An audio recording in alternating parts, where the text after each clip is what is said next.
The Empire Strikes Back by Donald F. Glut, based on a story by George Lucas. Narrated by Dennis Bateman. From the book jacket. A long time ago in a galaxy far, far away. Luke, Han, and Princess Leia's story didn't end with the destruction of the Death Star. It continues in The Empire Strikes Back. Though they had won a significant battle, the war between the rebels and the Empire had really just begun. Now, several months later, the rebels have established an outpost on the frozen wasteland of Hoth. But even on that icy backwater planet, they could not escape the evil Darth Vader's notice for long. Soon Luke, Han, the princess, and their faithful companions were forced to flee, scattering in all directions, the Dark Lord's minions in fevered pursuit. This exciting new chapter in the Star Wars saga is bigger, better, and bolder than anything that has come before. Breathtaking adventure, high romance, startling revelations, explosive confrontations, daring escapes. Chapter 1. Now this is what I call cold. Luke Skywalker's voice broke the silence he had observed since leaving the newly established rebel base hours earlier. He was astride a tauntaun, the only other living being as far as the eye could see. He felt tired and alone, and the sound of his own voice startled him. Luke, as well as his fellow members of the Rebel Alliance, took turns exploring the white wastelands of Hoth, gathering information about their new home. They all returned to base with mixed feelings of comfort and loneliness. There was nothing to contradict their earliest findings that no intelligent life forms existed on this cold planet. All that Luke had seen on his solitary expeditions were barren white plains and ranges of blue-tinged mountains that seemed to vanish in the mists of the distant horizons. Luke smiled behind the mask-like gray bandana that protected him against Hoth's frigid winds. Peering out at the icy wastes through his goggles, he pulled his fur-lined cap down more snugly about his head. One corner of his mouth curled upward as he tried to visualize the official researchers in the service of the Imperial government. The galaxy is peppered with settlements of colonizers who care little about the affairs of the Empire or its opposition, the Rebel Alliance, he thought. But a settler would have to be crazy to stake his claim on Hoth. This planet doesn't have a thing to offer anyone, except us. The Rebel Alliance had established an outpost on the ice world little more than a month before. Luke was well known on the base, and although barely 23 years old, he was addressed as Commander Skywalker by other rebel warriors. The title made him feel a bit uncomfortable. Nonetheless, he was already in the position of giving orders to a band of seasoned soldiers. So much had happened to Luke, and he had changed a great deal. Luke himself found it hard to believe that only 3 years ago he was a wide-eyed farm boy on his home world of Tatooine. The youthful commander spurred his tauntaun. "Come on, girl," he urged. The snow lizard's gray body was insulated from the cold by a covering of thick fur. It galloped on muscular hind legs, its tridactyl feet terminating in large hooked claws that dug up great plumes of snow. The tauntaun's llama-like head thrust forward, and its serpentine tail coiled out behind as the beast ran up the ice slope. The animal's horned head turned from side to side, buffeting the winds that assaulted its shaggy muzzle. Luke wished his mission were finished. His body felt nearly frozen in spite of his heavily padded rebel-issue clothing, but he knew that it was his choice to be there. He had volunteered to ride across the ice fields looking for other life forms. He shivered as he looked at the long shadow he and the beast cast on the snow. The winds are picking up, he thought, and these chilling winds bring unendurable temperatures to the plains after nightfall. He was tempted to return to the base a little early, but he knew the importance of establishing the certainty that the rebels were alone on Hoth. The tauntaun quickly turned to the right, almost throwing Luke off balance. He was still getting used to riding the unpredictable creatures. "No offense," he said to his mount, "but I'd feel a lot more at ease in the cockpit of my old reliable land speeder." But for this mission, a tauntaun, despite its disadvantages, was the most efficient and practical form of transportation available on Hoth. When the beast reached the top of another ice slope, Luke brought the animal to halt. He pulled off his dark-lensed goggles and squinted for a few moments, just long enough for his eyes to adjust to the blinding glare of the snow. Suddenly his attention was diverted by the appearance of an object streaking across the sky, leaving behind a lingering trail of smoke as it dipped toward the misty horizon. Luke flashed his gloved hand to his utility belt and clutched his pair of electro-binoculars. Apprehensive, he felt a chill that competed with the coldness of the Hoth atmosphere. What he had seen could have been man-made, perhaps even something launched by the Empire. The young commander, still focused on the object, followed its fiery course and watched intently as it crashed on the white ground and was consumed in its own explosive brilliance. At the sound of the explosion, Luke's tauntaun shuddered. A fearful growl escaped its muzzle, and it began to claw nervously at the snow. Luke patted the animal's head, trying to reassure the beast. He found it difficult to hear himself over the blustering wind. "Easy, girl! It's just another meteorite!" he shouted. The animal calmed, and Luke brought the communicator to his mouth. "Echo 3 to Echo 7.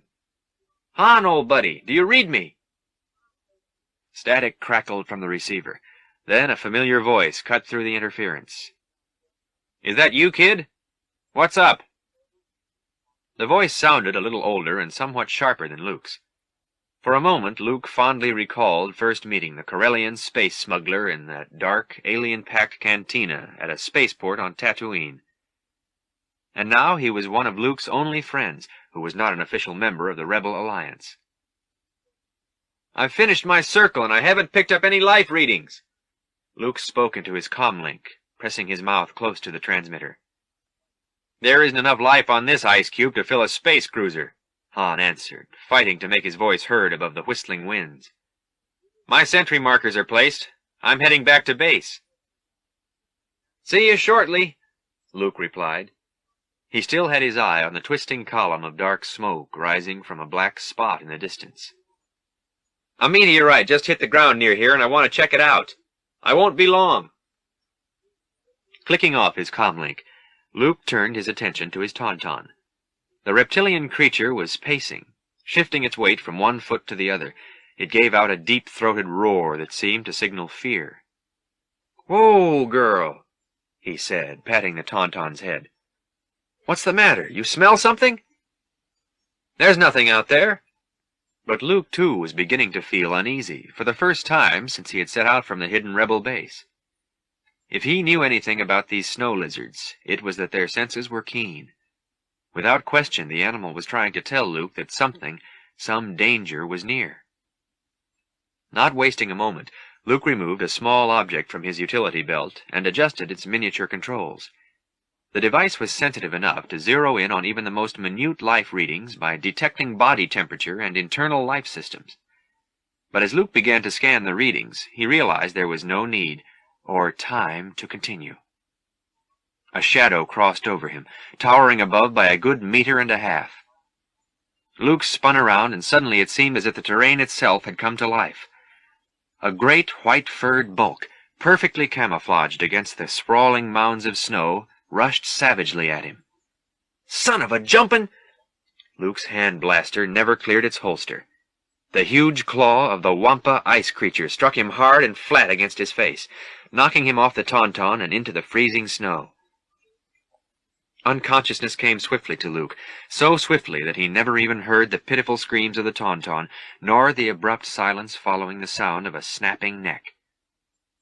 And he never felt his own ankle savagely gripped by his giant, hairy attacker, or felt his body dragged like a lifeless doll across the snow-covered plain. Black smoke was still rising from the depression in the hillside where the airborne thing had fallen. The smoky clouds had thinned considerably since the object had crashed to the ground and formed a smoldering crater, the dark fumes being dispersed over the plains by the icy Hoth winds. Something stirred within the crater. First there was only a sound, a droning, mechanical sound, swelling in intensity as if to compete with the howling wind. Then the thing moved, something that glinted in the bright afternoon light as it slowly began to rise from the crater. The object appeared to be some form of alien organic life, its head a multi-orbed, skull-like horror, its dark-lensed, blister eyes training their cold gaze across the even colder reaches of wilderness. But as the thing rose higher from the crater, its form showed it clearly to be a machine of some sort, possessing a large cylindrical body connected to a circular head and equipped with cameras, sensors, and metal appendages, some of which terminated in crab-like grasping pincers. The machine hovered over the smoking crater and extended its appendages in various directions. Then a signal was set off within its internal mechanical systems, and the machine began to float across the icy plain. The dark probe droid soon vanished over the distant horizon. Another rider, bundled in winter clothing and mounted on a spotted gray tauntaun, raced across the slopes of Hoth toward the rebel base of operations.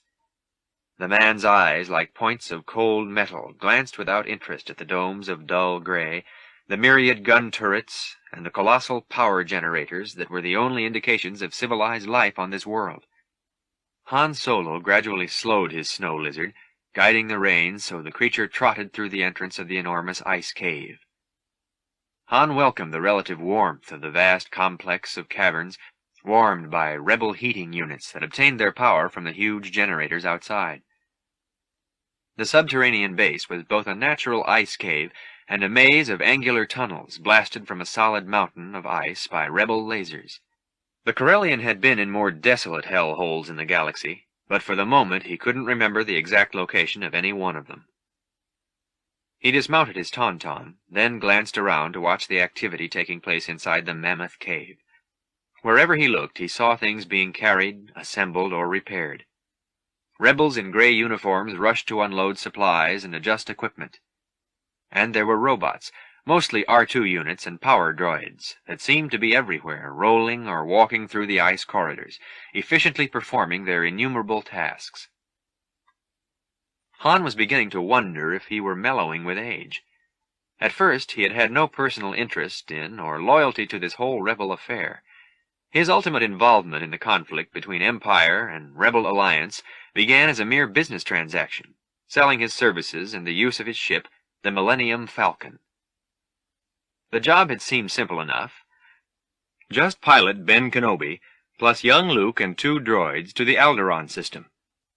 How could Han have known at the time that he would also be called on to rescue a princess from the Empire's most feared battle station, the Death Star? Princess Leia Organa. The more Solo thought about her, the more he realized how much trouble he eventually brought himself by accepting Ben Kenobi's money. All Han had wanted originally was to collect his fee and rocket off to pay back some bad debts that hung over his head like a meteor ready to fall. Never had he intended to become a hero. And yet something had kept him around to join Luke and his crazy rebel friends as they launched the now legendary space attack on the Death Star. Something. For the present, Han couldn't decide just what that something was. Now, long after the Death Star's destruction, Han was still with the Rebel Alliance, lending his assistance to establish this base on Hoth, probably the bleakest of all planets in the galaxy. But all that was about to change, he told himself.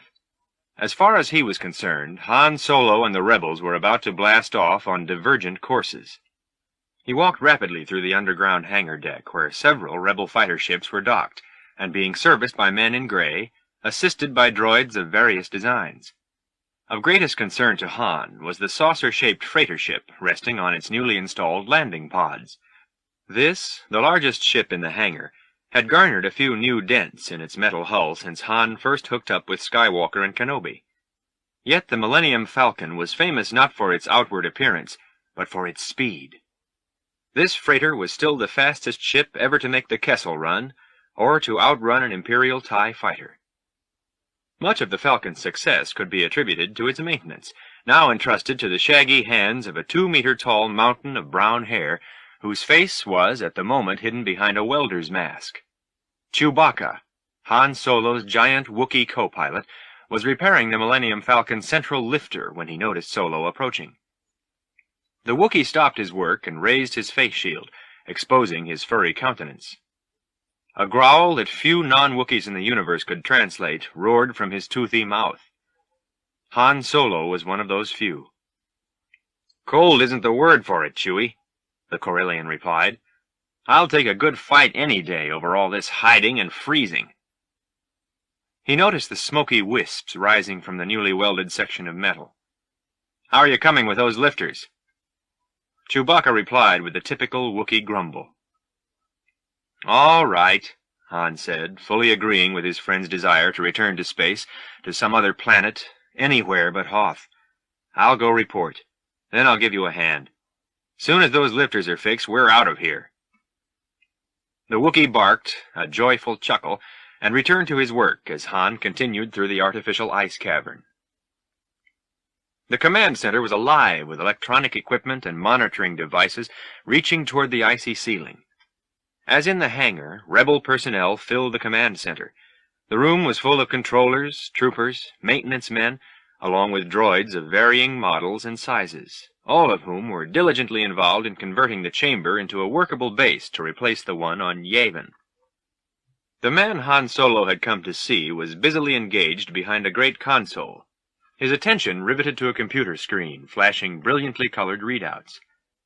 Rikan, wearing the uniform of a rebel general, straightened his tall frame to face Solo as he approached.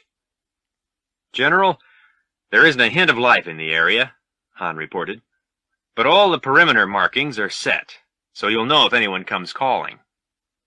As usual, General Rikan did not smile at Solo's flippancy, but he admired the young man's taking a kind of unofficial membership in the rebellion. So impressed was Rikan by Solo's qualities that he often considered giving him an honorary officer's commission. "Has Commander Skywalker reported in yet?" the general inquired. "He's checking out a meteorite that hit near him," Han answered. "He'll be in soon." Rikan quickly glanced at a newly installed radar screen and studied the flashing images. "With all the meteor activity in this system, it's going to be difficult to spot approaching ships." "General, Han hesitated. "I think it's time for me to move on." Han's attention was drawn from General Rikan to a steadily approaching figure. Her walk was both graceful and determined, and somehow the young woman's feminine features seemed incongruous with her white combat uniform. Even at this distance, Han could tell Princess Leia was upset. "You're good in a fight," the general remarked to Han, adding, "I hate to lose you." "Thank you, General, but there's a price on my head. If I don't pay off Jabba the Hutt, I'm a walking dead man." "A death mark is not an easy thing to live with," the officer began as Han turned to Princess Leia. Solo was not a sentimental sort, but he was aware that he was very emotional now. "I guess this is it, Your Highness." He paused, not knowing what response to expect from the princess. "That's right," Leia replied coldly. Her sudden aloofness was quickly evolving into genuine anger. Han shook his head. Long ago he had told himself that females, mammalian, reptilian, or some biological class yet to be discovered, were beyond his meager powers of comprehension. Better leave them to mystery, he'd often advised himself. But for a while, at least, Han had begun to believe that there was at least one female in all the cosmos that he was beginning to understand. And yet he had been wrong before. "Well," Han said, "don't go all mushy on me." "So long, Princess." Abruptly turning his back to her, Han strode into the quiet corridor that connected with the command center. His destination was the hangar deck, where a giant Wookiee and a smuggler's freighter, two realities he did understand, were waiting for him. He was not about to stop walking. "Han?" Leia was rushing after him, slightly out of breath. Coolly, he stopped and turned toward her. "Yes, Your Highness?" "I thought you had decided to stay." There seemed to be real concern in Leia's voice, but Han could not be certain. "That bounty hunter we ran into on Ord Mantell changed my mind." "Does Luke know?" she asked. "He'll know when he gets back," Han replied gruffly. Princess Leia's eyes narrowed, her gaze judging him with a look he knew well. For a moment, Han felt like one of the icicles on the surface of the planet. "Don't give me that look," he said sternly. "Every day more bounty hunters are searching for me. I'm going to pay off Jabba before he sends any more of his remotes, gank killers, and who knows what else. I've got to get this price off my head while I still have a head." Leia was obviously affected by his words, and Han could see that she was concerned for him, as well as, perhaps, feeling something more. "But we still need you," she said. "We?" he asked. "Yes." "What about you?" Han was careful to emphasize the last word, but really wasn't certain why. Maybe it was something he had for some time wanted to say, but had lacked the courage. No, he amended, the stupidity, to expose his feelings. At the moment there seemed to be little to lose, and he was ready for whatever she might say.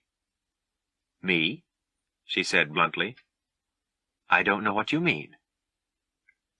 Incredulous, Han Solo shook his head. "No, you probably don't." "And what precisely am I supposed to know?" Anger was growing in her voice again, probably because, Han thought, she was finally beginning to understand. He smiled.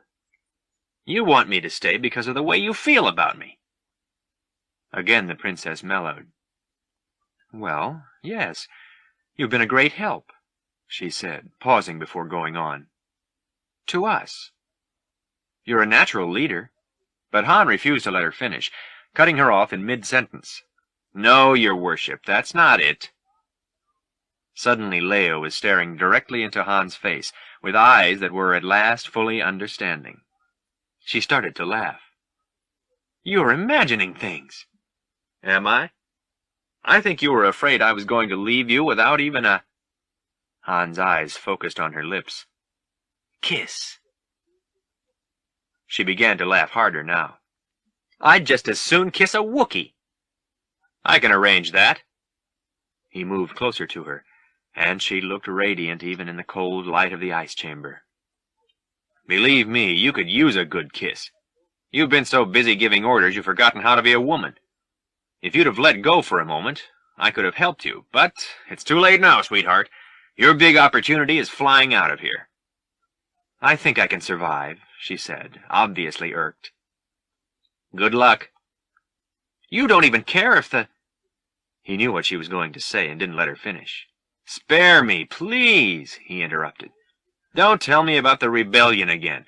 It's all you think about. You're as cold as this planet." "And you think you're the one to apply some heat?" "Sure, if I were interested. But I don't think it'd be much fun." With that, Han stepped back and looked at her again, appraising her coolly. "We'll meet again," he said. "Maybe by then you'll have warmed up a little." Her expression had changed again. Han had seen killers with kinder eyes. "You have all the breeding of a bantha," she snarled, "but not as much class. Enjoy your trip, hotshot." Princess Leia quickly turned away from Han and hurried down the corridor. Chapter 2. The temperature on the surface of Hoth had dropped, but despite the frigid air, the Imperial probe droid continued its leisurely drift above the snow-swept fields and hills, its extended sensors still reaching in all directions for life signs. The robot's heat sensor suddenly reacted. It had found a heat source in the vicinity, and warmth was a good indication of life. The head swiveled on its axis, the sensitive eye-like blisters noting the direction from which the heat source originated. Automatically, the probe robot adjusted its speed and began to move at maximum velocity over the icy fields. The insect-like machine slowed only when it neared a mound of snow bigger than the probe droid itself. The robot's scanners made note of the mound's size, nearly 1.8 meters in height and an enormous 6 meters long. But the mound's size was of only secondary importance. What was truly astounding, if a surveillance machine could ever be astounded, was the amount of heat radiating from beneath the mound. The creature under the snowy hill must surely be well protected against the cold. A thin blue-white beam of light shot from one of the probe robot's appendages, its intense heat boring into the white mound and scattering gleaming snowflakes in all directions. The mound began to shiver, then to quake. Whatever existed beneath it was deeply irritated by the robot's probing laser beam.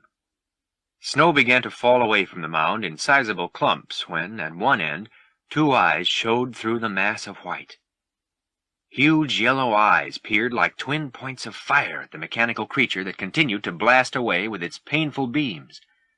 The eyes burned with primeval hatred for the thing that had interrupted its slumber. The mound shook again with a roar that nearly destroyed the probe droid's auditory sensors. It zoomed back several meters, widening the space between it and the creature. The droid had never before encountered a Wampa ice creature. Its computers advised that the beast be dealt with expeditiously. The droid made an internal adjustment to regulate the potency of its laser beam. Less than a moment later, the beam was at maximum intensity. The machine aimed the laser at the creature, enveloping it in a great flaming and smoking cloud. Seconds later, the few remaining particles of the Wampa were swept away by the icy winds. The smoke disappeared, leaving behind no physical evidence, save for a large depression in the snow, that an ice creature had ever been there. But its existence had been properly recorded in the memory of the probe droid, which was already continuing on its programmed mission. The roars of another Wampa ice creature finally awakened the battered young rebel commander. Luke's head was spinning, aching, perhaps exploding for all he could tell. With painstaking effort he brought his vision into focus, discerning that he was in an ice gorge, its jagged walls reflecting the fading twilight. He suddenly realized he was hanging upside down, arms dangling and fingertips some 30 centimeters from the snowy floor. His ankles were numb. He craned his neck and saw that his feet were frozen in ice hanging from the ceiling, and that the ice was forming on his legs like stalactites. He could feel the frozen mask of his own blood caked on his face, where the Wampa ice creature had viciously slashed him. Again Luke heard the bestial moans, louder now as they resounded through the deep and narrow passageway of ice. The roars of the monster were deafening. He wondered which would kill him first, the cold or the fangs and claws of the thing that inhabited the gorge. "I've got to free myself," he thought. "Get free of this ice." His strength had not yet returned fully, but with a determined effort he pulled himself up and reached for the confining bonds. Still too weak, Luke could not break the ice and fell back into his hanging position, the white floor rushing up at him. "Relax," he said to himself. "Relax." The ice walls creaked with the ever louder bellows of the approaching creature. Its feet crunched on the frigid ground, coming frighteningly nearer. It would not be long before the shaggy white horror would be back and possibly warming the cold young warrior in the darkness of its belly. Luke's eyes darted about the gorge, finally spotting the pile of gear he had brought with him on his mission, now lying in a useless, crumpled heap on the floor. The equipment was nearly a full, unattainable meter beyond his grasp, and with that gear was a device that entirely captured his attention, a stout hand-grip unit with a pair of small switches and a surmounting metal disc. The object had once belonged to his father, a former Jedi Knight, who had been betrayed and murdered by the young Darth Vader. But now it was Luke's, given to him by Ben Kenobi to be wielded with honor against Imperial tyranny. In desperation, Luke tried twisting his aching body just enough to reach the discarded lightsaber. But the freezing cold coursing through his body slowed him down and weakened him. Luke was beginning to resign himself to his fate as he heard the snarling Wampa ice creature approaching. His last feelings of hope were nearly gone when he sensed the presence. But it was not the presence of the white giant that dominated this gorge. Rather, it was that soothing spiritual presence which occasionally visited Luke in moments of stress or danger. The presence that had first come to him only after old Ben, once again in his Jedi role of Obi-Wan Kenobi, vanished into a crumple of his own dark robes after being cut down by Darth Vader's lightsaber. The presence that was sometimes like a familiar voice, an almost silent whisper that spoke directly to Luke's mind. "Luke." The whisper was there again, hauntingly. "Think of the lightsaber in your hand." The words made Luke's already aching head throb. Then he felt a sudden resurgence of strength, a feeling of confidence that urged him to continue fighting despite his apparently hopeless situation. His eyes fixed upon the lightsaber. His hand reached out painfully, the freezing in his limbs already taking its toll. He squeezed his eyes shut in concentration, but the weapon was still beyond his reach.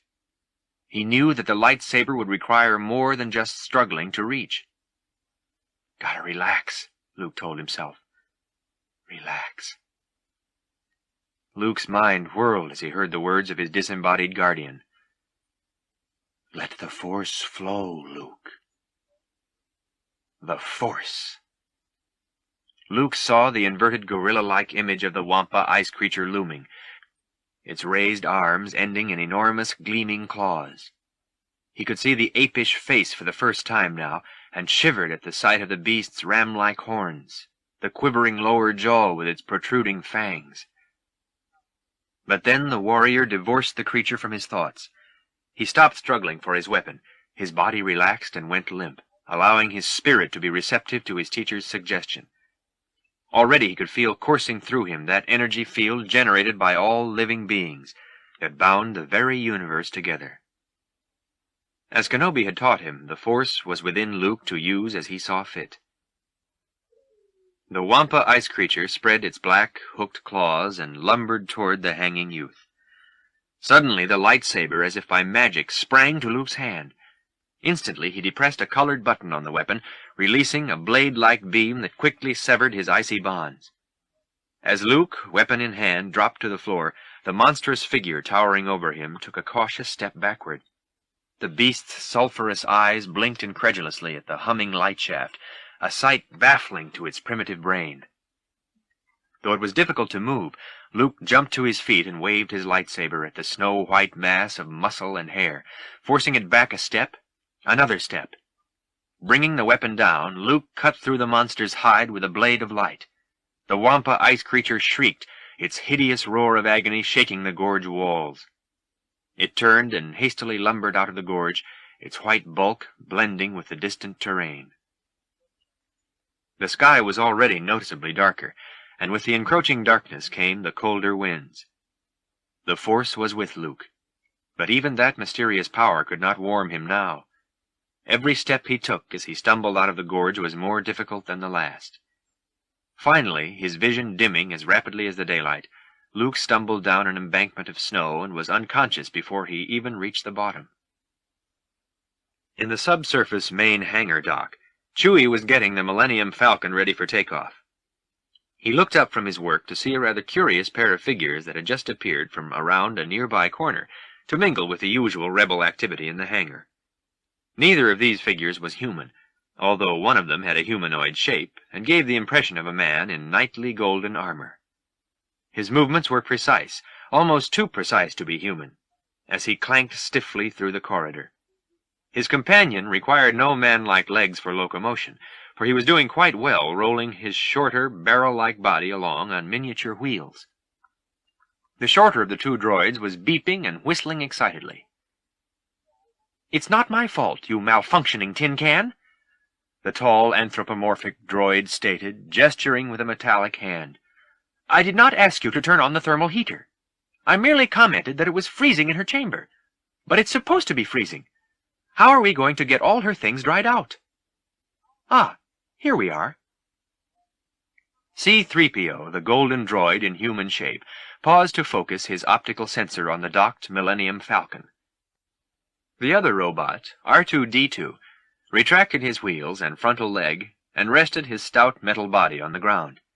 The smaller droid's sensors were reading the familiar figures of Han Solo and his Wookiee companion as those two continued the work of replacing the freighter's central lifters. "Master Solo, sir," 3PO called, the only one of the robotic twosome equipped with an imitation human voice. "Might I have a word with you?" Han was not particularly in a mood to be disturbed, especially by this fastidious droid. "What is it?" "Mistress Leia has been trying to reach you on the communicator," 3PO informed him. "It must be malfunctioning." But Han knew that it was not. "I shut it off," he said sharply as he continued to work on his ship. "What does Her Royal Holiness want?" 3PO's auditory sensors identified the disdain in Han's voice, but did not understand it. The robot mimicked a human gesture as he added, "She is looking for Master Luke, and assumed he would be here with you. No one seems to know." "Luke's not back yet?" Immediately, Han became concerned. He could see that the sky beyond the ice cavern entrance had grown considerably darker since he and Chewbacca had begun to repair the Millennium Falcon. Han knew just how severely the temperatures dropped on the surface after nightfall, and how deadly the winds could be. In a flash, he jumped off the Falcon's lift, not even looking back toward the Wookiee. "Bolt it down, Chewie." "Officer of the deck!" Han yelled, then brought his comlink to his mouth and asked, "Security Control, has Commander Skywalker reported in yet?" A negative reply brought a scowl to Han's face. The deck sergeant and his aide hurried up to Solo in response to his summons. "Is Commander Skywalker back yet?"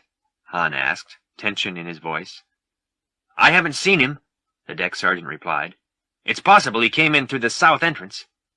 "Check on it," Solo snapped, though he was not in an official position to give commands. "It's urgent." As the deck sergeant and his aide turned and rushed down the corridor, R2 emitted a concerned whistle that rose inquiringly in pitch. "I don't know, R2," 3PO answered, stiffly turning his upper torso and head in Han's direction. "Sir, might I inquire what's going on?" Anger welled up inside Han as he grunted back at the robot. "Go tell your precious princess that Luke is dead unless he shows up soon." R2 began to whistle hysterically at Solo's grim prediction, and his now frightened golden partner exclaimed, "Oh no!" The main tunnel was filled with activity when Han Solo rushed in. He saw a pair of rebel troopers employing all their physical strength to restrain a nervous tauntaun that was trying to break free. From the opposite end, the deck officer rushed into the corridor, his eyes darting around the chamber until he had spotted Han. "Sir," he said frantically, "Commander Skywalker hasn't come through the south entrance. He might have forgotten to check in." "Not likely," Han snapped. "Are the speeders ready?" "Not yet," the deck officer answered. "Adapting them to the cold is proving difficult." "Maybe by morning," Han cut him off. There wasn't any time to waste on machines that could and probably would break down. "We'll have to go out on tauntauns. I'll take Sector 4. "The temperature is falling too rapidly." "You bet it is," Han growled, "and Luke's out in it." The other officer volunteered, "I'll cover Sector 12. Have Control set Screen Alpha." But Han knew there was no time for Control to get its surveillance cameras operating, not with Luke probably dying somewhere on the desolate plains above. He pushed his way through the assemblage of rebel troops and took the reins of one of the trained tauntauns, leaping onto the creature's back. "The night storms will start before any of you can reach the first marker," the deck officer warned. "Then I'll see you in hell," grunted Han, tugging the reins of his mount and maneuvering the animal out of the cave. Snow was falling heavily as Han Solo raced his tauntaun through the wilderness. Night was near and the winds were howling fiercely, piercing his heavy clothes.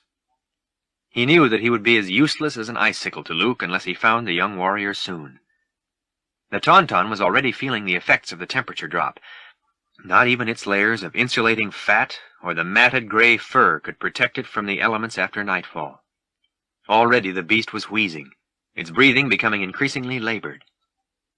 Han prayed that the snow lizard wouldn't drop, at least not until he had located Luke. He drove his mount harder, forcing it on across the icy plains. Another figure was moving across the snow, its metal body hovering above the frozen ground. The Imperial probe droid paused briefly in mid-flight, its sensors twitching. Then, satisfied with its findings, the robot gently lowered itself, coming to rest on the ground. Like spider legs, several probes separated from the metal hull, dislodging some of the snow that had settled there. Something began to take shape around the robot, a pulsating glow that gradually covered the machine as if with a transparent dome. Quickly this force field solidified, repelling the blowing snow that brushed over the droid's hull. After a moment the glow faded, and the blowing snow soon formed a perfect dome of white, completely concealing the droid and its protective force field. The Tauntaun was racing at maximum speed, certainly too fast considering the distance it had traveled and the unbearable frigid air. No longer wheezing, it had begun moaning pitifully, and its legs were becoming more and more unsteady. Han felt sorry about the Tauntaun's pain, but at present the creature's life was only secondary to that of his friend Luke. It was becoming difficult for Han to see through the thickening snowfall. Desperate, he searched for some interruption in the eternal plains, some distant spot that might actually be Luke. But there was nothing to see other than the darkening expanses of snow and ice. Yet there was a sound. Han drew the reins in, bringing the Tauntaun to an abrupt halt on the plain. Solo could not be certain, but there seemed to be some sound other than the howling of the winds that whipped past him. He strained to look in the direction of the sound. Then he spurred his Tauntaun, forcing it to gallop across the snow-swept field. Luke could have been a corpse, food for the scavengers by the time the light of dawn returned. But somehow he was still alive, though barely, and struggling to stay that way even with the night storms violently assaulting him. Luke painfully pulled himself upright from the snow, only to be blasted back down by the freezing gale. As he fell, he considered the irony of it all.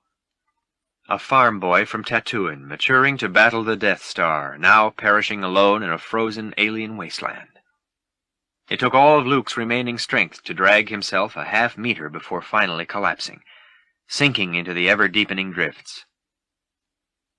"I can't," he said, though no one could hear his words. But someone, though still unseen, had heard. "You must." The words vibrated in Luke's mind. "Luke, look at me." Luke could not ignore that command. The power of those softly spoken words was too great. With a great effort, Luke lifted his head and saw what he thought was a hallucination. In front of him, apparently unaffected by the cold and still clad only in the shabby robes he had worn in the hot desert of Tatooine, stood Ben Kenobi. Luke wanted to call out to him, but he was speechless. The apparition spoke with the same gentle authority Ben had always used with a young man. "You must survive, Luke." The young commander found the strength to move his lips again. "I'm cold. So cold." "You must go to the Dagobah system," the spectral figure of Ben Kenobi instructed. "You will learn from Yoda, the Jedi Master, the one who taught me." Luke listened, then reached to touch the ghostly figure. "Ben, Ben," he groaned. The figure remained unmoved by Luke's efforts to reach it. "Luke," it spoke again, "you're our only hope." Our only hope. Luke was confused. Yet before he could gather the strength to ask for an explanation, the figure began to fade. And when every trace of the apparition had passed from his sight, Luke thought he saw the approach of a Tauntaun with a human rider on its back. The snow lizard was approaching, its gait unsteady. The rider was still too far away, too obscured by the storm for identification. In desperation, the young rebel commander called out, "Ben!" before again dropping off into unconsciousness. The snow lizard was barely able to stand on its saurian hind legs when Han Solo reined it to a stop and dismounted. Han looked with horror at the snow-covered, almost frozen form lying as if dead at his feet. "Come on, buddy!" he appealed to Luke's inert figure, immediately forgetting his own nearly frozen body. "You aren't dead yet! Give me a signal here!" Han could detect no sign of life, and noticed that Luke's face, nearly covered with snow, was savagely torn. He rubbed at the youth's face, being careful not to touch the drying wounds. "Don't do this, Luke! It's not your time!" Finally, a slight response. A low moan, barely audible over the winds, was strong enough to send a warm glow through Han's own shivering body. He grinned with relief. "I knew you wouldn't leave me out here all alone. We've got to get you out of here." Knowing that Luke's salvation and his own lay in the speed of the Tauntaun, Han moved toward the beast, carrying the young warrior limply in his arms. But before he could drape the unconscious form over the animal's back, the snow lizard gave an agonizing roar, then fell into a shaggy gray heap on the snow. Laying his companion down, Han rushed to the side of the fallen creature. The Tauntaun made one final sound, not a roar or bellow, but only a sickly rasp. Then the beast was silent. Solo gripped the Tauntaun's hide, his numbed fingers searching for even the slightest indication of life. "Deader than a Triton moon," he said, knowing that Luke did not hear a word. "We haven't got much time." Resting Luke's motionless form against the belly of the dead snow lizard, Han proceeded to work. It might be something of a sacrilege, he mused, using a Jedi Knight's favorite weapon like this, but right now Luke's lightsaber was the most efficient and precise tool to cut through the thick skin of a Tauntaun. At first the weapon felt strange in his hand, but momentarily he was cutting the animal's carcass from hairy head to scaly hind paws. Han winced at the foul odor that rose from the steaming incision. There were few things he could remember that stank like a snow lizard's innards. Without deliberation, he tossed the slippery entrails into the snow. When the animal's corpse had been entirely eviscerated, Han shoved his friend inside the warm, hair-covered skin. "I know this doesn't smell so good, Luke, but it'll keep you from freezing. I'm sure this Tauntaun wouldn't hesitate if it were the other way around." From the body of the snow lizard, another blast of entrail stench rose out of the disemboweled cavity. Whew! Han almost gagged. "It's just as well you're out cold, pal." There wasn't much time left to do what had to be done. Han's freezing hands went to the supply pack, strapped to the Tauntaun's back, and rummaged through the rebel-issue items until he located the shelter container. Before unpacking it, he spoke into his comlink. "Echo Base, do you copy?" No response. "This comlink is useless." The sky had darkened ominously, and the winds blew violently, making even breathing close to impossible. Han fought to open the shelter container and stiffly began to construct the one piece of rebel equipment that might protect them both, if only for a short while longer. "If I don't get this shelter up fast," he grumbled to himself, "Jabba won't need those bounty hunters." Chapter 3. R2-D2 stood just outside the entrance to the secret rebel ice hangar, dusted with a layer of snow that had settled over his plug-shaped body. His inner timing mechanisms knew he had waited here a long time, and his optical sensors told him that the sky was dark. But the R2 unit was concerned only with his built-in probe sensors that were still sending signals across the ice fields.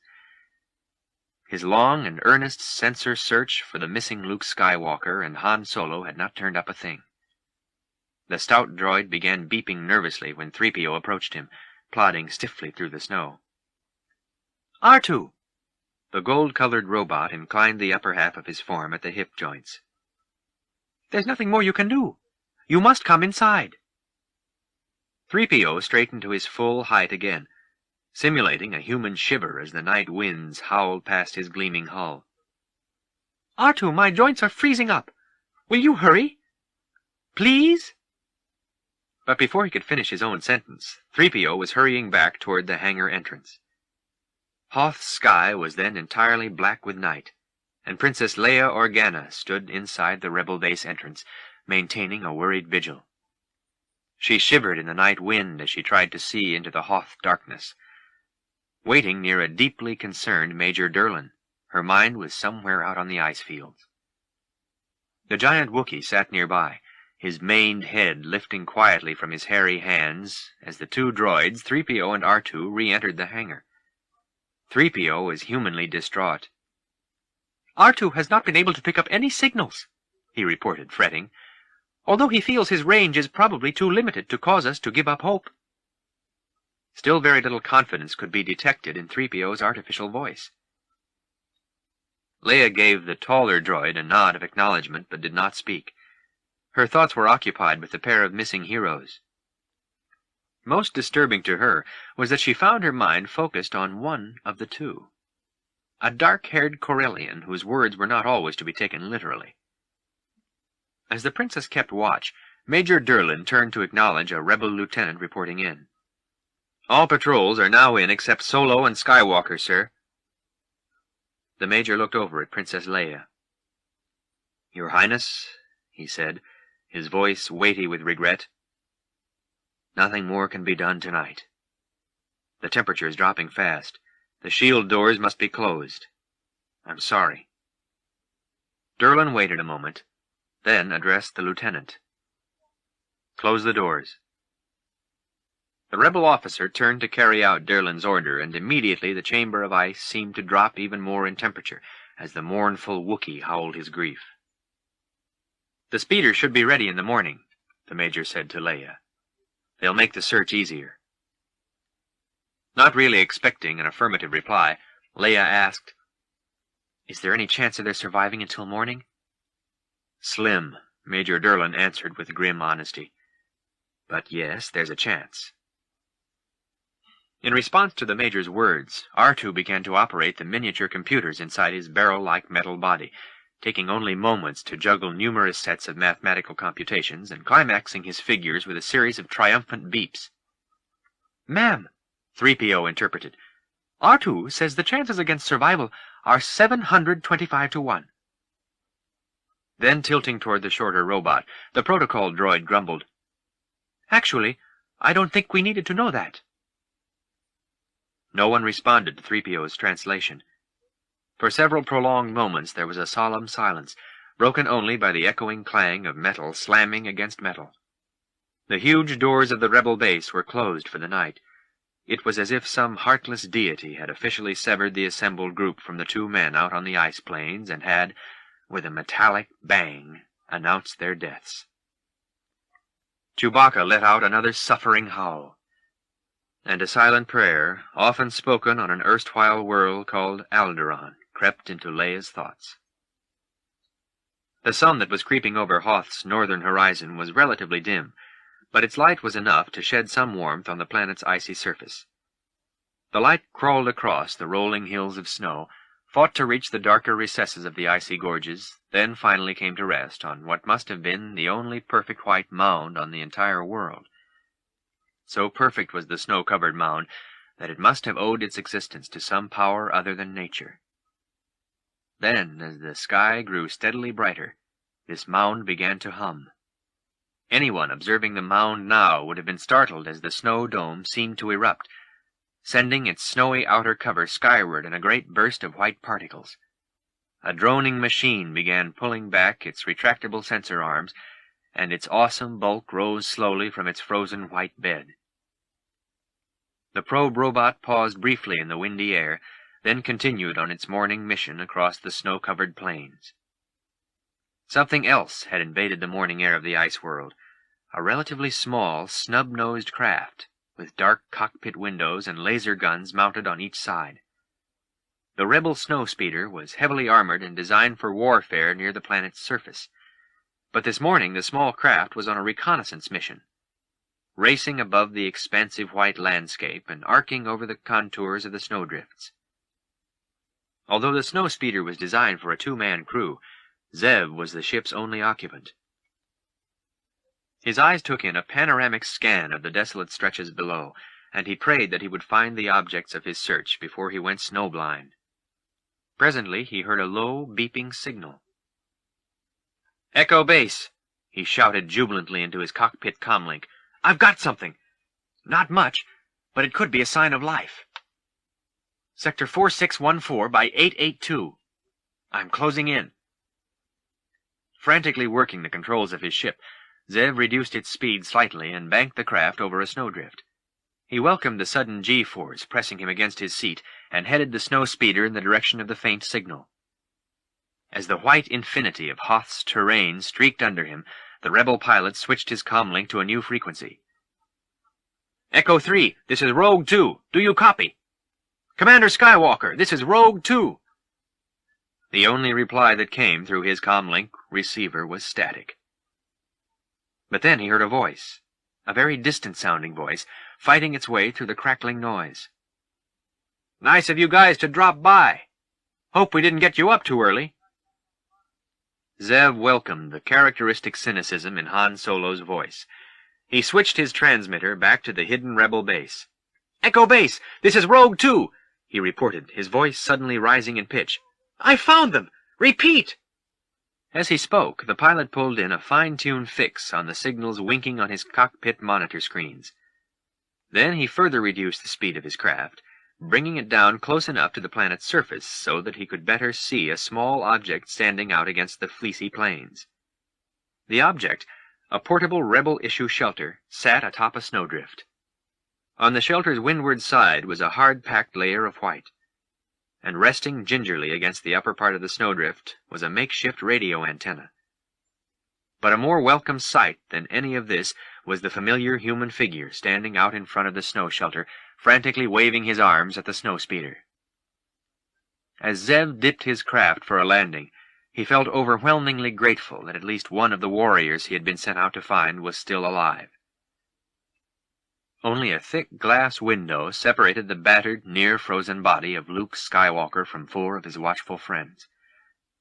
Han Solo, who appreciated the relative warmth of the rebel medical center, was standing beside Leia, his Wookiee co-pilot, R2-D2, and C-3PO.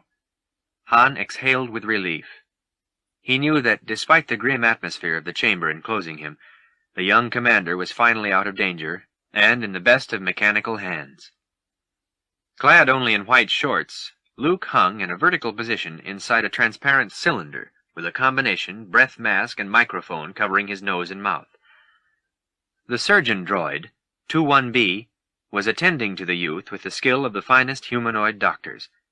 He was aided by his medical assistant droid, FX7, which looked like nothing more than a metal-capped set of cylinders, wires, and appendages. Gracefully, the surgeon droid worked a switch that brought a gelatinous red fluid pouring over his human patient.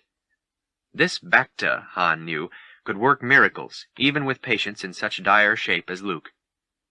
As the bubbling slime encapsulated his body, Luke began to thrash about and rave deliriously. "Watch out!" he moaned. "Snow creatures! Dangerous! Yoda! Go to Yoda! Only hope!" Han had not the slightest idea what his friend was raving about. Chewbacca, also perplexed by the youth's babbling, expressed himself with an interrogative Wookiee bark. "He doesn't make sense to me either, Chewie," Han replied. 3PO commented hopefully, "I do hope he's all there, if you take my meaning. It would be most unfortunate if Master Luke were to develop a short circuit." "The kid ran into something," Han observed matter-of-factly, "and it wasn't just the cold." "It's those creatures he keeps talking about," Leia said, looking at the grimly staring Solo. "We've doubled the security, Han," she began, tentatively trying to thank him. "I don't know how—" "Forget it," he said brusquely. Right now he was concerned only with his friend in the red Bacta fluid. Luke's body sloshed through the brightly colored substance, the Bacta's healing properties by now taking effect. For a while it appeared as if Luke were trying to resist the curative flow of the translucent muck. Then, at last, he gave up his mumbling and relaxed, succumbing to the Bacta's powers. 21B turned away from the human, who had been entrusted to his care. He angled his skull-shaped head to gaze at Han and the others through the window. "Commander Skywalker has been in Dormo shock, but is responding well to the Bacta," the robot announced, his commanding, authoritative voice heard distinctly through the glass. "He is now out of danger." The surgeon robot's words immediately wiped away the tension that had seized the group on the other side of the window. Leia sighed in relief, and Chewbacca grunted his approval of 21B's treatment. Luke had no way of estimating how long he had been delirious, but now he was in full command of his mind and senses. He sat up on his bed in the Rebel Medical Center. What a relief, he thought, to be breathing real air again, however cold it might be. A metal droid was removing the protective pad from his healing face. His eyes were uncovered, and he was beginning to perceive the face of someone standing by his bed. Gradually, the smiling image of Princess Leia came into focus. She gracefully moved toward him and gently brushed his hair out of his eyes. "The Bacta are growing well," she said as she looked at his healing wounds. "The scars should be gone in a day or so. Does it still hurt you?" Across the room, the door banged open. R2 beeped a cheerful greeting as he rolled toward Luke, and 3PO clanked noisily toward Luke's bed. "Master Luke, it's good to see you functional again." "Thanks, 3PO." R2 emitted a series of happy beeps and whistles. "R2 expresses his relief also." 3PO translated helpfully. Luke was certainly grateful for the robot's concern, but before he could reply to either of the droids, he met with yet another interruption. "Hi, kid!" Han Solo greeted him boisterously as he and Chewbacca burst into the medical center. The Wookiee growled a friendly greeting. "You look strong enough to wrestle a Gundark," Han observed. Luke felt that strong and felt grateful to his friend. "Thanks to you." "That's two you owe me, Junior." Han gave the princess a wide, devilish grin. "Well, your worship," he said mockingly, "it looks like you arranged to keep me close by for a while longer." "I had nothing to do with it," Leia said hotly, annoyed at Han's vanity. "General Rekan thinks it's dangerous for any ships to leave the system until the generators are operational." "That makes a good story, but I think you just can't bear to let me out of your sight." "I don't know where you get your delusions, laser brains," she retorted. Chewbacca, amused by this verbal battle between two of the strongest human wills he had ever encountered, let out a roaring Wookiee laugh. "Laugh it up, fuzzball," Han said good-naturedly. "You didn't see us alone in the South Passage." Until now, Luke had scarcely listened to this lively exchange. Han and the princess had argued frequently enough in the past, but that reference to the South Passage sparked his curiosity, and he looked at Leia for an explanation. "She expressed her true feeling for me," Han continued, delighting in the rosy flush that appeared on the princess's cheeks. "Come on, Your Highness. You've already forgotten." "Why, you low-down, stuck-up, half-witted, scruffy-looking nerf-herder," she sputtered in fury. "Who's scruffy-looking?" he grinned. "I tell you, sweetheart, I must have hit pretty close to the mark to get you hopping like this. Doesn't it look that way to you, Luke?" "Yeah," he said, staring at the princess incredulously. "It does. Kind of." Leia looked over at Luke with a strange mixture of emotions showing on her flushed face. Something vulnerable, almost childlike, was reflected in her eyes for a moment. And then the tough mask fell again. "Oh, it does it?" she said. "Well, I guess you don't understand everything about women, do you?" Luke agreed silently. He agreed even more when, in the next moment, Leia leaned over and kissed him firmly on the lips. Then she turned on her heel and marched across the room, slamming the door behind her. Everyone in the room, human, Wookiee, and droid, looked at one another, speechless. In the distance, a warning alarm blared through the subterranean corridors. General Rekan and his head controller were conferring in the Rebel Command Center when Han Solo and Chewbacca burst into the room. Princess Leia and 3PO, who had been listening to the general and his officer, turned in anticipation at their approach. A warning signal blared across the chamber from the huge console located behind Rekan and monitored by Rebel control officers. "General," the sensor controller called. Grimly attentive, General Rekan watched the console screens.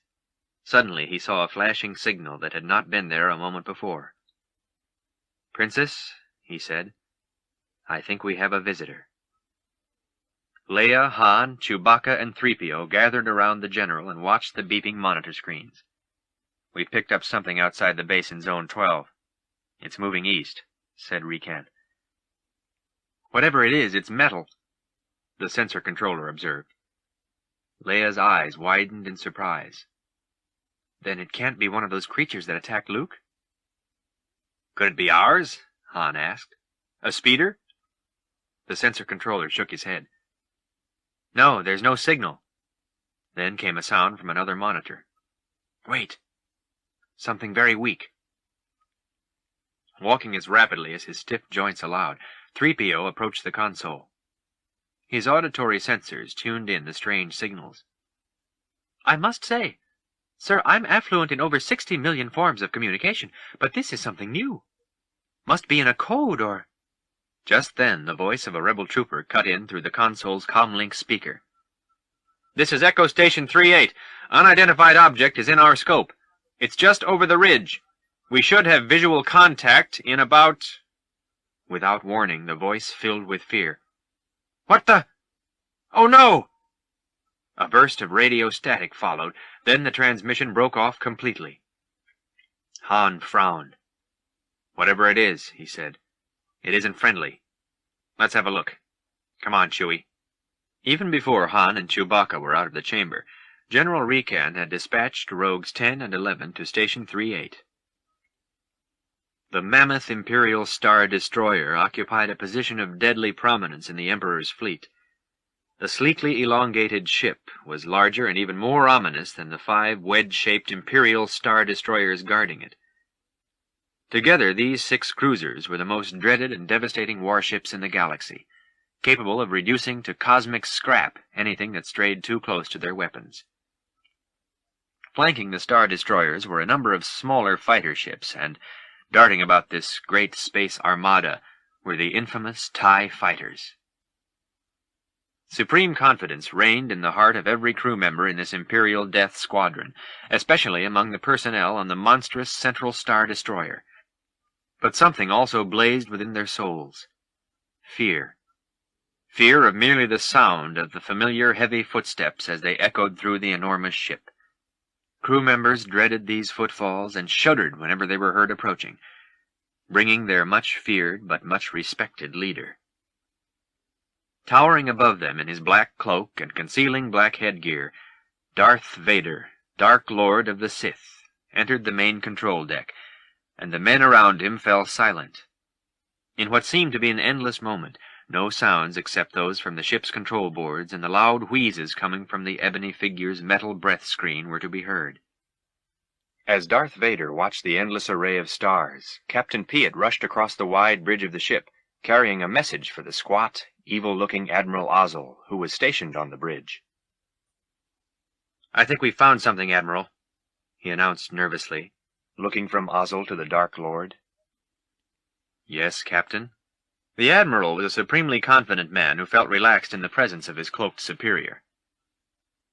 "The report we have is only a fragment, from a probe droid in the Hoth system, but it's the best lead we've had in—" "We have had thousands of probe droids searching the galaxy," Ozzel broke in angrily. "I want proof, not leads. I don't intend to continue to chase around from one side of—" Abruptly, the figure in black approached the two and interrupted. "You found something?" he asked, his voice somewhat distorted by the breath mask. Captain Piet respectfully gazed at his master, who loomed above him like a black-robed, omnipotent god. "Yes, sir," Piet said slowly, choosing his words with caution. "We have visuals. The system is supposed to be devoid of human forms." But Vader was no longer listening to the captain. His masked face turned toward an image, beamed on one of the view screens. An image of a small squadron of rebel snowspeeders streaking above the white fields. "That's it!" Darth Vader boomed without further deliberation. "My lord," Admiral Ozzel protested, "there are so many uncharted settlements. It could be smugglers." "That is the one," the former Jedi Knight insisted, clenching a black-gloved fist. "And Skywalker is with them. Bring in the patrol ships, Admiral, and set your course for the Hoth system." Vader looked toward an officer wearing a green uniform with matching cap. "General Veers," the Dark Lord addressed him, "prepare your men." As soon as Darth Vader had spoken, his men set about to launch his fearful plan. The Imperial probe droid raised a large antenna from its bug-like head and sent out a piercing high-frequency signal. The robot's scanners had reacted to a life form hidden behind a great dune of snow, and noted the appearance of a brown Wookiee head and the sound of a deep-throated growl. The blasters that had been built into the probe robot took aim at the furry giant, but before the robot had a chance to fire, a red beam from a hand blaster exploded from behind the Imperial probe droid and nicked its darkly finished hull. As he ducked behind a large snow dune, Han Solo noticed Chewbacca still hidden, and then watched as the robot spun around in mid-air to face him. So far, the ruse was working, and now he was the target. Han was barely moved out of range as the floating machine fired, blasting chunks of snow from the edge of his dune. He fired again, hitting it square on with the beam of his weapon. Then he heard a high-pitched whine coming from the deadly machine, and in an instant the Imperial probe droid burst into 1 billion or more flaming pieces.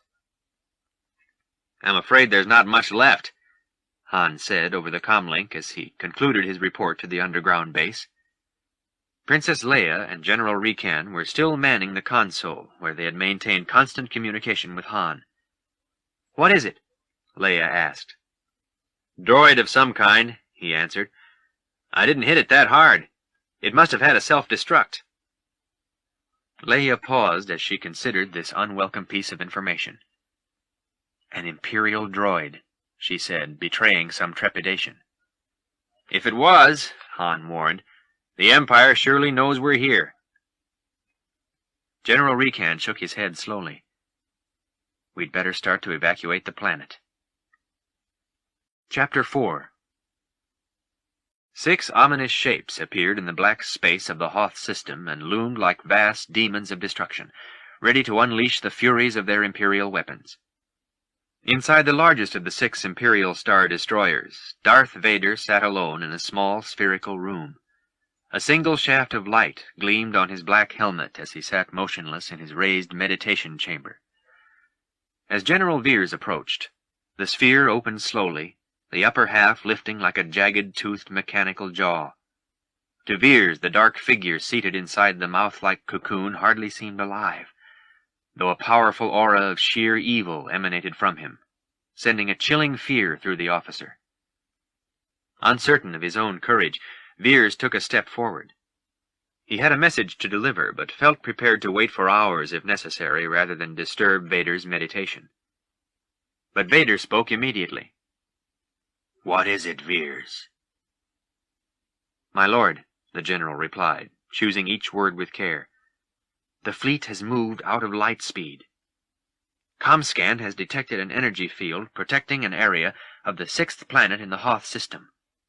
The field is strong enough to deflect any bombardment." Vader stood, rising to his full 2-meter height, his cloak swaying against the floor. "So the rebel scum are alerted to our presence." Furious, he clenched his black-gloved hands into fists. "Admiral Ozzel came out of light speed too close to the system." He felt surprise was a wiser, "He's as clumsy as he is stupid," Vader cut in, breathing heavily. "A clean bombardment is impossible through their energy field. Prepare your troops for a surface attack." With military precision, General Veers turned and marched out of the meditation room, leaving behind an enraged Darth Vader. Alone in the chamber, Vader activated a large view screen that showed a brightly lit image of his Star Destroyer's vast bridge. Admiral Ozzel, responding to Vader's summons, stepped forward, his face almost filling the Dark Lord's monitor screen. There was trepidation in Ozzel's voice when he announced, "Lord Vader, the fleet has moved out of light speed." But Vader's reply was addressed to the officer standing slightly behind Ozzel. "Captain Piet." Knowing better than to delay, Captain Piet stepped forward instantly as the Admiral staggered back a step, his hand automatically reaching for his throat. "Yes, my lord," Piet answered respectfully. Ozzel began to gag now as his throat, as if in the grip of invisible talons, began to constrict. "Make ready to land assault troops beyond the energy field," Vader ordered. "Then deploy the fleet so that nothing can get off that planet. You're in command now, Admiral Piet." Piet was simultaneously pleased and unsettled by this news. As he turned to carry out the orders, he saw a figure that might someday be himself. Ozzel's face was hideously contorted as he fought for one final breath of air. Then he dropped into a dead heap on the floor. The Empire had entered the system of Hoth. Rebel troops rushed to their alert stations as the warning alarms wailed through the ice tunnels, Ground crews and droids of all sizes and makes hurried to perform their assigned duties, responding efficiently to the impending Imperial threat. The armored snow speeders were fueled as they waited in attack formation to blast out of the main cavern entranceway. Meanwhile, in the hangar, Princess Leia was addressing a small band of rebel fighter pilots. The large transport ships will leave as soon as they're loaded. Only 2 fighter escorts per ship. The energy shield can only be opened for a split second, so you'll have to stay very close to the transports. Hobby, a rebel veteran of many battles, looked at the princess with concern. 2 fighters against a Star Destroyer? The ion cannon will fire several blasts, which should destroy any ships in your flight path, Leia explained. When you clear the energy shield, you will proceed to the rendezvous point. Good luck. Somewhat reassured, Hobby and the other pilots raced toward their fighter cockpits. Meanwhile, Han was working frantically to complete welding a lifter on the Millennium Falcon. Finishing quickly, he hopped to the hangar floor and switched on his comlink. "All right, Chewie," he said to the hairy figure seated at the Falcon's controls. "Give it a try." Just then Leia walked past, throwing him an angry look. Han looked at her smugly while the freighter's lifters began to rise off the floor, whereupon the right lifter began to shake erratically, then broke partially loose to swing back down again with an embarrassing crash. He turned away from Leia, catching only a glimpse of her face as she mockingly raised an eyebrow. "Hold it, Chewie," Han grunted into his small transmitter. The Avenger, one of the Imperial Armada's wedge-like star destroyers, hovered like a mechanized death angel in the sea of stars outside the Hoth system. As the colossal ship began to move closer to the ice world, the planet became clearly visible through the windows which stretched 100 meters or more across the huge bridge of the warship. Captain Nida, commander of the Avenger's crew, gazed out a main port, looking at the planet when a controller came up to him. "Sir, rebel ship coming into our sector." "Good," Nida replied with a gleam in his eyes. "Our first catch of the day." "Their first target will be the power generators," General Recan told the princess. "First Transport 3 zone approaching shield," one of the rebel controllers said, tracking a bright image that could only be an Imperial Star Destroyer. "Prepare to open shield," a radar man ordered.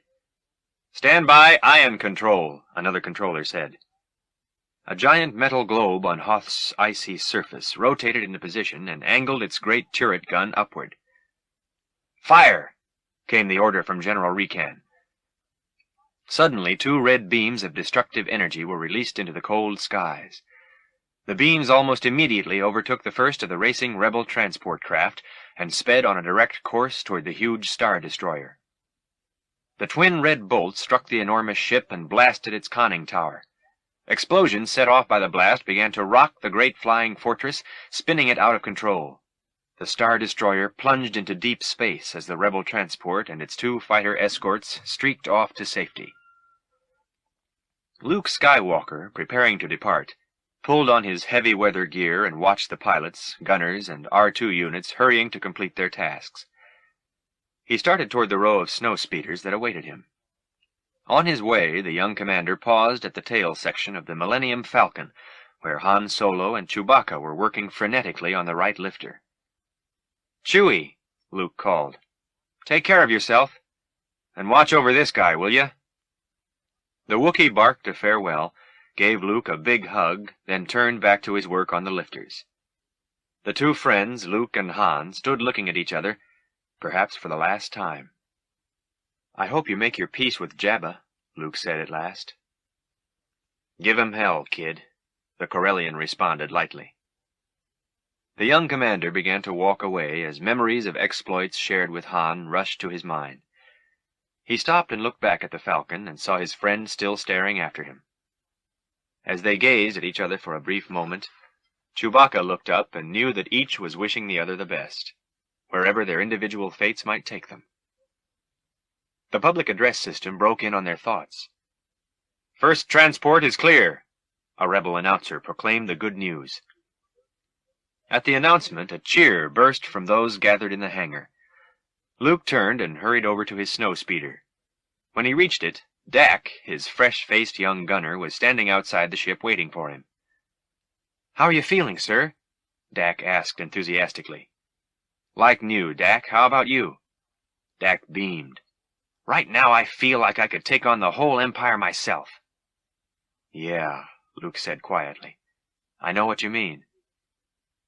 Though there were only a few years between them, at that moment Luke felt centuries older. Princess Leia's voice came over the address system. "Attention, speeder pilots! On the withdrawal signal, assemble at South Slope. Your fighters are being prepared for takeoff. Code 15 will be transmitted when evacuation is complete." 3PO and R2 stood amid the rapidly moving personnel as the pilots readied for departure. The golden droid tilted slightly as he turned his sensors on the little R2 robot. The shadows playing over 3PO's face gave the illusion that his faceplate had lengthened into a frown. "Why is it?" he asked. "When things seem to get settled, everything falls apart." Leaning forward, he gently patted the other droid's hull. "Take good care of Master Luke. And take good care of yourself." R2 whistled and tooted a goodbye, then turned to roll down the ice corridor. Waving stiffly, 3PO watched as his stout and faithful friend moved away. To an observer, it may have seemed that 3PO grew misty-eyed, but then it wasn't the first time he had gotten a drop of oil clogged before his optical sensors. Finally turning, the human-shaped robot moved off in the opposite direction. Chapter 5. No one on Hoth heard the sound. At first it was simply too distant to carry above the whining winds. Besides, the rebel troopers, fighting the cold as they prepared for battle, were too busy to really listen. In the snow trenches, rebel officers screamed out their orders to make themselves heard above the gale-force winds. Troopers hurried to carry out their commands, running through the snow with heavy bazooka-like weapons on their shoulders, and lodging those death rays along the icy rims of the trenches. The rebel power generators near the gun towers began popping, buzzing, and crackling with deafening bursts of electrical power, enough to supply the vast underground complex. But above all this activity and noise, a strange sound could be heard, an ominous thumping that was coming nearer and was beginning to shake the frozen ground. When it was close enough to attract the attention of an officer, he strained to see through the storm, looking for the source of the heavy, rhythmic pounding. Other men looked up from their work and saw what looked like a number of moving specks. Through the blizzard, the small dots seemed to be advancing at a slow yet steady pace, churning up clouds of snow as they moved toward the rebel base. The officer raised his electro-binoculars and focused on the approaching objects. There must have been a dozen of them, resolutely advancing through the snow, looking like creatures out of some uncharted past. But they were machines, each of them stalking like enormous ungulates on 4 jointed legs. Walkers! With a shock of recognition, the officer identified the Empire's all-terrain armored transports. Each machine was formidably armed with cannons placed on its foreside like the horns of some prehistoric beast. Moving like mechanized pachyderms, the walkers emitted deadly fire from their turnstile guns and cannons. The officer grabbed his comlink. "Rogue Leader! Incoming! Point 03! Echo Station 5-7, we're on our way." Even as Luke Skywalker replied, an explosion sprayed ice and snow around the officer and his terror-struck men. The walkers already had them within range. The troopers knew their job was to divert attention while the transport ships were launched, but none of the rebel soldiers was prepared to die under the feet or weapons of these horrible machines. Brilliant billows of orange and yellow flames exploded from the walker guns. Nervously, the rebel troopers aimed their weapons at the walkers, each soldier feeling icy, unseen fingers pierce his body. Of the 12 snow speeders, 4 took the lead, soaring at full throttle as they moved toward the enemy. One all-terrain armored transport machine fired, barely missing the banking craft. A burst of gunfire blew another speeder into a ball of flaming oblivion that lit up the sky. Luke saw the explosion of his squadron's first casualty as he looked from his cockpit window. Angrily, Luke fired his ship's guns at the walker, only to receive a hail of Imperial firepower that shook his speeder in a barrage of flak. Regaining control of his ship, Luke was joined by another snowspeeder, Rogue 3. They swarmed like insects around the relentlessly stomping walkers, as other speeders continued to exchange fire with the Imperial assault machines. Rogue Leader and Rogue 3 flitted alongside the leader walker, then moved away from each other, both banking to the right. Luke saw the horizon tilt as he maneuvered his speeder between the walker's jointed legs and soared out from under the monster machine. Bringing his speeder back to horizontal flight, the young commander contacted his companion ship. "Rogue Leader to Rogue 3. "Copy, Rogue Leader," acknowledged Wedge, the pilot of Rogue 3. "Wedge," Luke called into his comlink, "split your squad into pairs." Luke's snowspeeder then banked and turned, while Wedge's ship moved off in the opposite direction with another rebel craft. The walkers, firing all cannons, continued their march across the snow. Inside one of the assault machines, 2 Imperial pilots had spotted the rebel guns, conspicuous against the white field.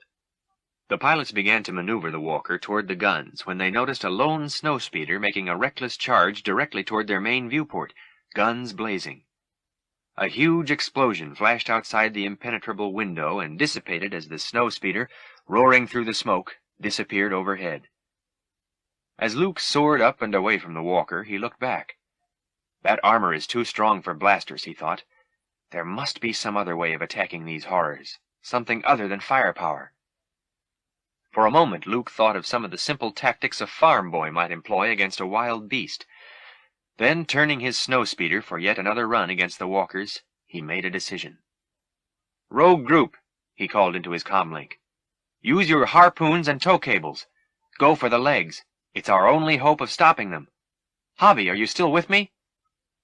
The reassuring voice immediately responded. "Yes, sir." "Well, stick close now." As he leveled his ship, Luke was grimly determined to glide in tight formation with Hobby. Together they veered, dropping nearer Hoth's surface. In Luke's cockpit, his gunner Dak was jostled by the abrupt movement of the craft. Trying to keep his grip on the rebel harpoon gun in his hand, he shouted, "Whoa, Luke! I can't seem to find my restraints!" Explosions rocked Luke's ship, tossing it about violently in the enveloping flak. Through the window he could see another walker that appeared to be unaffected by the full firepower of the rebel attack speeders. This lumbering machine now became Luke's target as he flew, moving in a descending arc. The walker was firing directly at him, creating a wall of laser bolts and flak. "Just hang on, Dak," he yelled over the explosions, "and get ready to fire that tow cable." Another great blast shook Luke's snowspeeder. He fought to regain control as the ship wobbled in its flight. Luke began to sweat profusely, despite the cold, as he desperately attempted to right his plunging ship, but the horizon still spun in front of him. "Stand by, Dak. We're almost there. Are you okay?" Dak didn't answer. Luke managed to turn and saw that Hobby's speeder was maintaining its course next to him as they evaded the explosions bursting around them. He craned his head around and saw Dak, blood streaming from his forehead, slumped against the controls. "Dak!" On the ground, the gun towers near the rebel power generators blasted away at the walking Imperial machines, but with no apparent effect. Imperial weapons bombarded the area all around them, blasting the snow skyward, almost blinding their human targets with the continuous onslaught. The officer who had first seen the incredible machines and fought alongside his men was one of the first to be cut down by a walker's body-ripping rays. Troops rushed to his aid, but couldn't save him. Too much of his blood had already spilled, making a scarlet stain against the snow. More rebel firepower blasted from one of the dish-like guns that had been erected near the power generators. Despite these tremendous explosions, the walkers continued to march. Another speeder made a heroic dive between a pair of the walkers, only to be caught by fire from one of the machines that exploded it into a great ball of rippling flames. The surface explosions made the walls of the ice hangar tremble, causing deep cracks to spread. Han Solo and Chewbacca were working frantically to complete their welding job. As they worked, it became obvious that the widening cracks would soon bring the entire ice ceiling smashing down upon them. "First chance we get," Han said. "We're giving this crate a complete overhaul." But he knew that first he would have to get the Millennium Falcon out of this white hell. Even as he and the Wookiee labored on the ship, enormous pieces of ice, broken loose by the explosions, came tumbling down throughout the underground base. Princess Leia moved quickly, trying to avoid the falling frozen chunks as she sought shelter in the Rebel command center. "I'm not sure we can protect 2 transports at a time," General Recan told her as she entered the chamber. "It's risky," she answered, "but our holding action is faltering." Leia realized that the transport launchings were taking too much time, and that the procedure had to be hastened. Recan issued a command through his comlink. "Launch patrol. Proceed with accelerated departures." As the general gave his order, Leia looked toward an aide and said, "Begin clearing the remaining ground staff."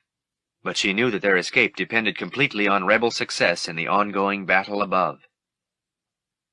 Inside the cold and cramped cockpit of the lead Imperial walker, General Veers moved between his snow-suited pilots. "What is the distance to the power generators?" Without looking away from the control panel, one of the pilots replied, 641.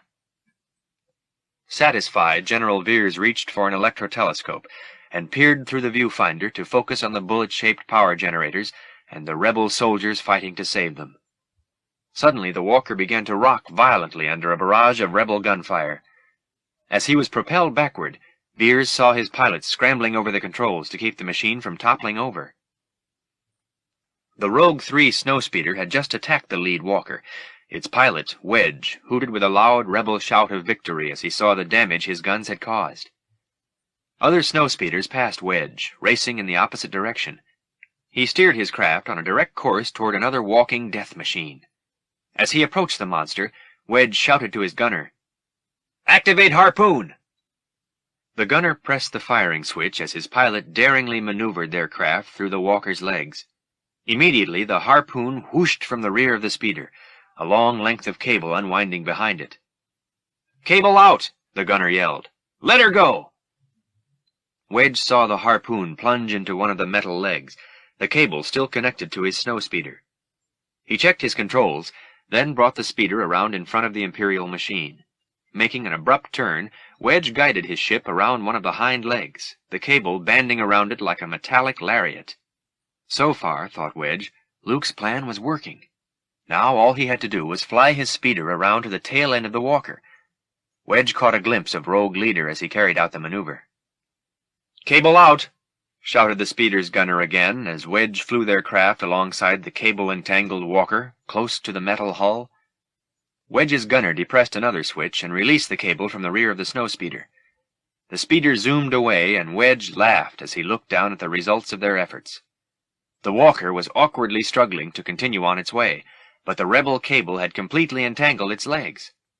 Finally, it leaned to one side and crashed against the ground, its impact stirring up a cloud of ice and snow. "Rogue Leader!" "One down, Luke," Wedge announced to the pilot of his companion speeder. "I see it, Wedge," Commander Skywalker answered. "Good work." In the trenches, Rebel troops cheered in triumph when they saw the assault machine topple. An officer leaped from his snow trench and signaled his men. Bolting out of the trench, he led his troopers in a boisterous charge against the fallen walker, reaching the great metallic hulk before a single Imperial soldier could pull himself free. The rebels were about to enter the walker when it suddenly exploded from within, hurtling great, jagged chunks of torn metal at them, the impact of the blast flinging the stunned troops back against the snow. Luke and Zev could see the destruction of the walker as they flew overhead, banking from right to left to avoid the flak bursting around them. When they finally leveled off, their craft were shaken by explosions from the walker's cannons. "Steady, Rogue 2, Luke said, looking over at the snowspeeder flying parallel to his own ship. "Set harpoon. I'll cover for you." But there was another explosion, this one damaging the front section of Zev's ship. The pilot could barely see through the engulfing cloud of smoke that fogged his windshield. He fought to keep his ship on a horizontal path, but more blasts by the enemy made it rock violently. His view had become so obscured that it wasn't until Zev was directly in the line of fire that he saw the massive image of another Imperial walker. Rogue 2's pilot felt an instant of pain. Then his snub-nosed craft, spewing smoke and hurtling on a collision course with the walker, suddenly erupted in flames amid a burst of cannon fire. Very little of Zev or his ship remained to hit the ground. Luke saw the disintegration and was sickened by the loss of yet another friend. But he couldn't let himself dwell on his grief, especially now when so many other lives depended on his steady leadership. He looked around desperately, then spoke into his comlink. "Wedge! Wedge! Rogue 3! Set your harpoon and follow me on the next pass." As he spoke, Luke was hit hard by a terrific explosion that ripped through his speeder. He struggled with the controls in a futile attempt to keep the small craft under control. A chill of fear swept over him when he noticed the dense, twisting funnel of black smoke pouring from his ship's aft section. He realized then that there was no way his damaged speeder could remain aloft. And, to make matters even worse, a walker loomed directly in his path. Luke struggled with the controls as his ship plunged toward the ground, leaving a trail of smoke and flames behind. By then, the heat in the cockpit was nearly unbearable. Flames were beginning to leap about inside the speeder and were coming uncomfortably close to Luke. He finally brought his ship down to skid and crash into the snow just a few meters away from one of the walking Imperial machines. After impact, Luke struggled to pull himself from the cockpit and looked with horror at the looming figure of the approaching walker. Gathering all his strength, Luke quickly squeezed himself from under the twisted metal of the control board and moved up against the top of his cockpit. Somehow he managed to open the hatch halfway and climbed out of the ship. With each elephantine step of the oncoming walker, the speeder shook violently. Luke had not realized just how enormous these four-legged horrors were until, unprotected by the shelter of his craft, he saw one up close. Then he remembered Dak, and returned to try and pull his friend's lifeless form from the wrecked speeder. But Luke had to give up. The body was too tightly wedged in the cockpit, and the walker was now almost upon him. Braving the flames, Luke reached into his speeder and grabbed the harpoon gun. He gazed at the advancing mechanical behemoth, and suddenly had an idea. He reached back inside the cockpit of the speeder and groped for a landmine attached to the ship's interior. With a great effort, he stretched his fingers and firmly grasped the mine. Luke leaped away from his vehicle just as the towering machine lifted a massive foot and planted it firmly on the snowspeeder, crushing it flat. Luke crouched underneath the walker, moving with it to avoid its slow steps. Raising his head, he felt the cold wind slap against his face as he studied the monster's vast underbelly. As he ran along under the machine, Luke aimed his harpoon gun and fired. A powerful magnet attached to a long, thin cable was ejected from the gun and firmly attached itself to the machine's underbelly. Still running, Luke yanked on the cable, testing to make sure its strength was sufficient to sustain his weight. Then he attached the cable drum to the buckle of his utility belt, allowing its mechanism to pull him up off the ground. Now, dangling from the monster's underbelly, Luke could see the remaining walkers and two rebel snowspeeders continuing the battle as they soared through fiery explosions. He climbed up to the machine's hull, where he had observed a small hatch. Quickly cutting it open with his laser sword, Luke pulled open the hatch, threw in the landmine, and made a rapid descent along the cable. As he reached the end, Luke dropped hard onto the snow and became unconscious. His inert body was nearly brushed by one of the walker's hind feet. As the walker passed over and away from him, a muffled explosion tore at its insides. Suddenly, the tremendous bulk of the mechanical beast exploded at the seams, machinery and pieces of hull flying in every direction. The Imperial assault machine crumbled into a smoking, motionless heap, coming to rest upon what remained of its four stilt-like legs. Chapter 6. The rebel command center, its walls and ceiling still shaking and cracking under the force of the battle on the surface, was attempting to operate amid the destruction. Pipes, torn apart by the blasting, belched sprays of scalding steam. The white floors were littered with broken pieces of machinery, and chunks of ice were scattered everywhere.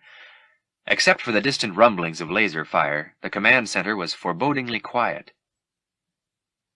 There were still rebel personnel on duty, including Princess Leia, who watched the images on the few still functioning console screens. She wanted to be certain that the last of the transport ships had slipped past the Imperial Armada and were approaching their rendezvous point in space. Han Solo rushed into the command center, dodging great sections of the ice ceiling that came plunging down at him. One great chunk was followed by an avalanche of ice that poured onto the floor near the entrance to the chamber. Undaunted, Han hurried to the control board where Leia stood beside C-3PO. "I heard the command center was hit." Han appeared concerned. "Are you all right?" The princess nodded. She was surprised to see him there where the danger was severest. "Come on," he urged before she could reply. "You've got to get to your ship." Leia looked exhausted. She had been standing at the console view screens for hours and had participated in dispatching rebel personnel to their posts. Taking her hand, Han led her from the chamber, with the protocol droid clacking after them. As they left, Leia gave one final order to the controller. "Give the evacuation code signal, and get to the transport." Then, as Leia, Han, and 3PO made their hasty exit from the command center, a voice blared from the public address speakers, echoing in the nearby deserted ice corridors. "Disengage! Disengage! Begin retreat action!" "Come on," Han urged, grimacing. "If you don't get there fast, your ship won't be able to take off." The walls quaked even more violently than before. Ice chunks continued to fall throughout the underground base as the three hurried toward the transport ships. They had nearly reached the hangar, where Leia's transport ship was waiting, ready for departure. But as they neared the corner, they found the entrance to the hangar completely blocked by ice and snow. Han knew they would have to find some other route to Leia's escape ship, and quickly. He began to lead them back down the corridor, careful to avoid falling ice, and snapped on his comlink as they hurried toward the ship. "Transport C-17, he yelled into the small microphone. "We're coming! Hold on!" They were close enough to the hangar to hear Leia's escape vessel preparing for liftoff from the rebel ice base.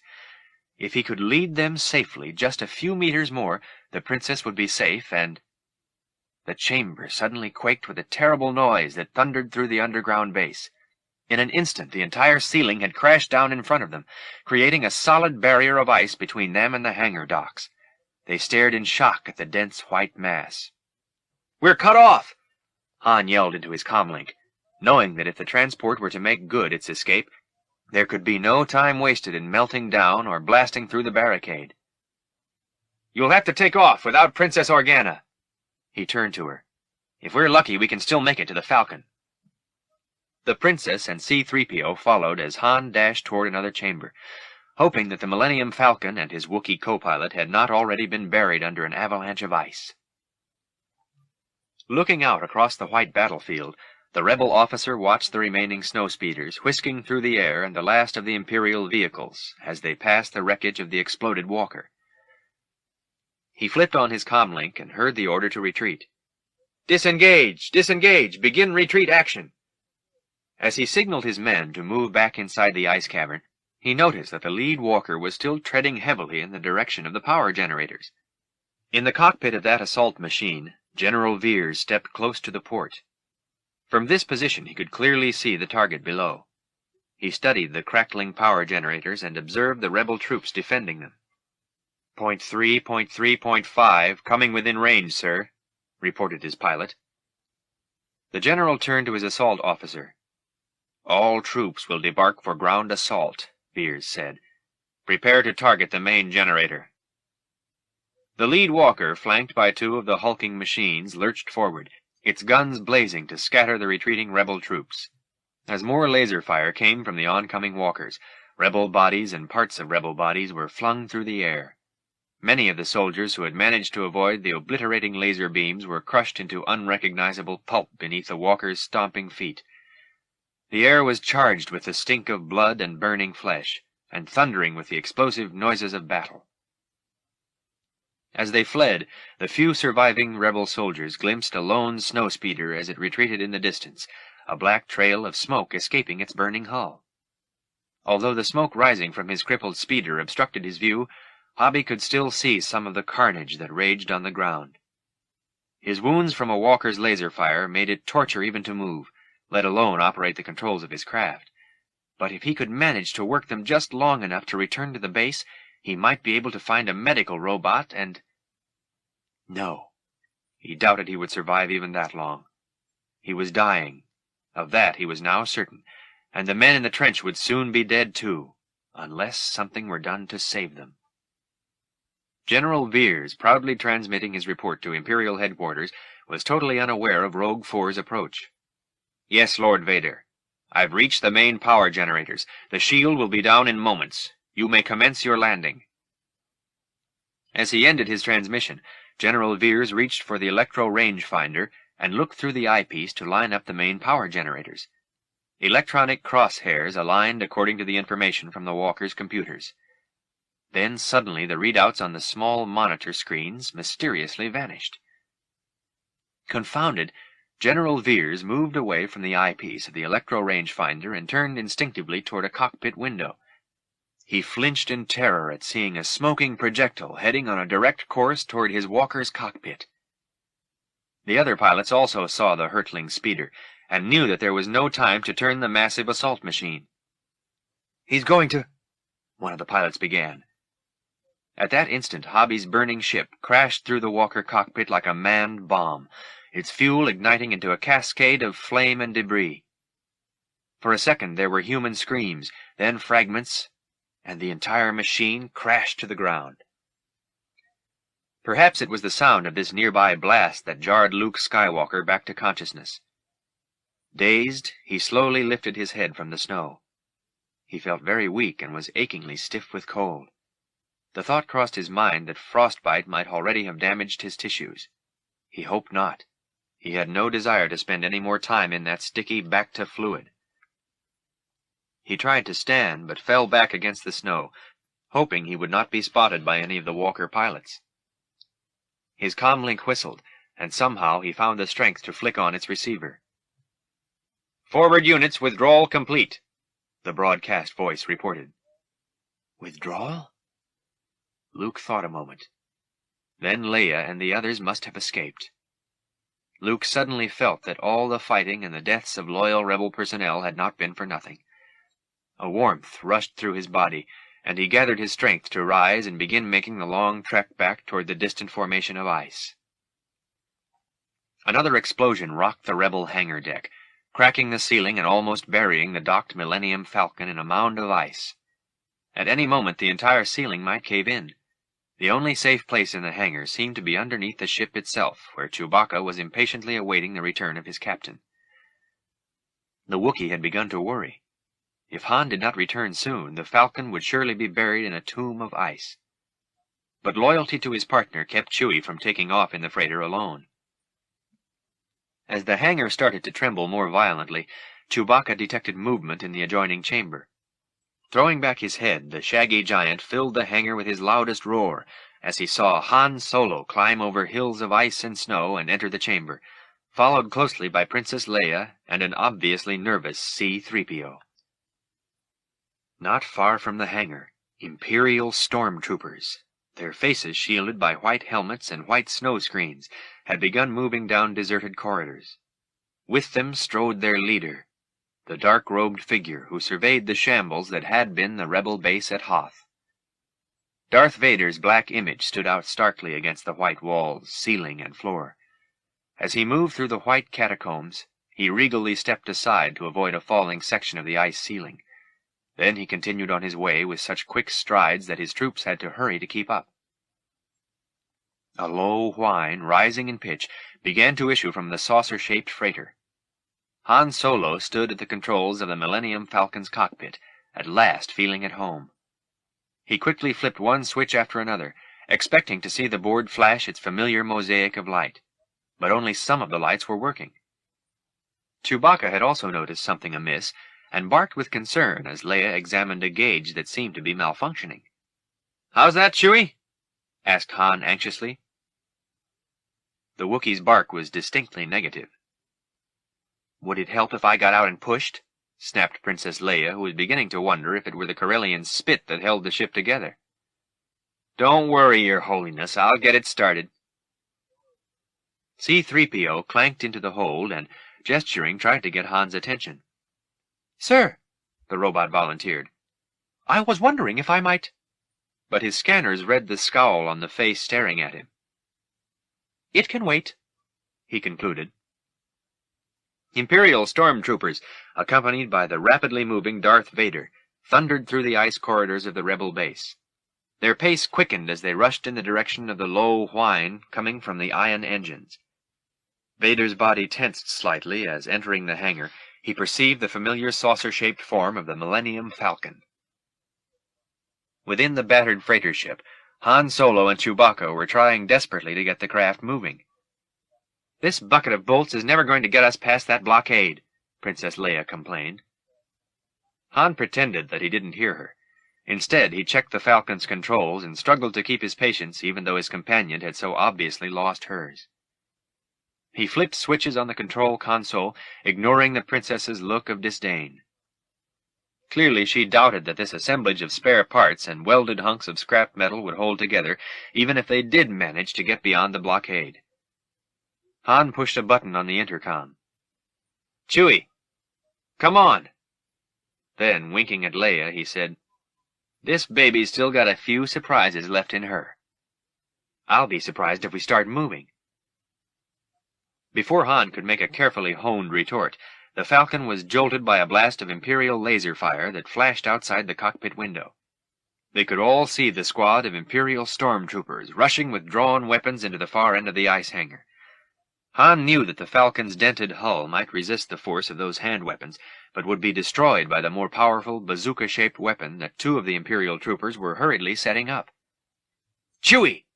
Han yelled as he quickly strapped himself into his pilot's chair. Meanwhile, a somewhat subdued young woman seated herself in the navigator's chair. Outside the Millennium Falcon, stormtroopers worked with military efficiency to set up their enormous gun. Behind them, the hangar doors began to open. One of the Falcon's powerful laser weapons appeared from the hull and swung about, aiming directly at the stormtroopers. Han moved urgently to block the Imperial soldiers' efforts. Without hesitation, he released a deadly blast from the powerful laser weapon he had aimed at the stormtroopers. The explosion scattered their armored bodies all over the hangar. Chewbacca dashed into the cockpit. "We'll just have to switch over," Han announced, "and hope for the best." The Wookiee hurled his hairy bulk into the co-pilot's seat as yet another laser blast erupted outside the window next to him. He yelled indignantly, then yanked back on the controls to bring the welcome roar of engine fire from deep inside the Falcon. The Corellian grinned at the princess, a gleeful "I-told-you-so" gleam in his eyes. "Someday," she said with mild disgust, "you're going to be wrong, and I just hope I'm there to see it." Han just smiled, then turned to his co-pilot. "Punch it!" he shouted. The huge freighter's engines roared, and everything behind the craft instantly melted into fiery exhaust billowing from its tailpiece. Chewbacca furiously worked the controls, watching out of the corner of his eyes the ice walls rushing past as the freighter blasted away. At the last moment, just before takeoff, Han caught a glimpse of additional stormtroopers running into the hangar. In their wake strode a foreboding giant clad entirely in black. Then there was only the blur and the beckoning of billions of stars. As the Millennium Falcon soared from the hangar, its flight was detected by Commander Luke Skywalker, who turned to smile at Wedge and his gunner. "At least Han got away." The three then trudged along to their waiting X-wing fighter ships. When they finally reached them, they shook hands and moved off toward their separate vehicles. "Good luck, Luke," Wedge said as they parted. "See you at the rendezvous." Luke waved and began to walk toward his X-wing. Standing there amid the mountains of ice and snow, he was overcome by a surge of loneliness. He felt desperately alone now that even Han was gone. Worse than that, Princess Leia was also somewhere else. She might just as well be an entire universe away. Then, out of nowhere, a familiar whistle greeted Luke. "R2!" he exclaimed. "Is that you?" Sitting snugly in the socket that had been installed for these helpful R2 units was the little barrel-shaped droid, his head peeking from the top of the ship. R2 had scanned the approaching figure and had whistled with relief when his computers informed him it was Luke. The young commander was equally relieved to re-encounter the robot that had accompanied him on so many of his previous adventures. As he climbed into the cockpit and seated himself behind the controls, Luke could hear the sound of Wedge's fighter roaring into the sky toward the rebel rendezvous point. "Activate the power and stop worrying. We'll soon be airborne," Luke said in response to R2's nervous beeping. His was the last rebel ship to abandon what had, for a very brief time, been a secret outpost in the revolution against the tyranny of the Empire. Darth Vader, a raven spectre, quickly strode through the ruins of the rebel ice fortress, forcing his accompanying men into a brisk jog to keep up. As they moved through the corridors, Admiral Piet rushed up to overtake his master. 17 ships destroyed, he reported to the Dark Lord. We don't know how many got away. Without turning his head, Vader snarled through his mask. The Millennium Falcon? Piet paused a moment before replying. He would have preferred to avoid that issue. Our tracking scanners are on it now, he responded a bit fearfully. Vader turned to face the Admiral, his towering figure looming over the frightened officer. Piet felt a chill course through his veins, and when the Dark Lord spoke again, his voice conveyed an image of the dreadful fate that would be inflicted if his commands were not executed. I want that ship, he hissed. The ice planet was rapidly shrinking to a point of dim light as the Millennium Falcon sped into space. Soon that planet seemed nothing more than one of the billions of light specks scattered throughout the black void. But the Falcon was not alone in its escape into deep space. Rather, it was followed by an Imperial fleet that included the Avenger Star Destroyer and a half-dozen TIE fighters. The fighters moved ahead of the huge, slow-moving destroyer and closed in on the fleeing Millennium Falcon. Chewbacca howled over the roar of the Falcon's engines. The ship was beginning to lurch with the buffeting flak blasted at it by the fighters. I know, I see them," Han shouted. It was taking everything he had to maintain control of the ship. "See what?" Leia asked. Han pointed out the window at 2 very bright objects. 2 more Star Destroyers, and they're heading right at us. "I'm glad you said there was going to be no problem," she commented with more than a touch of sarcasm, "or I'd be worried." The ship rocked under the steady fire from the TIE fighters, making it difficult for 3PO to maintain his balance as he returned to the cockpit. His metal skin bumped and banged against the walls as he approached Han. "Sir," he began tentatively, "I was wondering—" Han Solo shot him a threatening glance. "Either shut up or shut down," Han warned the robot, who immediately did the former. Still struggling with the controls to keep the Millennium Falcon on course, the pilot turned to the Wookiee. "Chewie, how's the deflector shield holding up?" The co-pilot adjusted an overhead switch and barked a reply that Solo interpreted as positive. "Good," said Han. "At sublight they may be faster, but we can still outmaneuver them. Hold on." Suddenly the Corellian shifted his ship's course. The 2 Imperial Star Destroyers had come almost within firing range of the Falcon as they loomed ahead. The pursuing TIE fighters and the Avenger were also dangerously close. Han felt he had no choice but to take the Falcon into a 90-degree dive. Leia and Chewbacca felt their stomachs leap into their throats as the Falcon executed its steep dive. Poor 3PO quickly had to alter his inner mechanisms if he wanted to remain on his metallic feet. Han realized that his crew might think he was some kind of lunatic star jockey, pushing his ship on this madman's course. But he had a strategy in mind. With the Falcon no longer between them, the 2 Star Destroyers were now on a direct collision course with the Avenger.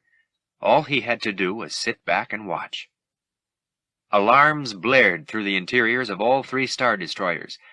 These ponderously massive ships could not respond quickly enough to such emergencies. Sluggishly, one of the destroyers began to move to the left in its effort to avoid collision with the Avenger. Unfortunately, as it veered, it brushed its companion ship, violently shaking up both spaceborne fortresses. The damaged destroyers began to drift through space, while the Avenger continued in pursuit of the Millennium Falcon and its obviously insane pilot. 2 down, Han thought. But there was still a quartet of TIE fighters tailing the Falcon, blasting at its stern with full laser fire.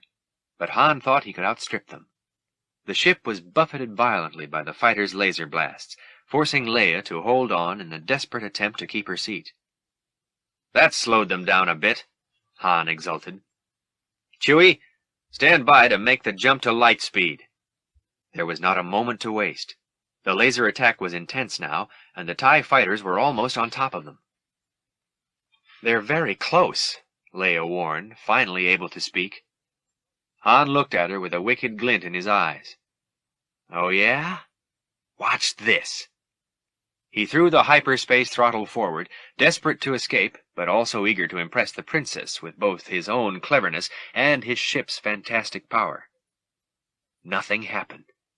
The stars that should by then have been mere blurs of light were still. Something was definitely wrong. Watch what? Leia asked impatiently. Instead of responding, Han worked the lightspeed controls a second time. Again, nothing. I think we're in trouble, he muttered. His throat tightened. He knew trouble was a gross understatement. If I may say so, sir, 3PO volunteered. I noticed earlier that the entire main paralight system seemed to have been damaged. Chewbacca threw back his head and let out a loud and miserable wail. We're in trouble, Han repeated. All around them, the laser attack had increased violently. The Millennium Falcon could only continue at its maximum sublight velocity as it moved deeper into space, closely followed by a swarm of TIE fighters and one gigantic Imperial Star Destroyer. Chapter 7. The double sets of wings on Luke Skywalker's X-Wing fighter were pulled together to form one wing as the small, sleek craft streaked away from the planet of snow and ice. During his flight, the young commander had time to reflect on the events of the past few days. He now had time to ponder the enigmatic words of the ghostly Ben Kenobi and think about his friendship with Han Solo, and also consider his tenuous relationship with Leia Organa. As he thought of the people he cared most about, he arrived at a sudden decision. Gazing back one last time at the small, icy planet, he told himself there was no longer any turning back. Luke flipped a number of switches on his control board and took the X-Wing into a steep turn. He watched the heavens shift as he rocketed off in a new direction, flying at top velocity. He was bringing his craft back onto an even course when R2, still snug in his specially designed socket, began to whistle and beep. The miniature computer installed in Luke's ship for translating the droid's language flashed the small droid's message onto a control panel view screen. There's nothing wrong, R2, Luke replied after reading the translation. I'm just setting a new course. The small droid beeped excitedly, and Luke turned to read the updated printout on the view screen. No, Luke replied. We're not going to regroup with the others. This news startled R2, who immediately emitted a series of galvanic noises. We're going to the Dagobah system, answered Luke. Again the robot beeped, calculating the amount of fuel carried by the X-Wing. We have enough power. R2 gave vent to a longer, sing-song series of toots and whistles. They don't need us there, Luke said to the droid's question about the planned rebel rendezvous. R2 then gently beeped a reminder about Princess Leia's order. Exasperated, the young pilot exclaimed, I'm countermanding that order. Now be still. The little droid fell silent.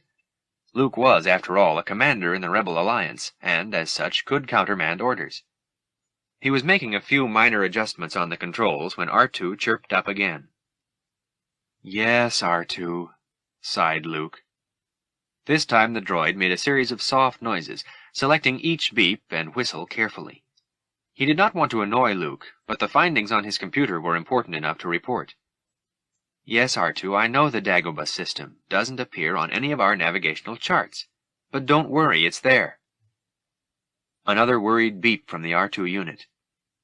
I'm very sure, the youth said, trying to reassure his mechanical companion. Trust me. Whether or not R2 did trust the human being at the X-Wing's controls, he only vented a meek little sigh.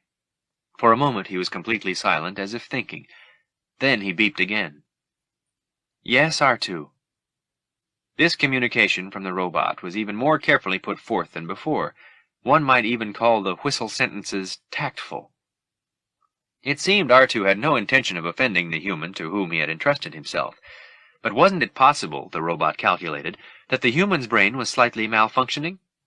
After all, he had lain a long time in the snowdrifts of Hoth. Or another possibility computed by R2, perhaps the Wampa ice creature had struck him more seriously than 21B had diagnosed. "No," Luke answered. "No headache. I feel fine. Why?" R2's chirp was coyly innocent. "No dizziness, no drowsiness. Even the scars are gone." The next whistle rose questioningly in pitch. "No, that's all right, R2. I'd rather keep it on manual control for a while." Then the stout robot delivered a final whimper that sounded to Luke like a noise of defeat. Luke was amused by the droid's concern for his health. "Trust me, R2," Luke said with a gentle smile. "I know where I'm going, and I'll get us there safely. It's not far." Han Solo was desperate now. The Falcon had still not been able to shrug off the 4 TIE fighters or the enormous Star Destroyer that pursued it. Solo raced down to the ship's hold and began to work frantically on repairing the malfunctioning hyperdrive unit. It was all but impossible to carry out the delicate repair work necessary while the Falcon shook with each blast of flak from the fighters. Han snapped orders at his co-pilot, who checked the mechanisms as he was commanded. "Horizontal booster." The Wookiee barked. It looked fine to him. "Alluvial damper." Another bark. That was also in place. "Chewie, get me the hydro spanners." Chewbacca rushed over to the pit with the tools. Han grabbed the spanners, then paused and looked at his faithful Wookiee friend. "I don't know how we're going to get out of this one," he confided. Just then a resounding thump hit the Falcon's side, making the ship pitch and turn radically. Chewbacca barked anxiously. Han braced himself at the impact. The hydro spanners flew from his hand. When he managed to regain his balance, he shouted at Chewbacca over the noise. "That was no laser blast! Something hit us!" "Han! Han!" Princess Leia called to him from the cockpit. She was frantic. "Get up here!" Like a shot, he lurched out of the hole and raced back to the cockpit with Chewbacca. They were stunned by what they saw through the windows. Asteroids! Enormous chunks of flying rock hurtled through space as far as they could see, as if those damn Imperial pursuit ships weren't trouble enough. Han instantly returned to his pilot's seat, once more taking over the Falcon's controls. His co-pilot settled himself back into his own seat, just as a particularly large asteroid sped by the prow of the ship. Han felt he had to stay as calm as possible, otherwise they might not last more than a few moments. "Chewie," he ordered. "Set 271. Leia gasped. She knew what Han's order meant and was stunned by so reckless a plan. "You're not thinking of heading into the asteroid field?" she asked, hoping she had misunderstood his command. "Don't worry. They won't follow us through this," he shouted with glee. "If I might remind you, sir," 3PO offered, trying to be a rational influence, "the probability of successfully navigating through an asteroid field is approximately 2,467 to 1. No one seemed to hear him. Princess Leia scowled. "You don't have to do this to impress me," she said as the Falcon was pummeled hard by another asteroid. Han was enjoying himself enormously and chose to ignore her insinuations. "Hang on, sweetheart," he laughed, grasping the controls more tightly. "We're going to do some flying." Leia winced and, resigned, buckled herself firmly into her seat. C-3PO, still muttering calculations, shut down his synthesized human voice when the Wookiee turned and growled at him. But Han concentrated only on carrying out his plan. He knew it would work. It had to. There was no other choice. Flying more on instinct than on instruments, he steered his ship through the relentless rain of stone. Glancing quickly at his scanner screens, he saw that the TIE fighters and the Avengers had not yet abandoned the chase. It would be an Imperial funeral, he thought, as he maneuvered the Falcon through the asteroid hail. He looked at another view screen and smiled as it showed a collision between an asteroid and a TIE fighter. The explosion registered on the screen with a burst of light. No survivors in that one, Han thought. The TIE fighter pilots chasing the Falcon were among the best in the Empire, but they couldn't compete with Han Solo. Either they weren't good enough, or they weren't crazy enough. Only a lunatic would have plunged his ship into a suicidal journey through these asteroids. Crazy or not, these pilots had no choice but to follow in hot pursuit. They undoubtedly would be better off perishing in this bombardment of rocks than reporting failure to their dark master. The greatest of all the Imperial Star Destroyers regally moved out of Hoth's orbit. It was flanked by 2 other Star Destroyers, and the entire group was accompanied by a protective squadron of smaller warships. In the central destroyer, Admiral Piet stood outside Darth Vader's private meditation chamber. The upper jaw slowly opened until Piet was able to glimpse his robed master standing in the shadows. "My lord," Piet said with reverence. "Come in, Admiral." Admiral Piet felt great awe as he stepped into the dimly lit room and approached the Dark Lord of the Sith. His master stood silhouetted so that Piet could just barely make out the lines of a set of mechanical appendages as they retracted a respirator tube from Vader's head. He shuddered when he realized that he might be the first ever to have seen his master unmasked. The sight was horrifying. Vader, his back turned to Piet, was entirely clothed in black, but above his studded black neckband gleamed his naked head. Though the Admiral tried to avert his eyes, morbid fascination forced him to look at that hairless, skull-like head. It was covered with a maze of thick scar tissue that twisted around against Vader's corpse-pale skin. The thought crossed Piet's mind that there might be a heavy price for viewing what no one else had seen. Just then the robot hands grasped the black helmet and gently lowered it over the Dark Lord's head. His helmet back in place, Darth Vader turned to hear his Admiral's report. "Our pursuit ships have sighted the Millennium Falcon, my lord. It has entered an asteroid field." "Asteroids don't concern me, Admiral," Vader said as he slowly clenched his fist. "I want that ship, not excuses. How long until you will have Skywalker and the others in the Millennium Falcon?" "Soon, Lord Vader," the Admiral answered, trembling in fear. "Yes, Admiral," Darth Vader said slowly. "Soon." 2 gigantic asteroids hurtled toward the Millennium Falcon. Its pilot quickly made a daring banking maneuver that brought it scurrying out of the path of those 2 asteroids, nearly to collide with a third. As the Falcon darted in and out of the asteroid field, it was followed closely by 3 Imperial TIE fighters that veered through the rocks in hot pursuit. Suddenly one of the 3 was fatally scraped by a shapeless chunk of rock and spun off in another direction, hopelessly out of control. The other 2 TIE fighters continued their chase, accompanied by the Star Destroyer Avenger, which was blasting speeding asteroids in its path. Han Solo glimpsed the pursuing ships through the windows of his cockpit as he spun his craft around, speeding under yet another oncoming asteroid, then bringing the freighter back to its right side up position. But the Millennium Falcon was not yet out of danger. Asteroids were still streaking past the freighter. A small one bounced off the ship with a loud reverberating clang, terrifying Chewbacca and causing C-3PO to cover his eye lenses with a bronzed hand. Han glanced at Leia and saw that she was sitting stone-faced as she stared at the swarm of asteroids. It looked to him as if she wished she were thousands of miles away. "Well," he remarked, "you said you wanted to be around when I was wrong." She didn't look at him. "I take it back." "That Star Destroyer is slowing down," Han announced, checking his computer readings. "Good," she replied shortly. The view outside the cockpit was still thick with racing asteroids. "We're going to get pulverized if we stay out here much longer," he observed. "I'm against that," Leia remarked dryly. "We've got to get out of this shower." "That makes sense." "I'm going to get in closer to one of the big ones," Han added. That did not make sense. "Closer?" 3PO exclaimed, throwing up his metal arms. His artificial brain could scarcely register what his auditory sensors had just perceived. "Closer," Leia repeated in disbelief.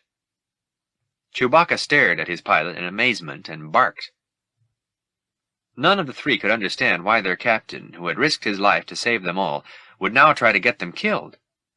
Making a few simple adjustments on the cockpit controls, Han swerved the Millennium Falcon between a few large asteroids, then aimed the craft directly at one the size of a moon.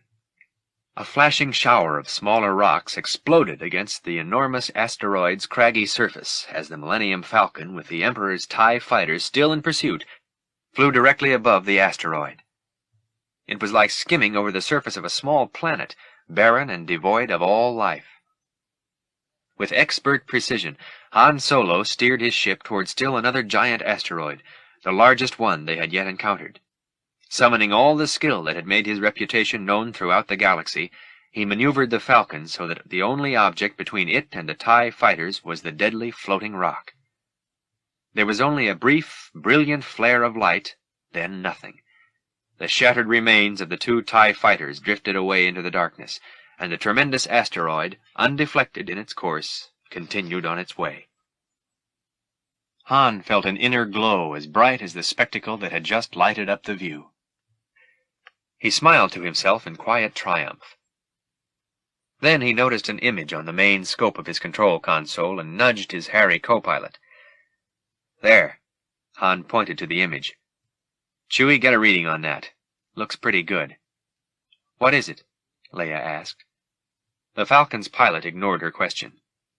That should do nicely, he said. As they flew near the asteroid's surface, Han looked down at the craggy terrain, his eye caught by a shadowy area that looked like a crater of mammoth proportions. He lowered the Falcon to surface level and flew it directly into the crater, its bowl-like wall suddenly rising up around his ship. And still 2 TIE fighters chased after him, firing their laser cannons and attempting to mimic his every maneuver. Han Solo knew he had to be trickier and more daring if he was to lose the deadly pursuit ships. Spotting a narrow chasm through his windscreen, he banked the Millennium Falcon to one side. The ship soared sideways through the high-walled, rocky trench. Unexpectedly, the 2 TIE fighters followed. One of them even sparked as it grazed the walls with its metal hull. Twisting, banking, and turning his ship, Han pressed through the narrow gorge. From behind, the black sky flared as the 2 TIE fighters crashed against one another, then exploded against the rocky ground. Han reduced his speed. He still wasn't safe from the Imperial hunters.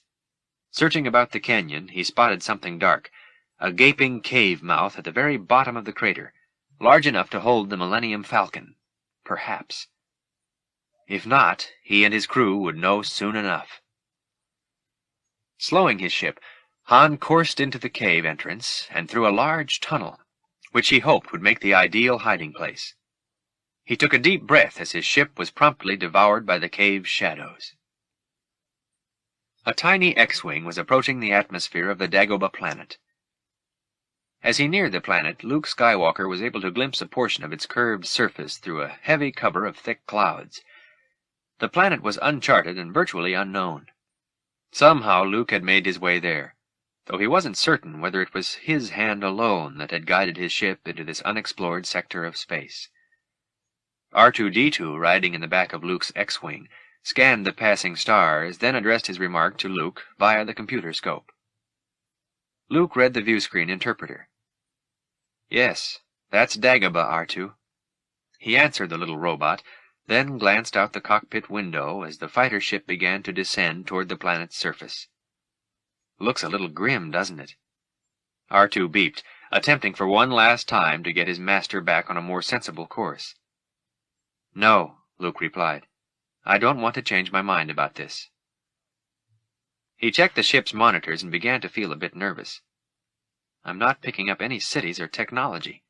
Massive life form readings, though. There's something alive down there. R2 was worried, too, and that was translated as an apprehensive inquiry. Yes, I'm sure it's perfectly safe for droids. Will you take it easy? Luke was beginning to get annoyed. We'll just have to see what happens. He heard a pathetic electronic whimper from the rear of the cockpit. Don't worry! The X-wing sailed through the twilight halo, separating pitch-black space from the planet's surface. Luke took a deep breath, then plunged his craft into the white blanket of mists. He couldn't see a thing. His vision was entirely obstructed by the dense whiteness pressing against the canopy windows of his ship. His only choice was to control his X-Wing solely by instruments. But the scopes weren't registering anything, even as Luke flew ever nearer to the planet. Desperately he worked his controls, no longer able to discern even so much as his altitude. When an alarm began to buzz, R2 joined its clarion call with his own frantic series of whistles and beeps. I know, Luke shouted, still fighting the controls of his ship. All the scopes are dead. I can't see a thing. Hang on. I'm going to start the landing cycle. Let's just hope there's something underneath us.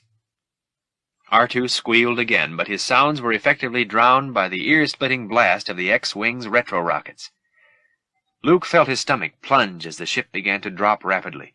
He braced against his pilot's seat, steeling himself for any possible impact.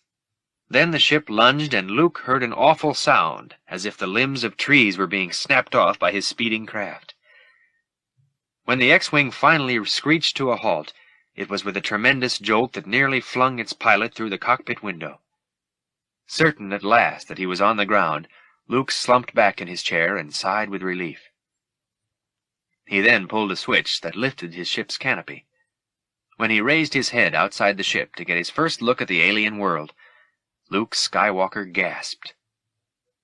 The X-Wing was completely surrounded by mists, its bright landing lights not illuminating more than a few feet in front of it. Luke's eyes gradually began to grow accustomed to the gloom all around him, so that he could just barely see the twisted trunks and roots of grotesque-looking trees. He pulled himself out of the cockpit as R2 detached his stout body from its cubbyhole plug. R2, Luke said, you stay put while I look around. The enormous gray trees had gnarled and intertwining roots that rose far above Luke before they joined to form trunks. He tilted back his head and could see the branches high above that seemed to form a canopy with the low-hanging clouds. Luke cautiously climbed out onto the long nose of his ship and saw that he had crash-landed in a small, fog-shrouded body of water. R2 emitted a short beep. Then there was a loud splash, followed by silence. Luke turned just in time to glimpse the droid's domed topside as it disappeared beneath the water's foggy surface. R2! R2! Luke called. He kneeled down on the smooth hull of the ship and leaned forward, anxiously searching for his mechanical friend. But the black waters were serene, revealing not a sign of the little R2 unit. Luke could not tell how deep this still, murky pond might be, but it looked extremely deep. He was suddenly gripped by the realization that he might never see his droid friend again. Just then, a tiny periscope broke through the surface of the water, and Luke could hear a faint, gurgling beep. What a relief, Luke thought, as he watched the periscope make its way toward shore. He ran along the nose of his X-Wing fighter, and when the shoreline was less than 3 meters away, the young commander jumped into the water and scrambled up the shore. He looked back and saw that R2 was still making his way toward the beach. "Hurry, R2!" Luke shouted. Whatever it was that suddenly moved through the water behind R2 moved too quickly and was too obscured by the mist for Luke to clearly identify it. All he could see was a massive, dark form. This creature rose up for a moment, then dove beneath the surface, making a loud bang against the little droid's metal hull. Luke heard the robot's pathetic electronic scream for help, then nothing. Luke stood there, horror-struck, as he continued to stare at the black waters, still as death itself. As he watched, a few telltale bubbles began to erupt at the surface. Luke's heart began to pound in fear as he realized he was standing too near the pool, but before he could move, the runt-sized robot was spit out by the thing lurking beneath the black surface. R2 made a graceful arc through the air and came crashing down onto a soft patch of gray moss. "R2!" Luke yelled, running to him. "Are you okay?" Luke was grateful that the shadowy swamp lurker apparently found metal droids neither palatable nor digestible. Feebly, the robot replied with a series of faint whistles and beeps. "If you're saying coming here was a bad idea, I'm beginning to agree with you," Luke admitted, looking around at their dismal surroundings. At least, he thought, there was human companionship on the ice world. Here, except for R2, There seemed to be nothing but this murky bog, and creatures as yet unseen that might lurk in the falling darkness. Dusk was quickly approaching. Luke shivered in the thickening fog that closed in on him like something alive. He helped R2-D2 back onto his feet, then wiped away the swamp muck that covered the droid's cylindrical body. As he worked, Luke heard eerie and inhuman cries that emanated from the distant jungle and shuddered as he imagined the beasts that might be making them. By the time he finished cleaning off R2, Luke observed that the sky had grown noticeably darker. Shadows loomed ominously all around him, and the distant cries didn't seem quite so far away anymore. He and R2 glanced around at the spooky swamp jungle surrounding them, then huddled a bit closer. Suddenly, Luke noticed a pair of tiny but vicious eyes winking at them through the shadowy underbrush, then vanishing with a scutter of diminutive feet. He hesitated to doubt the advice of Ben Kenobi, but now he was beginning to wonder if that robed specter had somehow made a mistake leading him to this planet with its mysterious Jedi teacher. He looked over at his X-wing and groaned when he saw that the entire bottom section was completely submerged in the dark waters. How are we going to get that thing flying again? The whole set of circumstances seemed hopeless, and somewhat ridiculous. "What are we doing here?" he moaned. It was beyond the computerized abilities of R2 to provide an answer for either of those questions, but he made a little comforting beep anyway. "It's like part of a dream," Luke said. He shook his head, feeling cold and frightened. Or maybe I'm going crazy. At least, he knew for certain, he couldn't have gotten himself into a crazier situation. Chapter 8. Darth Vader looked like a great silent god as he stood on the main control deck of his mammoth star destroyer. He was staring through the large rectangular window above the deck at the raging field of asteroids that was pelting his ship as it glided through space. Hundreds of rocks streaked past the windows. Some collided with one another and exploded in brilliant displays of vivid light. As Vader watched, one of his smaller ships disintegrated under the impact of an enormous asteroid. Seemingly unmoved, he turned to look at a series of 20 holographic images. These 20 holograms recreated in 3 dimensions the features of 20 Imperial battleship commanders. The image of the commander whose ship had just been obliterated was fading rapidly, almost as quickly as the glowing particles of his exploded ship were being flung to oblivion.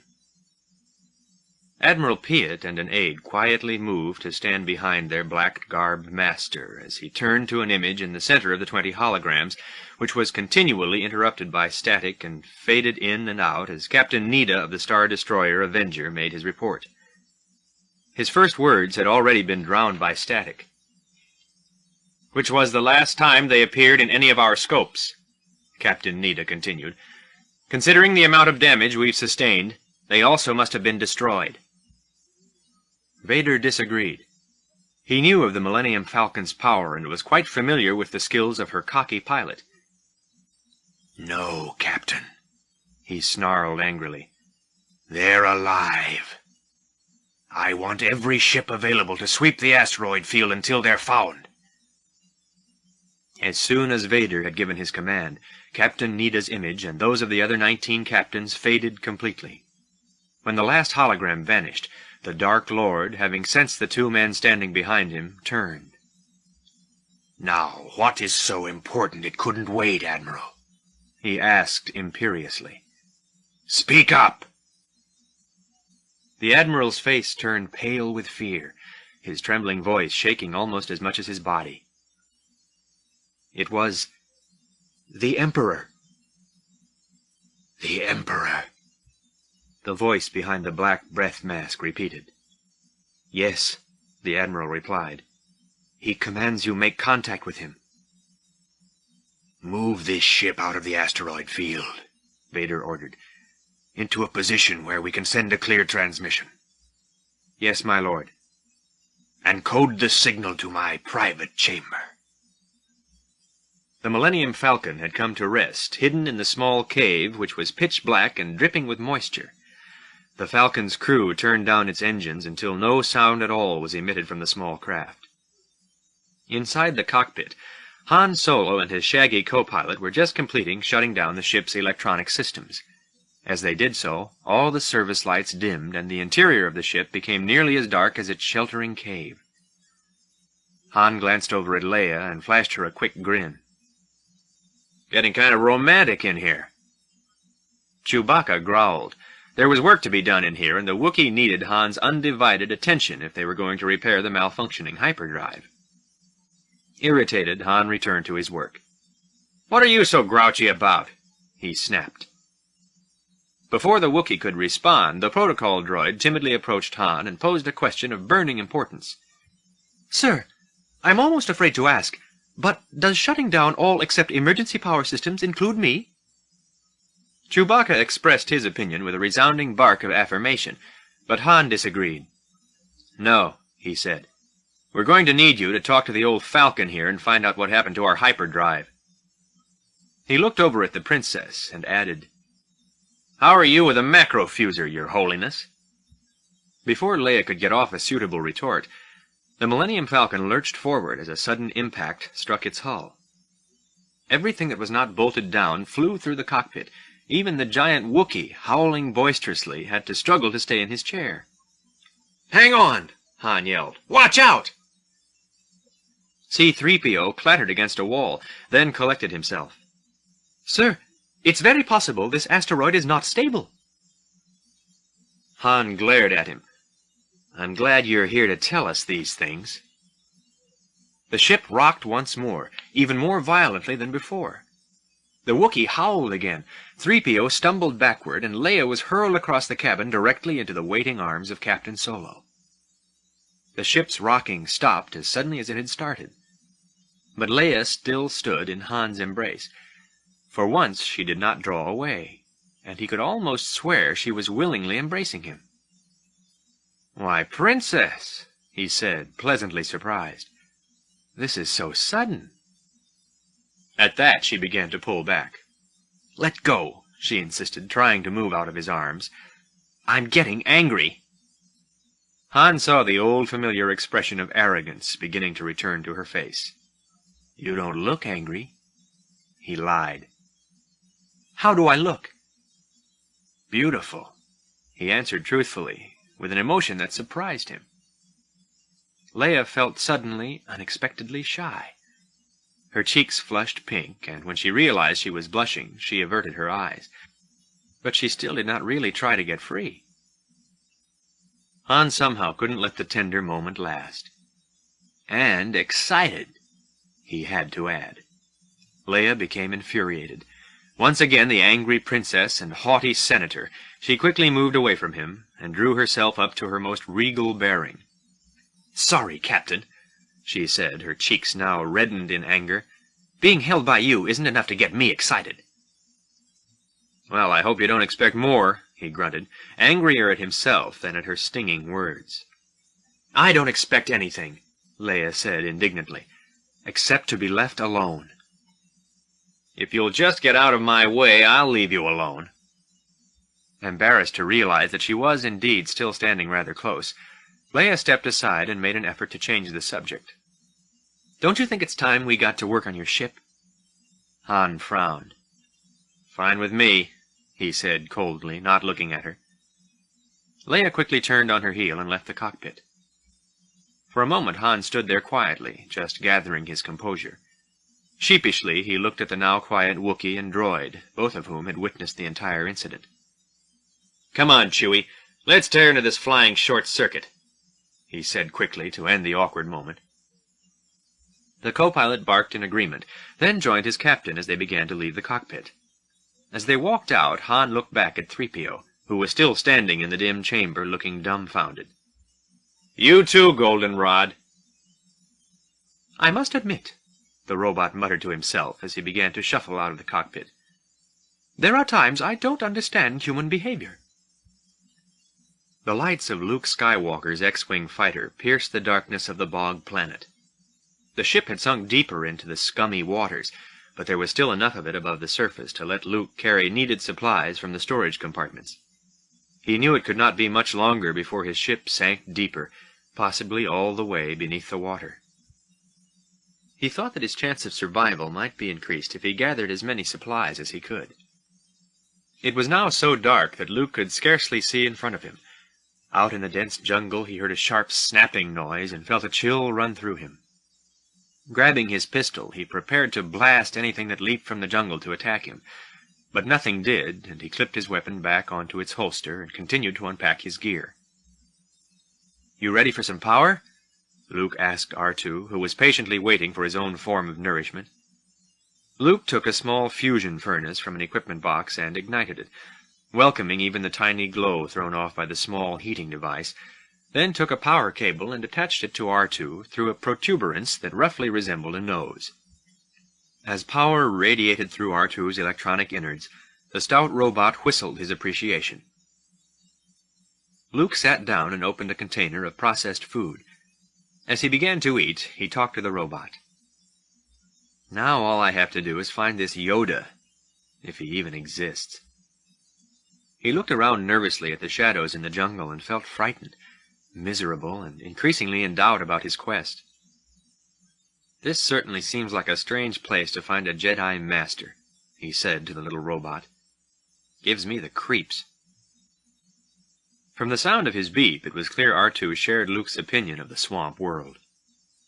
"Although," Luke continued as he reluctantly tasted more of the food, "there's something familiar about this place.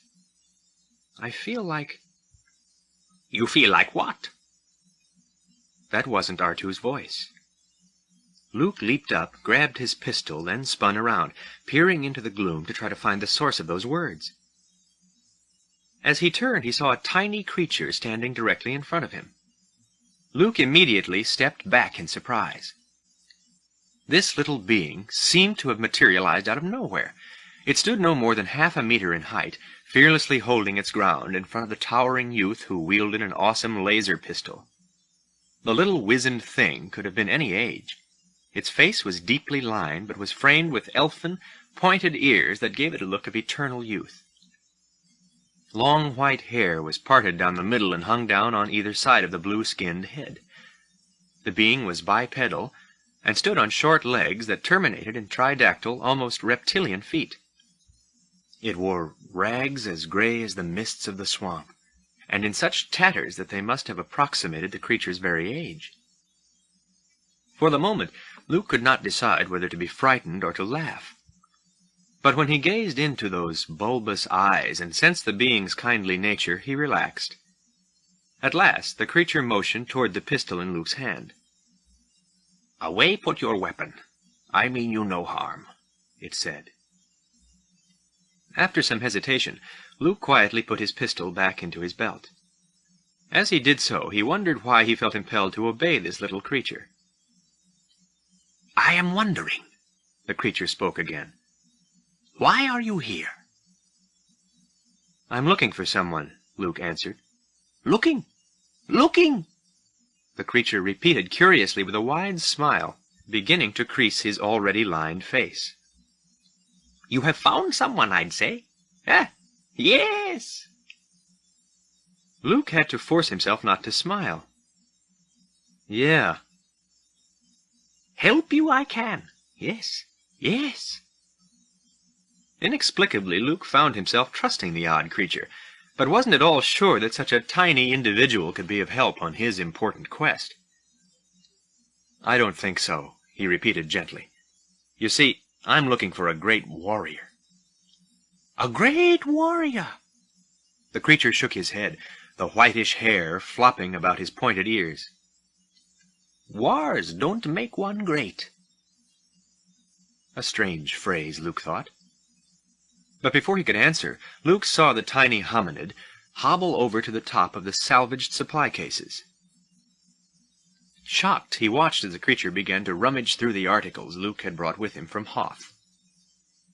"Get away from there," he said, surprised at this sudden strange behavior.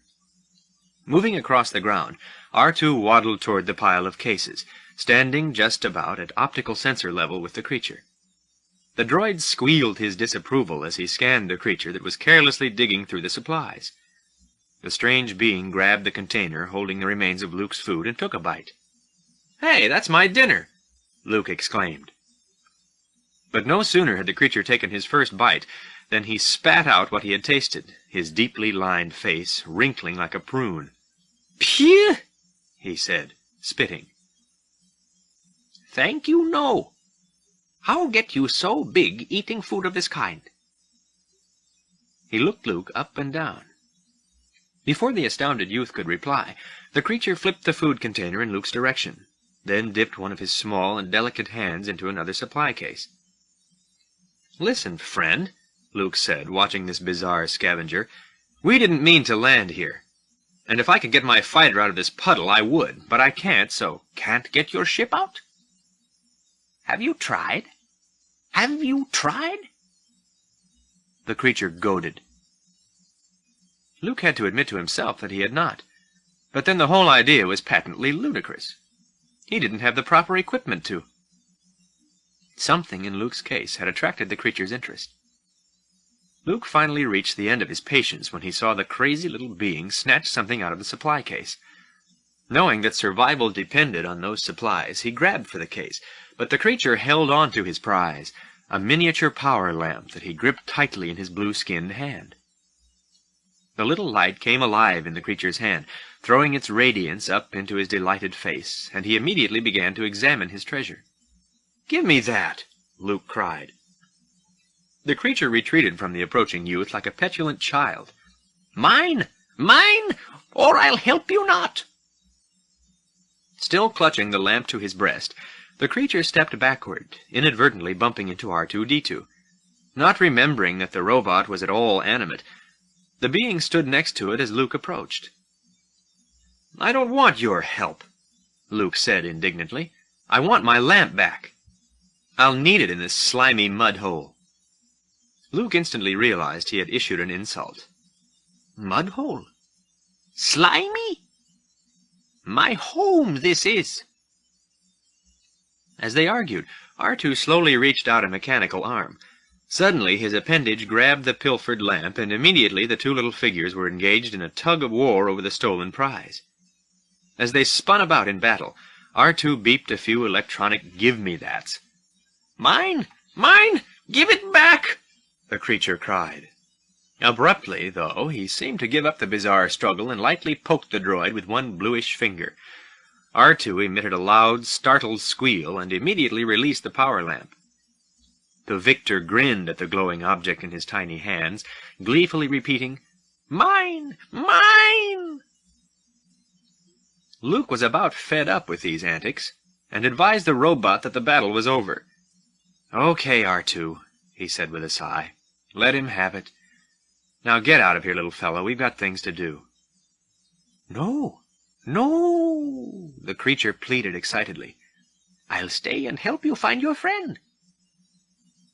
"I'm not looking for a friend," Luke said.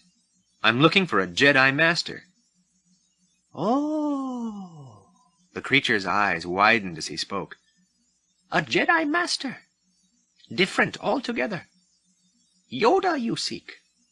Yoda." Mention of that name surprised Luke, but he felt skeptical. How could an elf like this know anything about a great teacher of the Jedi Knights? "You know him?" "Of course, yes," the creature said proudly. "I'll take you to him. But first we must eat. Good food. Come, come." With that, the creature scurried out of Luke's camp and into the shadows of the swamp. The tiny power lamp he carried was gradually dimming in the distance as Luke stood, feeling baffled. At first he had no intention of pursuing the creature, but all at once he found himself diving into the fog after him. As Luke started off into the jungle, he heard R2 whistling and beeping as if he would blow his circuits. Luke turned around to see the little droid standing forlornly next to the miniature fission furnace. "You'd better stay here and watch over the camp," Luke instructed the robot. But R2 only intensified his noisy output, running through the entire gamut of his electronic articulations. "R2, now settle down," Luke called as he ran into the jungle. "I can take care of myself. I'll be safe, okay?" R2's electronic grumblings grew fainter as Luke hurried to catch up with the little guide. I must really be out of my mind, Luke thought, following this weird being into who knows what. But the creature had mentioned Yoda's name, and Luke felt compelled to accept any help he could get to find the Jedi Master. He stumbled in the dark over thick weeds and twisting roots as he pursued the flickering light ahead. The creature was chattering gaily as he led the way through the swamp. "Heh, safe. Nah, quite safe. Yes, of course." Then, in his odd little way, this mysterious being started to laugh. 2 Imperial cruisers slowly moved across the surface of the giant asteroid. The Millennium Falcon had to be hidden somewhere within. But where? As the ships skimmed the surface of the asteroid, they dropped bombs on its pockmarked terrain, trying to scare out the freighter. The shock waves from the explosives violently shook the spheroid, but still there was no sign of the Falcon. As it drifted above the asteroid, one of the Imperial Star Destroyers cast an eclipsing shadow across the tunnel entrance. Yet the ship's scanners failed to notice the curious hole in the bowl-like wall. Within that hole, in a winding tunnel not detected by the minions of the powerful Empire, sat the freighter. It rattled and vibrated with every explosion that pounded the surface above. Inside, Chewbacca worked feverishly to repair the complex power train. He had scrambled into an overhead compartment to get at the wires that operated the hyperdrive system. But when he felt the first of the explosions, he popped his head out through the mass of wires and gave out a worried yelp. Princess Leia, who was welding a damaged valve, stopped her work and looked up. The bomb sounded very close. C-3PO glanced up at Leia and nervously tilted his head. "Oh my," he said. "They've found us." Everyone became quiet, as if fearing that the sound of their voices might somehow carry and betray their exact position. Again the ship was shaken by a blast, less intense than the last. "They're moving away," Leia said. Han saw through their tactic. "They're just trying to see if they can stir up something," he told her. "We're safe if we stay put." "Where have I heard that line before?" Leia said with an innocent air. Ignoring her sarcasm, Han moved past her as he went back to work. The passageway in the hold was so narrow that he couldn't avoid brushing against her as he passed by. Or could he? With mixed emotions, the princess watched him for a moment as he continued to work on his ship. And then she turned back to her welding. C-3PO ignored all this odd human behavior. He was too busy trying to communicate with the Falcon, trying to find out what was wrong with its hyperdrive. Standing at the central control panel, 3PO was making uncharacteristic whistle and beep sounds. A moment later, the control panel whistled back. "Where is R2 when I need him?" sighed the golden robot. The control panel's response had been difficult for him to interpret. "I don't know where your ship learned to communicate," 3PO announced to Han, "but its dialect leaves something to be desired. I believe, sir, it says the power coupling on the negative axis has been polarized. I'm afraid you'll have to replace it." "Of course I'll have to replace it," Han snapped, then called up to Chewbacca, who was peering from the ceiling compartment. "Replace it," he whispered. He noticed that Leia had finished her welding, but was having trouble re-engaging the valve, struggling with a lever that simply would not budge. He moved toward her and began offering to help, but she coldly turned her back to him and continued her battle with the valve. "Easy, your worship," he said. "Only trying to help." Still struggling with the lever, Leia asked quietly, "Would you please stop calling me that?" Han was surprised at the princess's simple tone. He had expected a stinging retort, or at best, a cold silence. But her words were missing the mocking tone that he was accustomed to hearing. Was she finally bringing their relentless battle of wills to an end? "Sure," he said gently. "You make things difficult sometimes," Leia said as she shyly glanced at him. He had to agree. "I do. I really do." But he added, "You could be a little nicer, too. Come on, admit it. Sometimes you think I'm all right." She let go of the lever and rubbed her sore hand. "Sometimes," she said with a little smile. "Maybe. Occasionally, when you aren't acting the scoundrel." "Scoundrel?"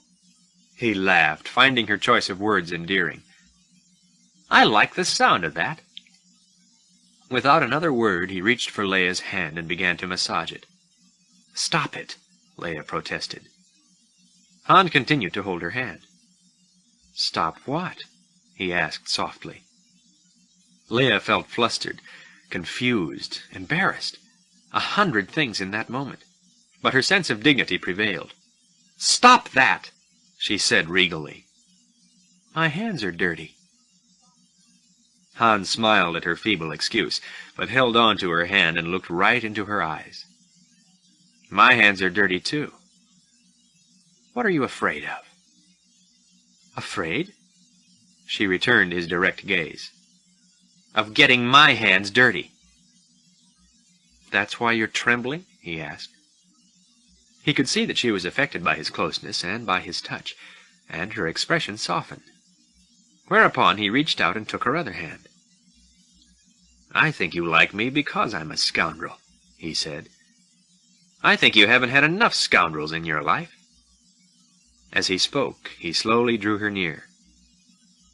Leia didn't resist his gentle pull. Now, as she looked at him, she thought he had never seemed more handsome, but she was still the princess. "I happen to like nice men," she chided in a whisper. "And I'm not nice?" Han asked, teasing. Chewbacca stuck his head out from the overhead compartment and watched the proceedings unnoticed. "Yes," she whispered, "but you—" Before she could finish, Han Solo drew her to him and felt her body tremble as he pressed his lips to hers. It seemed forever. It seemed an eternity to share between them, as he gently bent her body back. This time she didn't resist at all. When they parted, Leia needed a moment to catch her breath. She tried to regain her composure and work up a measure of indignation, but she found it difficult to talk. "Okay, hotshot," she began. But then she stopped and suddenly found herself kissing him, pulling him even closer than before. When their lips finally parted, Han held Leia in his arms as they looked at each other. For a long moment there was a peaceful kind of emotion between them. Then Leia began to draw away, her thoughts and feelings a turmoil. She averted her eyes and began to disengage herself from Han's embrace. In the next second she turned and rushed from the cabin. Han silently looked after her as she left the room. He then became acutely aware of the very curious Wookiee whose head was poking from the ceiling. "Okay, Chewie," he bellowed. "Give me a hand with this valve." The fog, dispersed by a torrent of rain, snaked around the swamp in diaphanous swirls. Scooting along amid the pounding rain was a single R2 droid looking for his master. R2-D2's sensing devices were busily sending impulses to his electronic nerve ends. At the slightest sound, his auditory systems reacted, perhaps overreacted, and sent information to the robot's nervous computer brain. It was too wet for R2 in this murky jungle. He aimed his optical sensors in the direction of a strange little mud house on the edge of a dark lake. The robot, overtaken by an almost human perception of loneliness, moved closer to the window of the tiny abode. R2 extended his utility feet toward the window and peeked inside. He hoped no one inside noticed the slight shiver of his barrel-shaped form or heard his nervous little electronic whimper. Somehow Luke Skywalker managed to squeeze inside the miniature house, where everything within was perfectly scaled to its tiny resident. Luke sat cross-legged on the dried mud floor in the living room, careful not to bang his skull against the low ceiling. There was a table in front of him, and he could see a few containers holding what appeared to be handwritten scrolls. The wrinkle-faced creature was in his kitchen, next to the living room, busily concocting an incredible meal. From where Luke sat, he could see the little cook stirring steaming pots, chopping this, shredding that, scattering herbs all over, and scurrying back and forth to put platters on the table in front of the youth. Fascinated as he was by this bustling activity, Luke was growing very impatient. As the creature made one of his frantic runs into the living room area, Luke reminded his host, "I told you, I'm not hungry." "Patience," the creature said as he scuttled back into the steamy kitchen. "It's time to eat." Luke tried to be polite. "Look," he said, "it smells good. I'm sure it's delicious. But I don't know why we can't see Yoda now." "It's the Jedi's time to eat too," the creature answered. But Luke was eager to be on his way. "Will it take long to get there? How far is he?" "Not far, not far. Be patient. Soon you will see him." "Why wish you become a Jedi?" "Because of my father, I guess," Luke answered, as he reflected that he never really knew his father that well. In truth, his deepest kinship with his father was through the lightsaber Ben had entrusted to him. Luke noticed the curious look in the creature's eyes as he mentioned his father. "Oh, your father," the being said, sitting down to begin his vast meal. "A powerful Jedi was he. Powerful Jedi." The youth wondered if the creature were mocking him. "How could you know my father?" he asked a little angrily. "You don't even know who I am."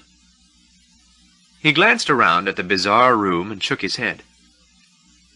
"I don't know what I'm doing here." Then he noticed that the creature had turned away from him and was talking to a corner of the room. This really is the final straw, Luke thought. Now this impossible creature is talking to thin air. "No good is this," the creature was saying irritably. "This will not do. I cannot teach him. The boy has no patience." Luke's head spun in the direction the creature was facing. Cannot teach? No patience. Bewildered, he still saw no one there. Then the truth of the situation gradually became as plain to him as the deep lines on the little creature's face. Already he was being tested, and by none other than Yoda himself. From the empty corner of the room, Luke heard the gentle, wise voice of Ben Kenobi responding to Yoda. "He will learn patience," Ben said. "Much anger in him," the dwarfish Jedi teacher persisted, "like in his father." "We've discussed this before," Kenobi said. Luke could no longer wait. "I can be a Jedi," he interrupted. It meant more than anything else to him to become a part of the noble band that had championed the causes of justice and peace. "I'm ready. Ben! Ben!" The youth called to his invisible mentor, looking about the room in hopes of finding him. But all he saw was Yoda sitting across from him at the table. "Ready, are you?" the skeptical Yoda asked.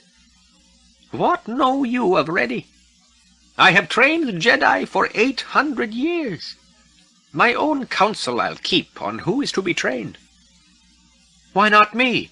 Luke asked, insulted by Yoda's insinuation. "To become a Jedi," Yoda said gravely, "takes the deepest commitment, the most serious mind." "He can do it," Ben's voice said in defense of the youth.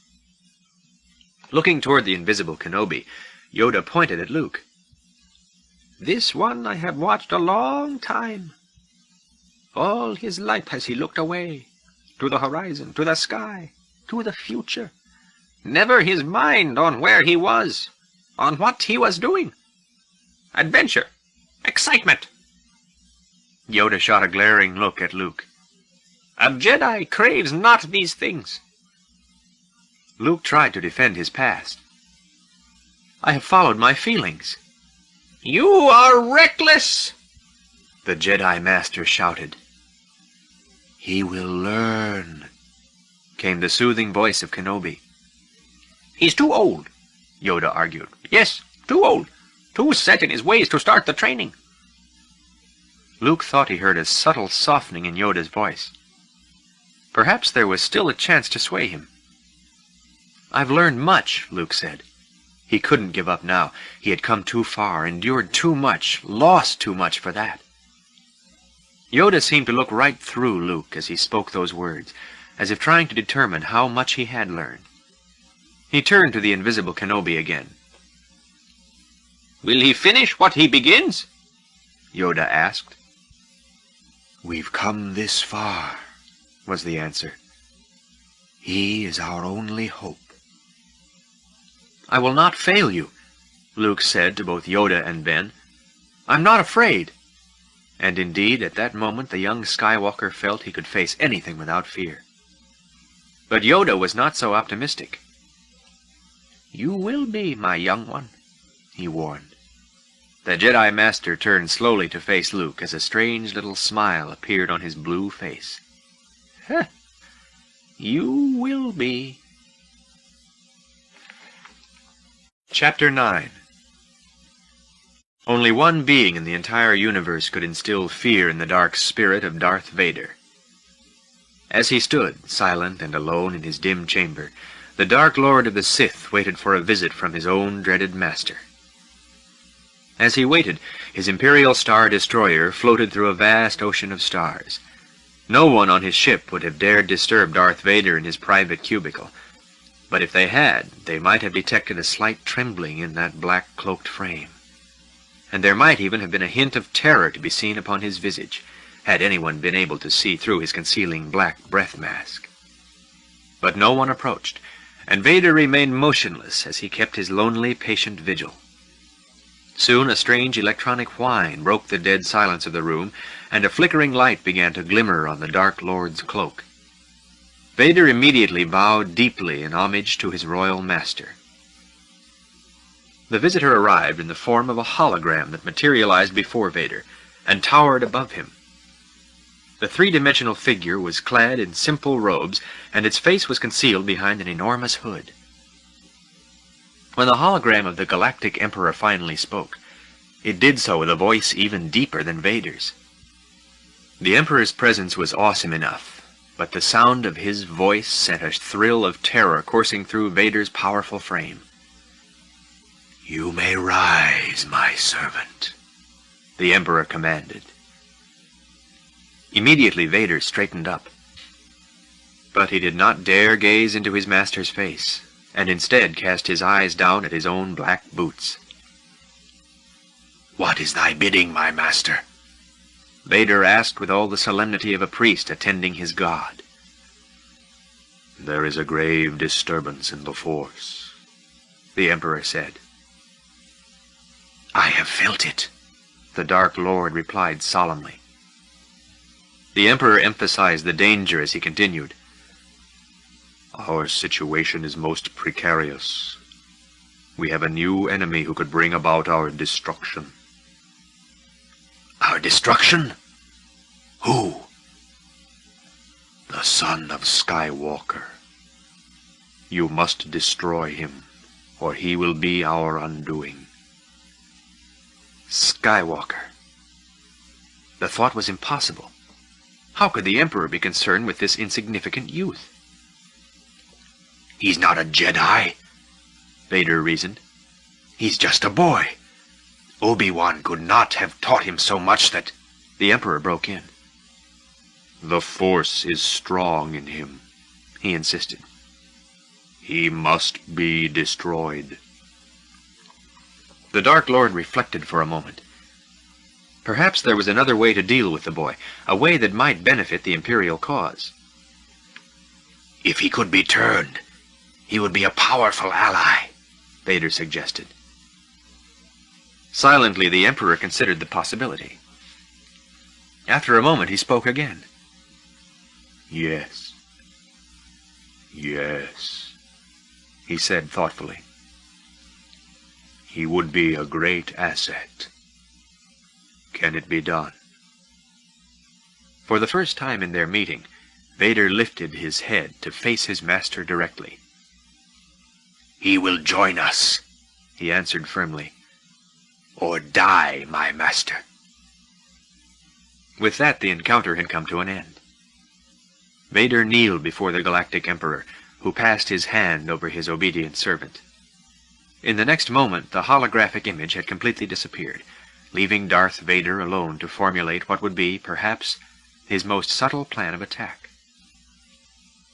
The indicator lights on the control panel cast an eerie glow through the quiet cockpit of the Millennium Falcon. They softly lit Princess Leia's face as she sat in the pilot's chair, thinking about Han. Deep in thought, she ran her hand along the control panel in front of her. She knew something was churned up within her, but wasn't certain that she was willing to acknowledge it. And yet, could she deny it?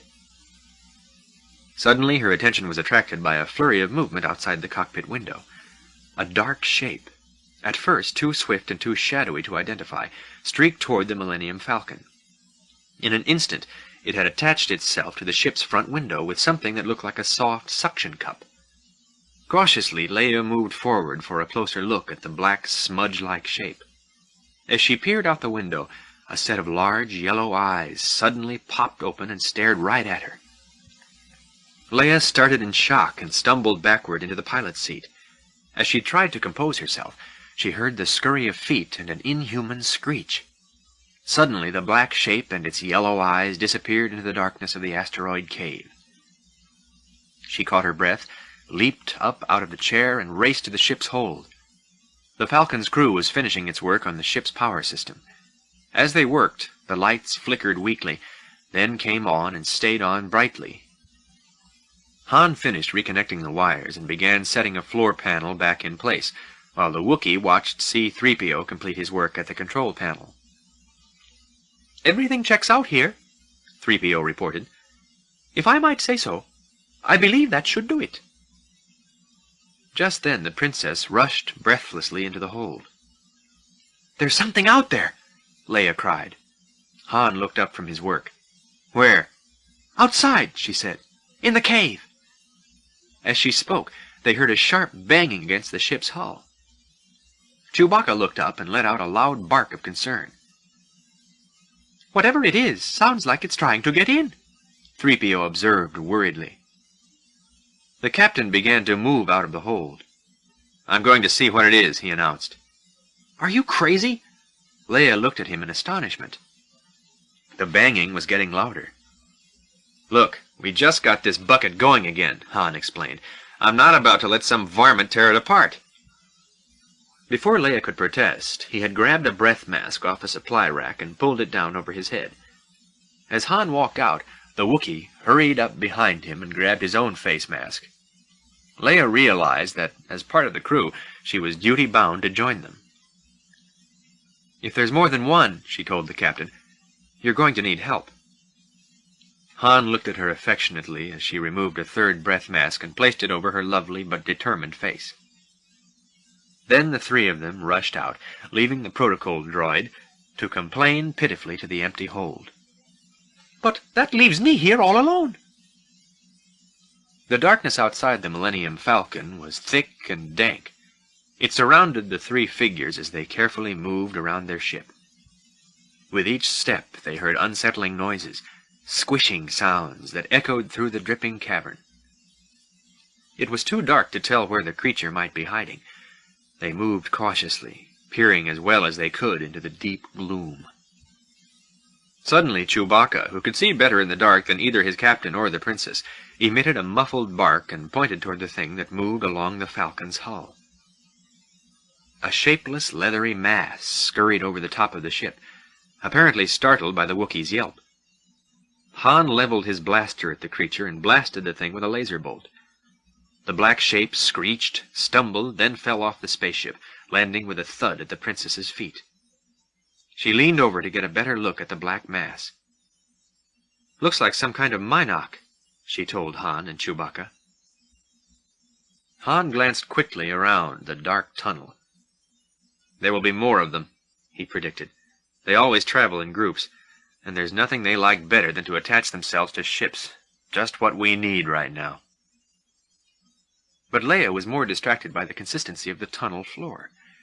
The tunnel itself struck her as peculiar. The smell of the place was unlike that of any cave she had ever known.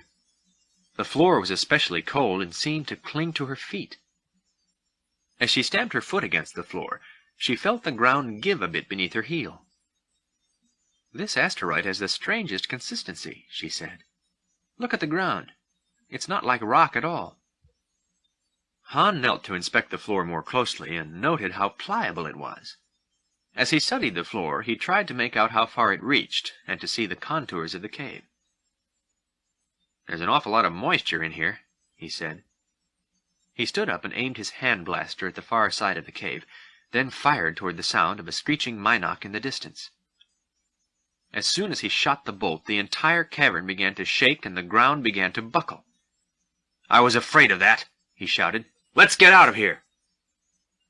Chewbacca barked in agreement and bolted toward the Millennium Falcon. Close behind him, Leia and Han rushed toward the ship, covering their faces as a swarm of Mynocks flew past them. They reached the Falcon and ran up the platform into the ship. As soon as they were on board, Chewbacca closed the hatch after them, careful that none of the Mynocks could slip inside. "Chewie, fire her up!" Han yelled as he and Leia darted through the ship's hold. "We're getting out of here." Chewbacca hurriedly lumbered to his seat in the cockpit, while Han rushed to check the scopes on the hold control panel. Leia, running to keep up, warned, "They would spot us long before we could get up to speed." Han didn't seem to hear her. He checked the controls, then turned to rush back to the cockpit. But as he passed her, his comment made it clear he had heard every word. "There's no time to discuss this in committee." And with that he was gone, racing to his pilot's chair, where he began working the engine throttles. The next minute the whine of the main engines resounded through the ship. But Leia hurried after him. "I am not a committee," she shouted indignantly. It didn't appear that he heard her. The sudden cave quake was beginning to subside, but Han was determined to get his ship out, and out fast. Leia began to strap herself into her seat. "You can't make the jump to light speed in this asteroid field," she called over the engine roar. Solo grinned at her over his shoulder. "Strap yourself in, sweetheart," he said. "We're taking off." "But the tremors have stopped." Han was not about to stop his ship now. Already the craft moved forward, quickly passing the craggy walls of the tunnel. Suddenly Chewbacca barked in horror as he stared out the front windscreen. Directly in front of them stood a jagged white row of stalactites and stalagmites, completely surrounding the cave's entrance. "I see it, Chewie," Han shouted. He pulled hard on the throttle, and the Millennium Falcon surged forward. "Hang on!" "The cave is collapsing!" Leia screamed as she saw the entrance ahead grow smaller. "This is no cave!" "What?" 3PO began jabbering in terror. "Oh my, no! We are doomed! Goodbye, Mistress Leia! Goodbye, Captain!" Leia's mouth dropped open as she stared at the rapidly approaching tunnel opening. Han was right. They were not in a cave. As they came nearer the opening, it was apparent that the white mineral formations were giant teeth. And it was very apparent that, as they soared out of this giant mouth, those teeth were beginning to close. Chewbacca roared. "Bank, Chewie!" It was an impossible maneuver, but Chewbacca responded immediately and once again accomplished the impossible. He rolled the Millennium Falcon steeply on its side, tilting the ship as he accelerated it between two of those gleaming white fangs. And not a second too soon, for just as the Falcon flew from that living tunnel, the jaws clamped shut. The Falcon sped through the rocky crevice of the asteroid, pursued by a titanic space slug. The enormous pink bulk didn't intend to lose its tasty meal and pushed itself out of its crater to swallow the escaping ship, but the monster was too slow. Within another moment the freighter had soared out, away from the slimy pursuer and into space. As it did so, the ship plunged into yet another danger. The Millennium Falcon had re-entered the deadly asteroid field. Luke was panting, nearly out of breath, in this, the latest of his endurance tests. His Jedi taskmaster had ordered him out on a marathon run through the dense growth of his planet's jungle. Not only had Yoda sent Luke on the exhausting run, but he had invited himself along for the ride. As the Jedi in training puffed and sweated his way on the rugged race, his little Jedi master observed his progress from a pouch strapped to Luke's back. Yoda shook his head and muttered to himself disparagingly about the youth's lack of endurance. By the time they returned to the clearing where R2-D2 was patiently waiting, Luke's exhaustion had nearly overcome him.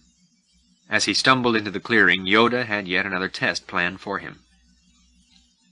Before Luke had caught his breath, the little Jedi on his back tossed a metal bar in front of Luke's eyes. In an instant, Luke ignited his laser sword and swung frantically at the bar, but he was not fast enough, and the bar fell, untouched, onto the ground with a thud. Luke collapsed on the wet earth in complete exhaustion. "I can't," he moaned. "Too tired." Yoda, who showed no sign of sympathy, retorted, "It would be in 7 pieces, were you a Jedi." But Luke knew that he was not a Jedi. Not yet, anyway. And the rigorous training program devised by Yoda had left him nearly out of breath. "I thought I was in good shape," he gasped. "Yes, but by what standard, ask I?" the little instructor quizzed. "Forget your old measures. Unlearn! Unlearn!" Luke truly felt ready to unlearn all his old ways, and willing to free himself to learn all this Jedi Master had to teach. It was rigorous training, but as time passed, Luke's strength and abilities increased, and even his skeptical little master began to see hope. But it was not easy. Yoda spent long hours lecturing his student about the ways of the Jedi. As they sat under the trees near Yoda's little house, Luke listened intently to all the Master's tales and lessons. And as Luke listened, Yoda chewed on his gimmer stick, a short twig with 3 small branches at the far end. And there were physical tests of all kinds. In particular, Luke was working hard to perfect his leap. Once he felt ready to show Yoda his improvement. As the Master sat on a log next to a wide pond, he heard the loud rustling of someone approaching through the vegetation. Suddenly, Luke appeared on the other side of the pond, coming toward the water at a run. As he approached the shore, he made a running leap toward Yoda, rising high above the water as he hurtled himself through the air. But he fell short of the other side and landed in the water with a loud splash, completely soaking Yoda. Yoda's blue lips turned down in disappointment. But Luke was not about to give up. He was determined to become a Jedi, and no matter how foolish he might feel in the attempt, would pass every test Yoda set for him. So he didn't complain when Yoda told him to stand on his head. A bit awkwardly at first, Luke inverted his body and, after a few wobbly moments, was standing firmly on his hands. It seemed he had been in this position for hours, but it was less difficult than it would have been before his training. His concentration had improved so much that he was able to maintain a perfect balance, even with Yoda perched on the soles of his feet. But that was only part of the test. Yoda signaled Luke by tapping on his leg with his gimmer stick. Slowly, carefully, and with full concentration, Luke raised one hand off the ground. His body wavered slightly with the weight shift, but Luke kept his balance, and concentrating, started to lift a small rock in front of him. But suddenly a whistling and beeping R2 unit came rushing up to his youthful master. Luke collapsed, and Yoda jumped clear of his falling body. Annoyed, the young Jedi student asked, "Oh, R2, what is it?" R2-D2 rolled about in frantic circles as he tried to communicate his message through a series of electronic chirps. Luke watched as the droid scooted to the edge of the swamp. He hurried to follow, and then saw what it was the little robot was trying to tell him. Standing at the water's edge, Luke saw that all but the tip of the X-Wing's nose had disappeared beneath the water's surface. "Oh, no," moaned Luke. "We'll never get it out now." Yoda had joined them and stamped his foot in irritation at Luke's remark. "So sure are you?" Yoda scolded. "Tried, have you? Always with you it can't be done. Hear you nothing that I say?" His little wrinkled face puckered with a furious scowl. Luke glanced at his master, then looked doubtfully toward the sunken ship. "Master," he said skeptically, "lifting rocks is one thing, but this is a little different." Yoda was really angry now. "No, no different," he shouted. "The differences are in your mind. Throw them out! No longer of use are they to you!" Luke trusted his master. If Yoda said this could be done, then maybe he should try. He looked at the downed X-Wing and readied himself for maximum concentration. "Okay," he said at last. "I'll give it a try." Again he had spoken the wrong words. "No," Yoda said impatiently. "Try not. Do. Do. Or do not. There is no try." Luke closed his eyes. He tried to envision the contours, the shape, to feel the weight of his X-Wing fighter. And he concentrated on the movement it would make as it rose from the murky waters. As he concentrated, he began to hear the waters churn and gurgle, and then begin to bubble with the emerging nose of the X-Wing. The tip of the fighter was slowly lifting from the water, and it hovered there for a moment, then sank back beneath the surface with a loud splash. Luke was drained and had to gasp for breath. "I can't," he said dejectedly. "It's too big." "Size has no meaning," Yoda insisted. "It matters not. Look at me.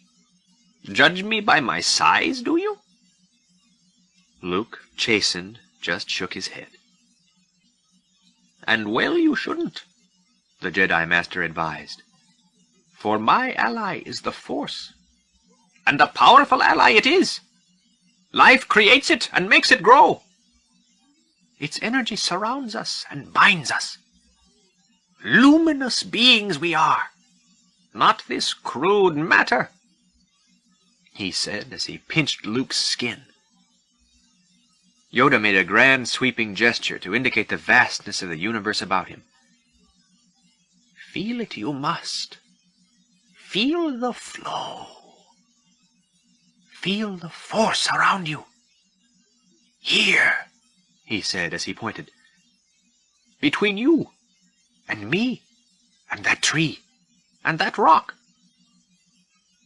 While Yoda gave his explanation of the Force, R2 spun his domed head around, trying without success to register this force on his scanners.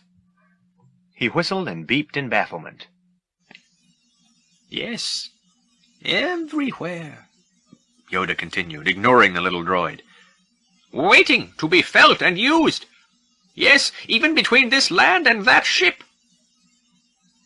Then Yoda turned and looked at the swamp, and as he did, the water began to swirl. Slowly, from the gently bubbling waters, the nose of the fighter appeared again. Luke gaped in astonishment as the X-Wing gracefully rose from its watery tomb and moved majestically toward the shore. He silently vowed never to use the word impossible again.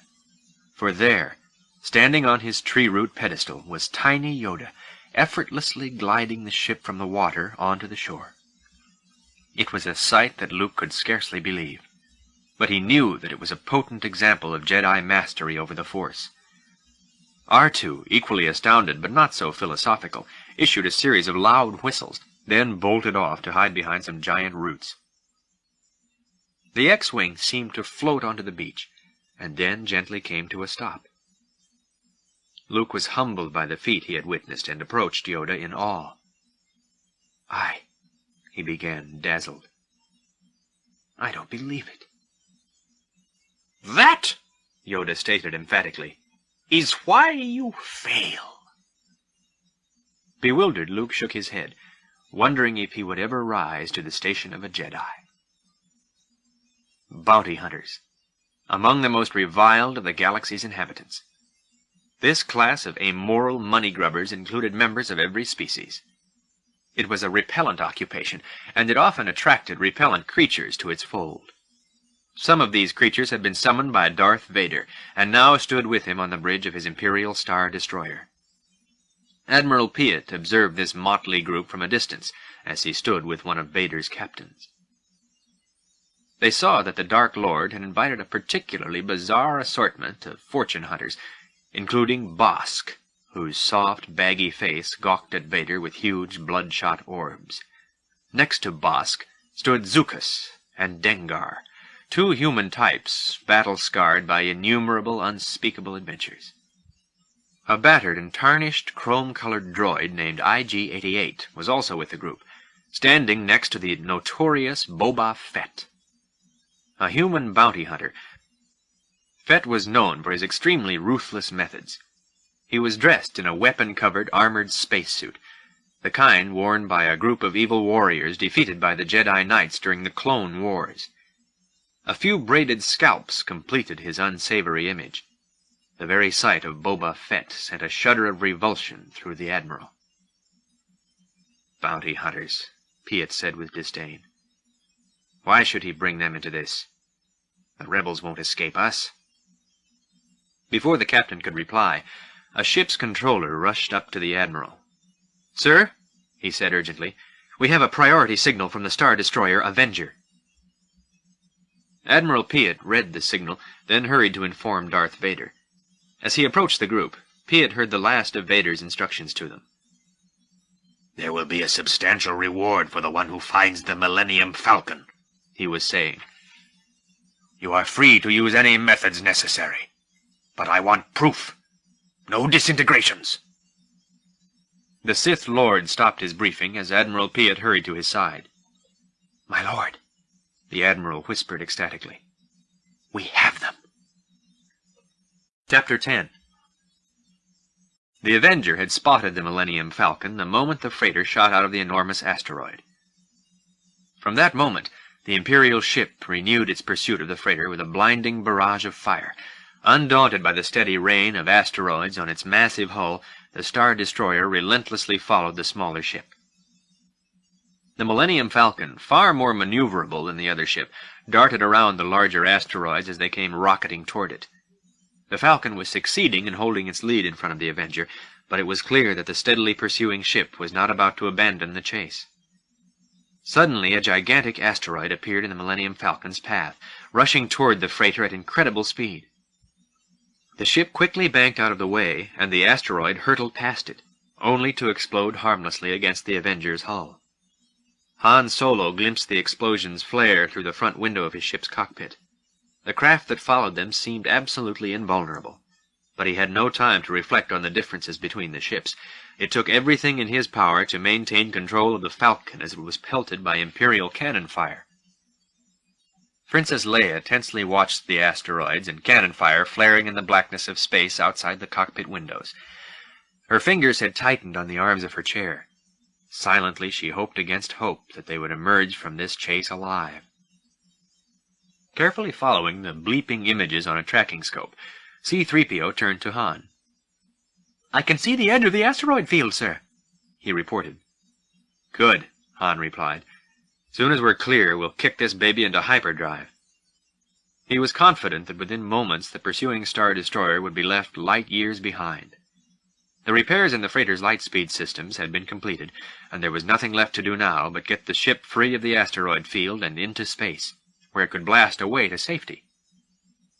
There was an excited Wookiee bark as Chewbacca, looking out a cockpit window, saw that the asteroid density was already decreasing.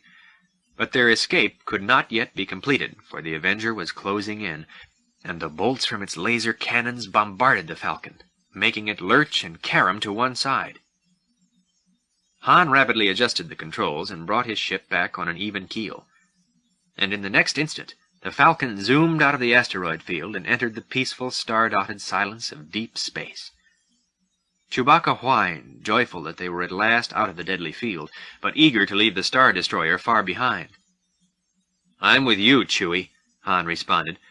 "Let's vacate the area. Stand by for light speed. This time they get the surprise. Hang on!" Everyone braced himself as Han pulled back on the lightspeed throttle. But it was the crew of the Millennium Falcon, and mostly the captain himself, that got the surprise as, once again, nothing happened. Nothing. Han frantically pulled back the throttle again. The ship maintained its sublight speed. "This isn't fair!" he exclaimed, beginning to panic. Chewbacca was furious. It was rare that he lost his temper with his friend and captain, but now he was exasperated and roared his fury in angry Wookiee growls and barks. "Couldn't be," Han replied defensively as he looked at his computer screens and quickly noted their readings. "I checked the transfer circuits." Chewbacca barked again. I tell you this time it's not my fault. I'm sure I checked it. Leia sighed deeply. No light speed? In a tone that indicated she had expected this catastrophe too. Sir, C-3PO interjected, we've lost the rear deflector shield. One more direct hit on the back quarter and we're done for. Well, Leia said as she glared at the captain of the Millennium Falcon. What now? Han realized he had only one choice. There was no time to plan or to check computer readouts, not with the Avenger already out of the asteroid field and rapidly gaining on them. He had to make a decision based on instinct and hope. They really had no alternative. "Sharp bank, Chewie," he ordered and pulled back a lever as he looked at his co-pilot. "Let's turn this bucket around." Not even Chewbacca could fathom what Han had in mind. He barked in bewilderment. Perhaps he hadn't heard the order quite right. "You heard me!" Han yelled. "Turn around! Full power front shield!" This time there was no mistaking his command, and though Chewbacca couldn't comprehend the suicidal maneuver, he obeyed. The princess was flabbergasted. "You're going to attack them!" she stammered in disbelief. There wasn't a chance of survival now, she thought. Was it possible that Han really was crazy? 3PO, after running some calculations through his computer brain, turned to Han Solo. "Sir, if I might point out, the odds of surviving a direct assault on an Imperial Star Destroyer are—" Chewbacca snarled at the golden droid, and 3PO immediately shut up. No one on board really wanted to hear the statistics, especially since the Falcon was already banking into a steep turn to begin its course into the erupting storm of Imperial cannon fire. Solo concentrated intently on his flying. It was all he could do to avoid the barrage of flak bursts rocketing toward the Falcon from the Imperial ship. The freighter bobbed and weaved as Han, still heading directly for the Star Destroyer, steered to avoid the bolts. No one on his tiny ship had the slightest idea what his plan might be. "He's coming in too low," the Imperial deck officer shouted, though he scarcely believed what he was seeing. Captain Nida and the Star Destroyer crew rushed to the Avenger's bridge to watch the suicidal approach of the Millennium Falcon, while alarms blared all over the vast Imperial ship. A small freighter could not do much damage if it collided against a Star Destroyer's hull. But if it smashed through the bridge windows, the control deck would be littered with corpses. The panicked tracking officer reported his sighting. "We're going to collide!" "Shields up?" Captain Nida asked. "He must be insane." "Look out!"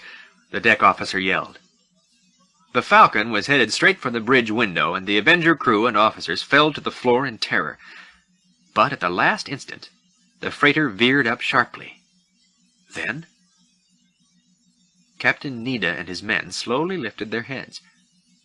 All they saw outside the bridge windows was a peaceful ocean of stars. "Track them," Captain Nida ordered. "They may come around for another pass." The tracking officer attempted to find the freighter on his scopes, but there was nothing to find. "That's strange," he muttered. "What is it?" Nida asked, walking over to look at the tracking monitors for himself. "The ship doesn't appear on any of our scopes." The captain was perplexed. It couldn't have disappeared. Could a ship that small have a cloaking device? "No, sir," the deck officer answered. "Maybe they went into light speed at the last minute." Captain Nida felt his anger mounting at about the same rate as his befuddlement. Then why did they attack? They could have gone into hyperspace when they cleared the asteroid field. "Well, there's no trace of them, sir. No matter how they did it," the tracking officer replied, still unable to locate the Millennium Falcon on his viewers. "The only logical explanation is that they went into light speed." The captain was staggered. How had that crate of a ship eluded him? An aide approached. "Sir, Lord Vader demands an update on the pursuit," he reported. "What should he be told?" Nida braced himself. Letting the Millennium Falcon get away when it was so close was an unforgivable error, and he knew he had to face Vader and report his failure. He felt resigned to whatever punishment waited in store for him. "I am responsible for this," he said. "Get the shuttle ready. When we rendezvous with Lord Vader, I will apologize to him myself. Turn around and scan the area one more time." Then, like a living behemoth, the great Avenger slowly began to turn, but there was still no sign of the Millennium Falcon. The two glowing balls hovered like alien fireflies above Luke's body lying motionless in the mud. Standing protectively next to his fallen master, a little barrel-shaped droid periodically extended a mechanical appendage to swat at the dancing objects as if they were mosquitoes. But the hovering balls of light leaped just out of the robot's reach. R2-D2 leaned over Luke's inert body and whistled in an effort to revive him. But Luke, stunned unconscious by the charges of these energy balls, did not respond. The robot turned to Yoda, who was sitting calmly on a tree stump, and angrily began to beep and scold the little Jedi Master. Getting no sympathy from him, R2 turned back to Luke. His electronic circuits told him there was no use trying to wake Luke with his little noises. An emergency rescue system was activated within his metal hull, and R2 extended a small metal electrode and rested it on Luke's chest. Uttering a quiet beep of concern, R2 generated a mild electrical charge, just strong enough to jolt Luke back to consciousness. The youth's chest heaved, and he awoke with a start. Looking dazed, the young Jedi student shook his head clear. He looked around him, rubbing his shoulders to ease the ache from Yoda's Seeker Ball's attack. Glimpsing the Seeker still suspended over him, Luke scowled. Then he heard Yoda chuckling merrily nearby, and turned his glare on him. "Concentration? Nah!" Yoda laughed, his lined face creased with enjoyment. "Concentration!" Luke was in no mood to return his smile. "I thought those Seekers were set for stun," he exclaimed angrily. "That they are," the amused Yoda answered. "They're a lot stronger than I'm used to." Luke's shoulder ached painfully. "That would not matter with a force flowing through you," Yoda reasoned. "Higher you'd jump, faster you'd move," he exclaimed. "Open yourself to the force, you must."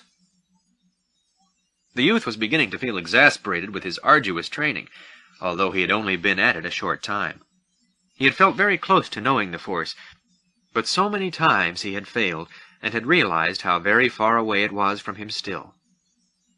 But now Yoda's goading words made him spring to his feet. He was tired of waiting so long for this power, weary at his lack of success, and increasingly infuriated by Yoda's cryptic teachings. Luke grabbed his laser sword from the mud and quickly ignited it. Terrified, R2-D2 scurried away to safety. "I'm open to it now," Luke shouted. "I feel it! Come on, you little flying blasters!" With fire in his eyes, Luke poised his weapon and moved toward the Seekers. Immediately they zipped away and retreated to hover over Yoda. "No, no," the Jedi Master scolded, shaking his hoary head. "This will not do. Anger is what you feel." "But I feel the Force," Luke protested vehemently. "Anger, fear, aggression," Yoda warned. "The dark side of the Force are they. Easily they flow, quick to join in a fight. Beware, beware, beware of them. A heavy price is paid for the power they bring." Luke lowered his sword and stared at Yoda in confusion. "Price?" he asked. "What do you mean?" "The dark side beckons," Yoda said dramatically. "But if once start you down the dark path, forever will it dominate your destiny. Consume you it will, as it did Obi-Wan's apprentice." Luke nodded. He knew who Yoda meant. "Lord Vader," he said. After he thought for a moment, Luke asked, "Is the dark side stronger?" No. Easier, quicker, more seductive." "But how am I to know the good side from the bad?" he asked, puzzled. "You will know," Yoda answered. When you are at peace. Calm. Passive. A Jedi uses the Force for knowledge, never for attack. But tell me why, Luke began. No! There is no why! Nothing more will I tell you. Clear your mind of questions. Quiet now, be at peace. Yoda's voice trailed off, but his words had a hypnotic effect on Luke. The young student stopped protesting and began to feel peaceful, his body and mind relaxing. Yes, Yoda murmured. Calm. Slowly Luke's eyes closed as he let his mind clear of distracting thoughts. Passive. Luke heard Yoda's soothing voice as it entered the receptive darkness of his mind. He willed himself to travel along with the Master's words to wherever they might lead. Let yourself go. When Yoda perceived that Luke was as relaxed as the young student could be at this stage, he made the tiniest of gestures. As he did, the two seeker balls above his head shot toward Luke, firing stun bolts as they moved. In that instant, Luke sprang to life and ignited his laser sword. He leaped to his feet, and with pure concentration began deflecting the bolts as they spun toward him. Fearlessly he faced the attack, and moved and dodged with extreme grace. His leaps into the air as he jumped to meet the bolts were higher than any he had achieved before. Luke wasted not a single motion as he concentrated only on every bolt as it sped his way. Then, as suddenly as it had begun, the seeker attack was over. The glowing balls returned to hover on either side of their master's head. R2-D2, the ever-patient observer, let out an electronic sigh and shook his metal dome head. Grinning proudly, Luke looked toward Yoda. Much progress do you make, young one, the Jedi Master confirmed. Stronger do you grow. But the little instructor would not compliment him more than that. Luke was full of pride at his marvelous achievement. He watched Yoda, expectantly waiting for further praise from him. But Yoda did not move or speak. He sat calmly, and then 2 more seeker balls floated up behind him and moved into formation with the first 2. Luke Skywalker's grin began to melt away. A pair of white armored stormtroopers lifted Captain Neda's lifeless form from the floor of Darth Vader's Imperial Star Destroyer. Neda had known that death was the likely consequence of his failure to capture the Millennium Falcon. He had known, too, that he had to report the situation to Vader and make his formal apology. But there was no mercy for failure among the Imperial military, and Vader, in disgust, had signaled for the captain's death. The Dark Lord turned, and Admiral Piet and 2 of his captains came to report their findings. Lord Vader, Piet said, our ships have completed their scan of the area and found nothing. The Millennium Falcon definitely went into light speed. It's probably somewhere on the other side of the galaxy by now. Vader hissed through his breath mask. Alert all commands, he ordered. Calculate every possible destination along their last known trajectory, and disperse the fleet to search for them. Don't fail me again, Admiral. I've had quite enough. Admiral Piet thought of the Avenger's captain, whom he had just seen carried out of the room like a sack of grain. And he remembered the excruciating demise of Admiral Ozzel. Yes, my lord, he answered, trying to hide his fear. We'll find them. Then the Admiral turned to an aide. Deploy the fleet, he instructed. As the aide moved to carry out his orders, a shadow of worry crossed the Admiral's face. He was not at all certain that his luck would be any better than that of Ozzel or Neda. Lord Vader's Imperial Star Destroyer regally moved off into space. Its protecting fleet of smaller craft hovered nearby as the Imperial Armada left the Star Destroyer Avenger behind. No one on the Avenger, or in Vader's entire fleet, had any idea how near they were to their prey. As the Avenger glided off into space to continue its search, it carried with it, clinging unnoticed to one side of the huge bridge tower, a saucer-shaped freighter ship, the Millennium Falcon. Inside the Falcon's cockpit, all was quiet. Han Solo had stopped his ship and shut down all systems so quickly that even the customarily talkative C-3PO was silent. 3PO stood, not moving a rivet, a look of wonder frozen on his golden face. "You could have warned him before you shut him off," Princess Leia said, looking at the droid that stood motionless like a bronze statue. "Oh, so sorry," Han said in mock concern. "Didn't mean to offend your droid. You think breaking and shutting everything down in that amount of time is easy?" Leia was dubious about Han's entire strategy.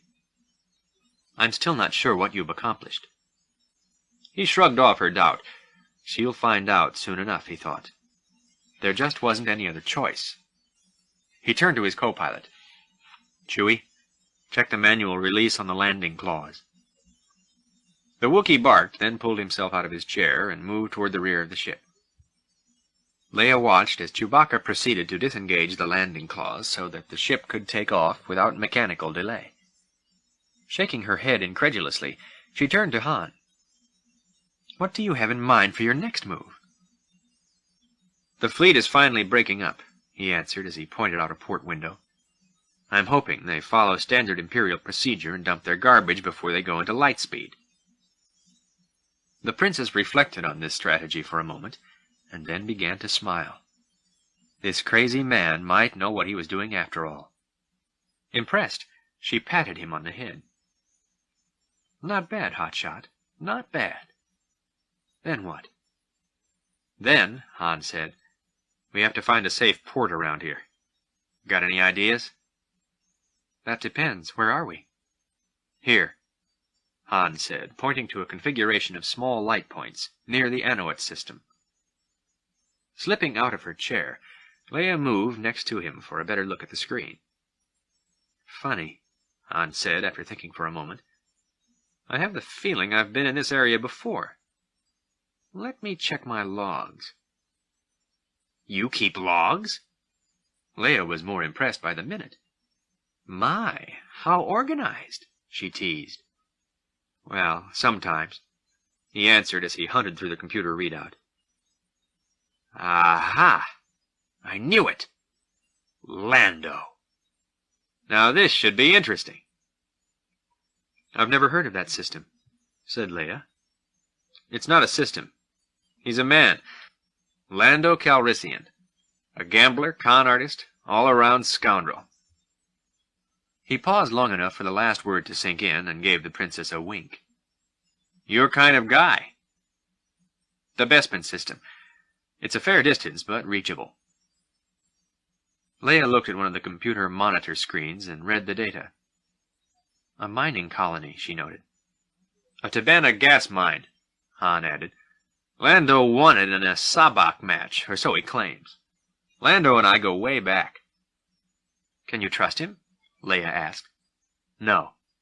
But he has no love for the Empire, that much I know." The Wookiee barked over the intercom. Quickly responding, Han flicked some switches to bring new information to the computer screens, and then stretched to look out the cockpit window. "I see it, Chewie, I see it," he said. "Prepare the manual release." Then, turning to the princess, Han said, "Here goes nothing, sweetheart." He leaned back in his chair and smiled invitingly at her. Leia shook her head, then grinned shyly and gave him a quick kiss. "You do have your moments," she reluctantly admitted. "Not many, but you have them." Han was getting used to the princess's left-handed compliments, and he couldn't say that he really minded them. More and more he was enjoying the fact that she shared his own sarcastic sense of humor, and he was fairly sure that she was enjoying it too. "Let her go, Chewie!" he shouted gleefully. The hatch on the underbelly of the Avenger yawned open, and as the Imperial galactic cruiser zoomed into hyperspace, it spewed out its own belt of artificial asteroids, garbage and sections of irreparable machinery that scattered out into the black void of space. Hidden among that trail of refuse, the Millennium Falcon tumbled undetected off the side of the larger ship and was left far behind as the Avenger streaked away. Safe at last, Han Solo thought. The Millennium Falcon ignited its ion engines and raced off through the train of drifting space junk toward another system. But concealed among that scattered debris was another ship. And as the Falcon roared off to seek the Bespin system, this other ship ignited its own engines. Boba Fett, the most notorious and dreaded bounty hunter in the galaxy, turned his small, elephant's head-shaped craft, Slave One, to begin its pursuit. For Boba Fett had no intention of losing sight of the Millennium Falcon. Its pilot had too high a price on his head. And this was one reward that the fearsome bounty hunter was quite determined to collect. Luke felt that he was definitely progressing. He ran through the jungle, with Yoda perched on his neck, and leaped with gazelle-like grace over the profusion of foliage and tree roots growing throughout the bog. Luke had at last begun to detach himself from the emotion of pride.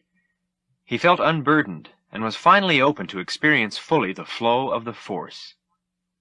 When his diminutive instructor threw a silver bar above Luke's head, the young Jedi student reacted instantly.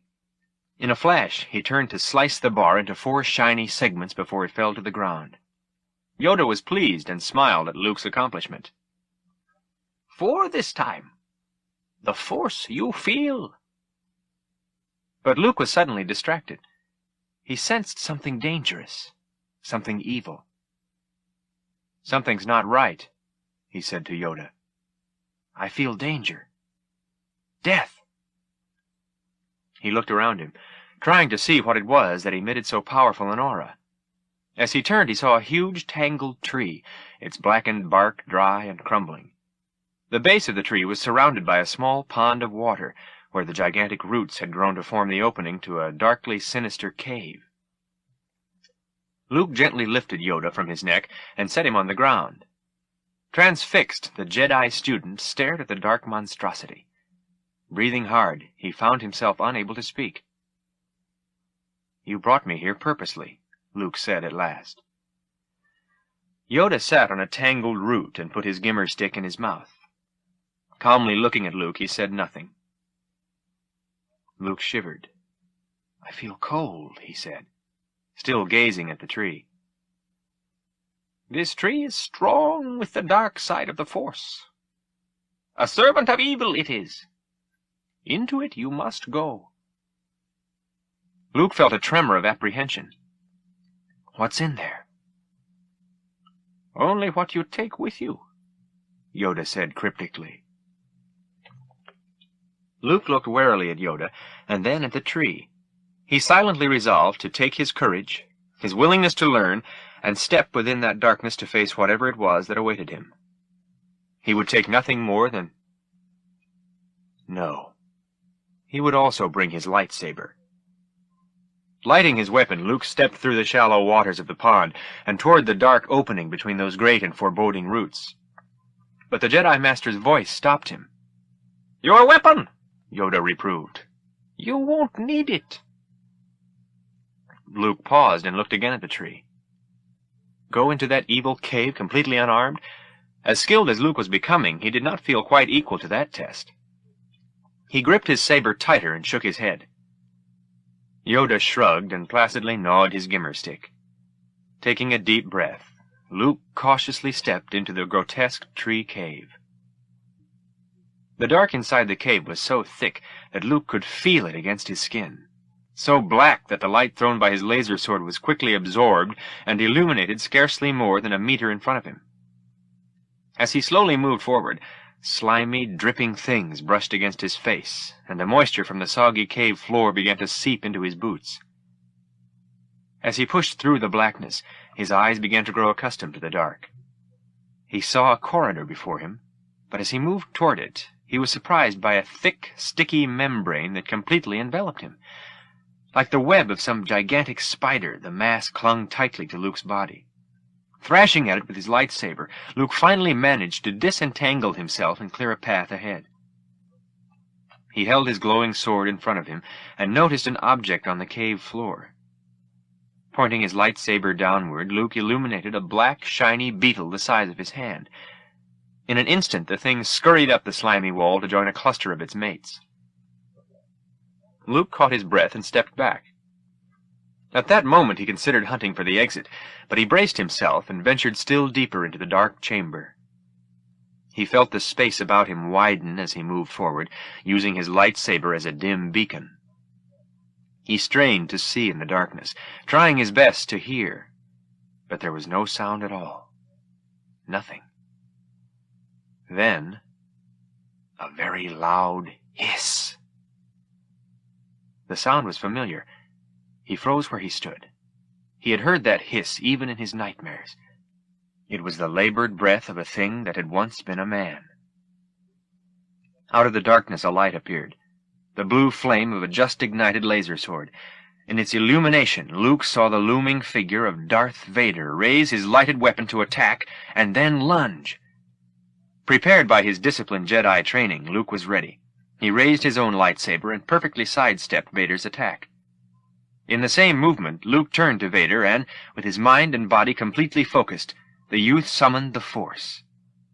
Feeling its power within him, Luke raised his laser weapon and brought it crashing down on Vader's head.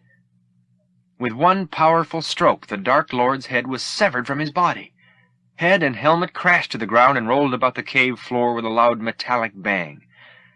As Luke watched in astonishment, Vader's body was completely swallowed up by the darkness. Then Luke looked down at the helmet that had come to rest directly in front of him. For a moment it was completely still. Then the helmet cracked in half and split open.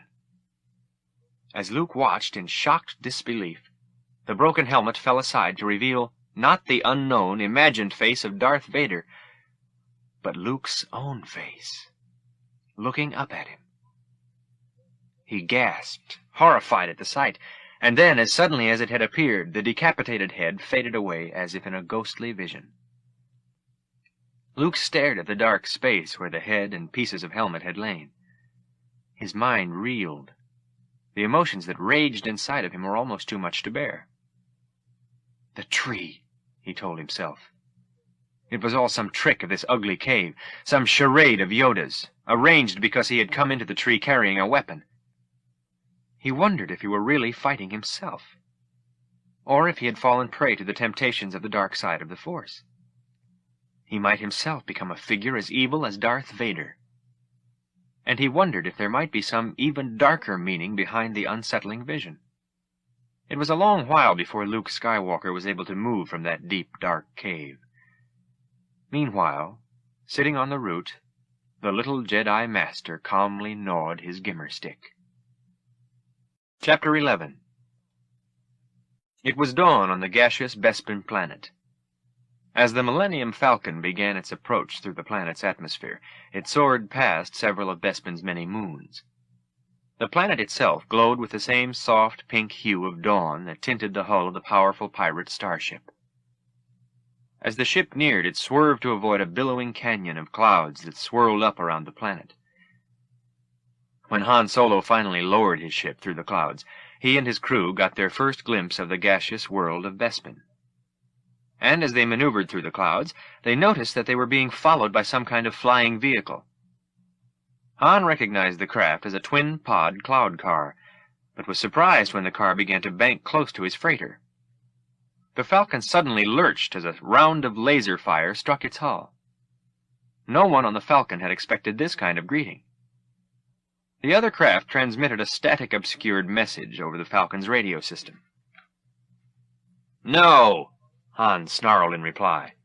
"I do not have a landing permit. My registration is—" But his words were drowned out by a loud crackle of radio static. The twin-pod car was apparently not willing to accept static for a reply.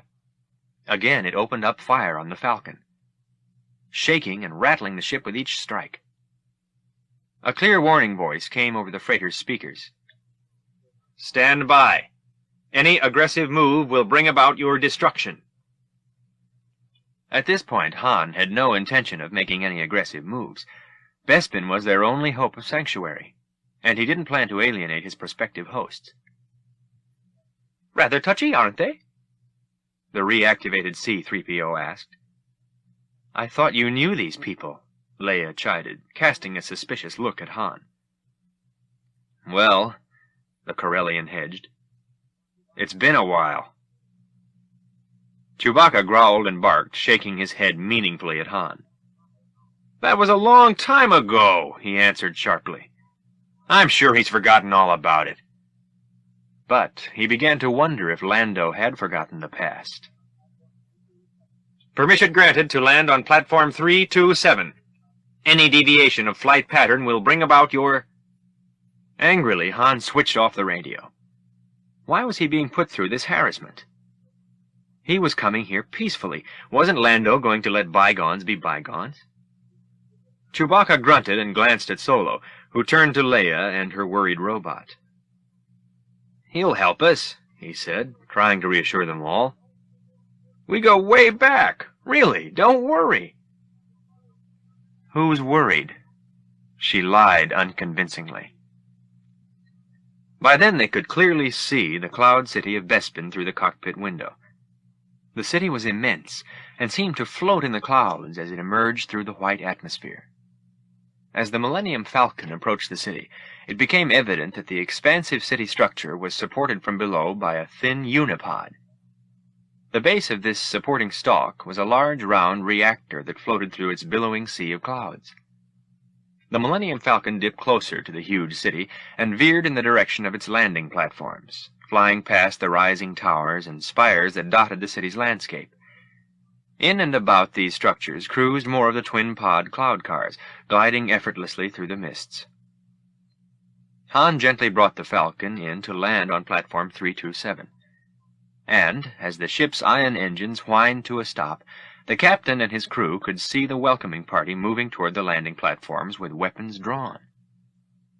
Like any cross-section of the citizenry of Cloud City, this group included aliens, droids, and humans of all races and descriptions. One of these humans was the group's leader, Lando Calrissian.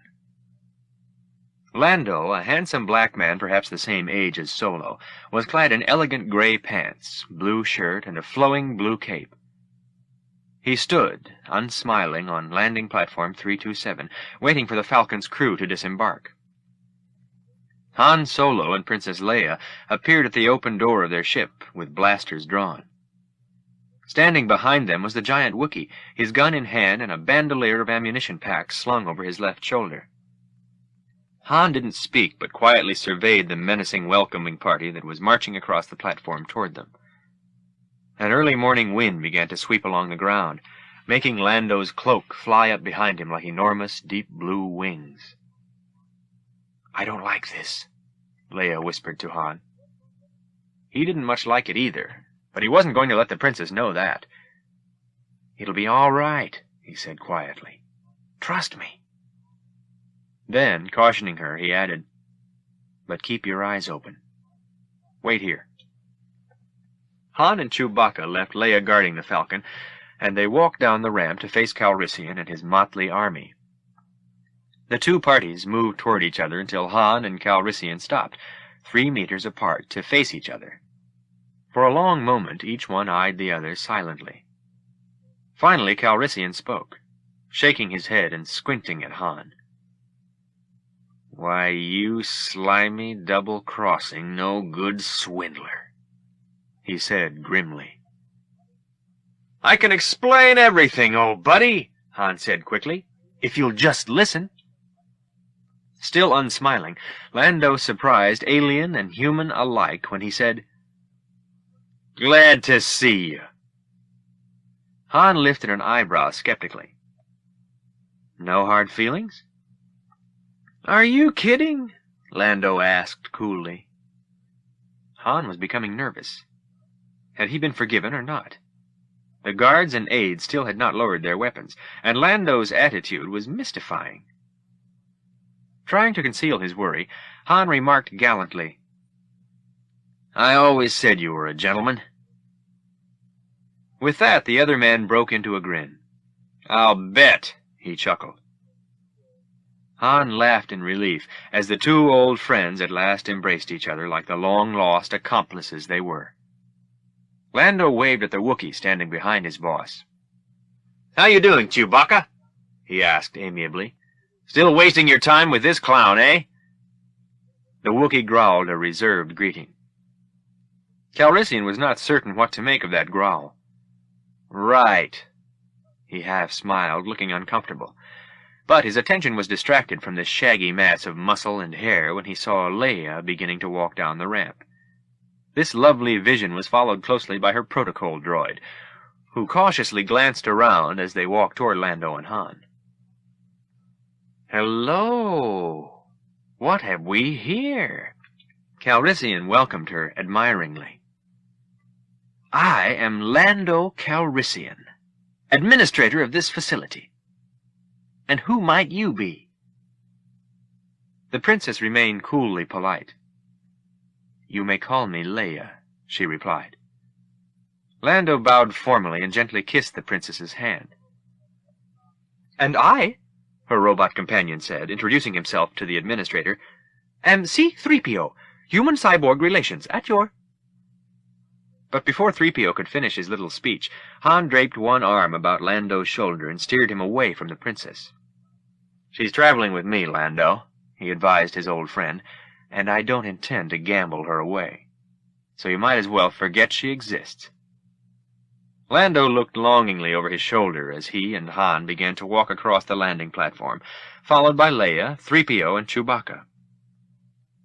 "That won't be easy, my friend," Lando said regretfully. Then he turned to Han. "What brings you here anyway?" "Repairs." Mock panic spread across Lando's face. "What have you done to my ship?" Grinning, Han glanced back at Leia. "Lando used to own the Falcon," he explained, "and he sometimes forgets that he lost her fair and square." Lando shrugged as he conceded to Han's boastful claim. "That ship saved my life more than a few times. It's the fastest hunk of junk in the galaxy. What's wrong with her?" "Hyperdrive." "I'll have my people get to work on it right away," Lando said. "I hate the thought of the Millennium Falcon without her heart." The group crossed the narrow bridge that joined the landing area to the city, and were instantly dazzled by its beauty. They saw numerous small plazas ringed by smooth-edged towers and spires and buildings. The structures that constituted Cloud City's business and residential sections were gleaming white, shining brightly in the morning sun. Numerous alien races made up the city's populace, and many of these citizens leisurely walked through the spacious streets alongside the Falcon visitors. "How's your mining operation going?" Han asked Lando. "Not as well as I'd like," Calrissian answered. "We're a small outpost and not very self-sufficient. I've had supply problems of every kind, and—" The administrator noticed Han's amused grin. "What's so funny?" "Nothing." Then Han chuckled. "I never would have guessed that underneath that wild schemer I knew was a responsible leader and businessman." Grudgingly, Han had to admit that he was impressed. "You wear it well." Lando looked at his old friend reflectively. "Seeing you sure brings back a few memories." He shook his head, smiling. "Yes, I'm responsible these days. It's the price of success. And you know what, Han? You were right all along. It's overrated." Both burst out laughing, causing a head or two to turn as the group moved through the city walkways. C-3PO lagged a bit behind, fascinated by the bustling alien crowds in the Cloud City streets, the floating cars, the fabulous, fanciful buildings. He turned his head back and forth, trying to register it all in his computer circuits. As the golden droid gawked at the new sights, he passed a door facing the walkway. Hearing it open, he turned to see a silver 3PO unit emerging and stopped to watch the other robot move away. While 3PO paused there, he heard a muffled beeping and whistling coming from behind the door. He peeked in and saw a familiar-looking droid sitting in the anteroom. "Oh, an R2 unit!" he chirped in delight. "I'd almost forgotten what they sound like." 3PO moved through the doorway and walked into the room. Instantly, he sensed that he and the R2 unit were not alone. He threw his golden arms up in surprise, the expression of wonder on his gilded faceplate frozen in place. "Oh my!" he exclaimed. "Those look like—" As he spoke, a rocketing laser bolt crashed into his metal chest, sending him flying in 20 directions around the room. His bronzed arms and legs crashed against the walls and settled in a smoldering heap with the rest of his mechanical body. Behind him, the door slammed shut. Some distance away, Lando guided the small group into his hall of offices, pointing out objects of interest as they moved through the white corridors. None of them had noticed 3PO's absence as they walked along, discussing life in Bespin. But Chewbacca suddenly stopped and curiously sniffed the air as he looked behind him. Then he shrugged his huge shoulders and continued to follow the others. Luke was perfectly calm. Even his present position did not make him feel tense or strained or unsure, or any of the negative things he used to feel when he first attempted this feat. He stood, perfectly balanced on one hand. He knew the Force was with him. His patient master, Yoda, sat calmly on the soles of Luke's upturned feet. Luke concentrated serenely on his task, and all at once he lifted 4 fingers from the ground. His balance undisturbed, he held his upside-down position on one thumb. Luke's determination had made him a quick study. He was eager to learn and was undaunted by the tests Yoda had devised for him. And now he felt confident that when he finally left his planet, it would be as a full-fledged Jedi Knight, prepared to fight only for the noblest of causes. Luke was rapidly growing stronger with the Force, and indeed was accomplishing miracles. Yoda grew more pleased with his apprentice's progress. Once, while Yoda stood watching nearby, Luke used the Force to lift 2 large equipment cases and suspend them in mid-air. Yoda was pleased, but noticed R2-D2 observing this apparent impossibility and emitting electronic beeps of disbelief. The Jedi Master raised his hand and, with the Force, lifted the little droid off the ground.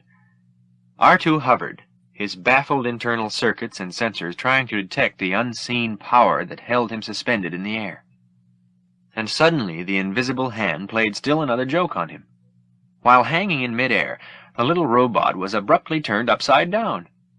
His white legs kicked desperately and his dome head spun helplessly around. When Yoda finally lowered his hand, the droid, along with 2 supply cases, began to drop. But only the boxes smashed against the ground. R2 remained suspended in space. Turning his head, R2 perceived his young master, standing with hand extended, preventing R2 from a fatal tumble. Yoda shook his head, impressed by his student's quick thinking and by his control. Yoda sprang onto Luke's arm, and the 2 of them turned back toward the house. But they had forgotten something. R2-D2 was still hanging in the air, beeping and whistling frantically, trying to get their attention. Yoda was merely playing another joke on the fretful droid, and as Yoda and Luke strolled away, R2 heard the Jedi Master's bell-like laugh float in gay peals behind him as the droid slowly lowered to the ground. Some time later, as dusk crept through the dense foliage of the bog, R2 was cleaning the X-Wing's hull. Through a hose that ran from the pond to an orifice in his side, the robot sprayed down the ship with a powerful stream of water. And while he worked, Luke and Yoda sat in the clearing, Luke's eyes closed in concentration. "Be calm," Yoda told him. "Through the Force, things you will see. Other places, other thoughts, the future, the past, old friends long gone." Luke was losing himself as he concentrated on Yoda's words. He was becoming aware of his body, and let his consciousness drift with the words of his master. "My mind fills with so many images." "Control. Control you must learn of what you see," the Jedi Master instructed. "Not easy, not fast." Luke closed his eyes, relaxed, and began to free his mind, began to control the images. At last there was something, not clear at first, but something white, amorphous. Gradually the image cleared. It seemed to be that of a city that perhaps floated in a billowing white sea. "I see a city in the clouds," he finally said. "Bespin," Yoda identified it. "I see it too," Friends you have there, eh? Concentrate and see them you will. Luke's concentration intensified, and the city in the clouds became clearer. As he concentrated, he was able to see forms, familiar forms of people he knew. "I see them!" Luke exclaimed, his eyes still shut. Then a sudden agony of body and spirit took hold of him. "They're in pain. They're suffering." "It is the future you see," the voice of Yoda explained. The future, Luke thought. Then the pain he had felt had not yet been inflicted on his friends. So perhaps the future was not unchangeable. "Will they die?"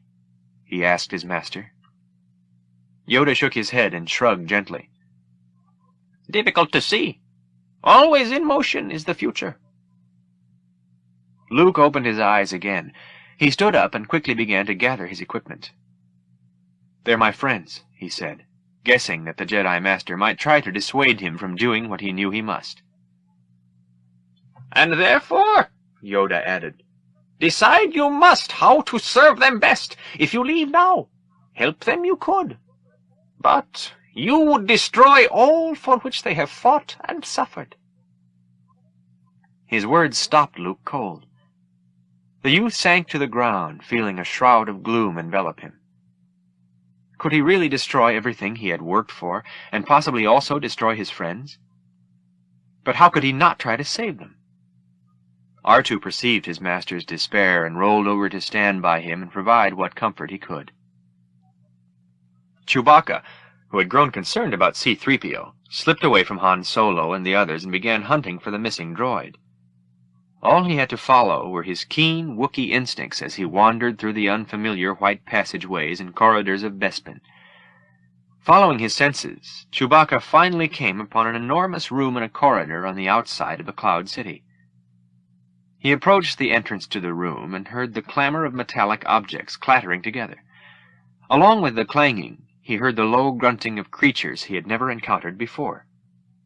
The room he had found was a Cloud City junk room, the repository of all the city's broken machines and other discarded metal junk. Standing amid the scattered pieces of metal and tangled wire were 4 hog-like creatures. White hair grew thickly on their heads and partially covered their wrinkled, piggish faces. The humanoid beasts, called Ugnaughts on this planet, were busy separating the junk pieces of metal and casting them into a pit of molten metal. Chewbacca entered the room and saw that one of the Ugnaughts held a familiar-looking piece of golden metal. The pig-like creature was already raising his arm to toss the severed metal leg into the sizzling pit when Chewbacca roared at him, barking desperately. The Ugnaught dropped the leg and ran to cower in terror with his fellows. The Wookiee grabbed the metal leg and inspected it closely. He hadn't been mistaken, and as he growled angrily at the huddled Ugnaughts, they shivered and grunted like a pack of frightened pigs. Sunlight streamed into the circular lounge of the apartments assigned to Han Solo and his group. The lounge was white and furnished simply, with a couch and a table and little of anything else. Each of the 4 sliding doors, placed along the circular wall, led to an adjoining apartment. Han leaned out of the lounge's large bay window to take in the panoramic view of Cloud City. The sight was breathtaking, even to such a jaded star jockey. He watched the flying cloud cars weave between the towering buildings, then looked down to see the people moving through the networks of streets below. The cool, clean air swept against his face, and, at least for the present, he felt as if he didn't have a care in all the universe. A door behind him opened, and he turned to see Princess Leia standing in the entranceway to her apartment. She was stunning, dressed in red with a cloud-white cloak flowing to the floor. Leia looked more beautiful than Han had ever seen her. Her long, dark hair was tied with ribbons, and it softly framed her oval face. And she was looking at him, smiling at his astounded expression. "What are you staring at?" she asked, beginning to blush. "Who's staring?" "You look silly," she said, laughing. "You look great." Leia looked away in embarrassment. Has 3PO turned up yet?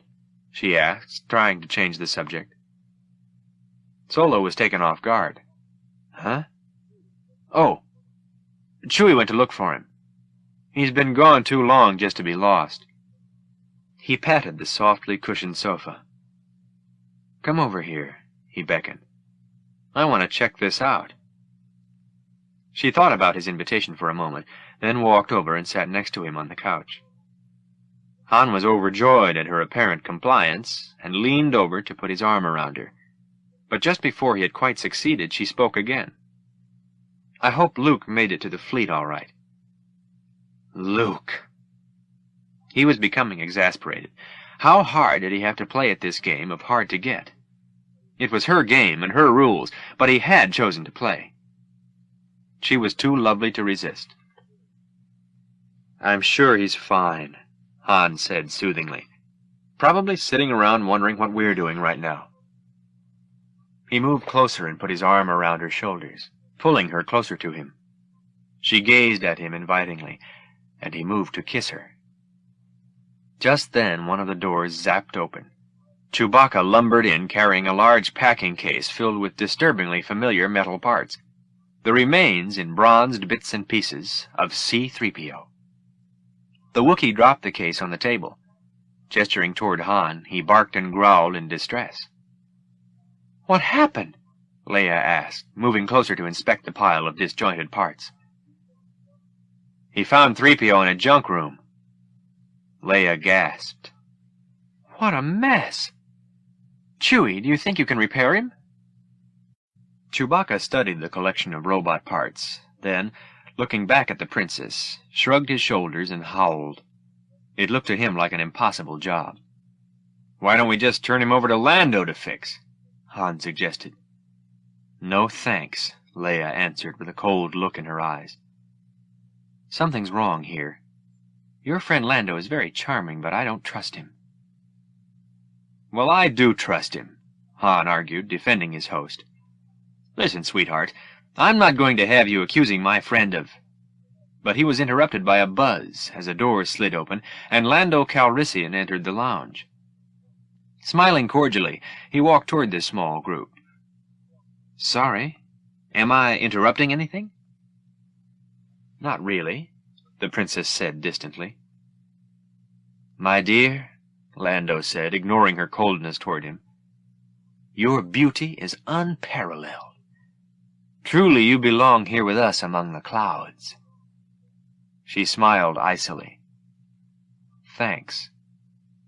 Would you care to join me for a little refreshment?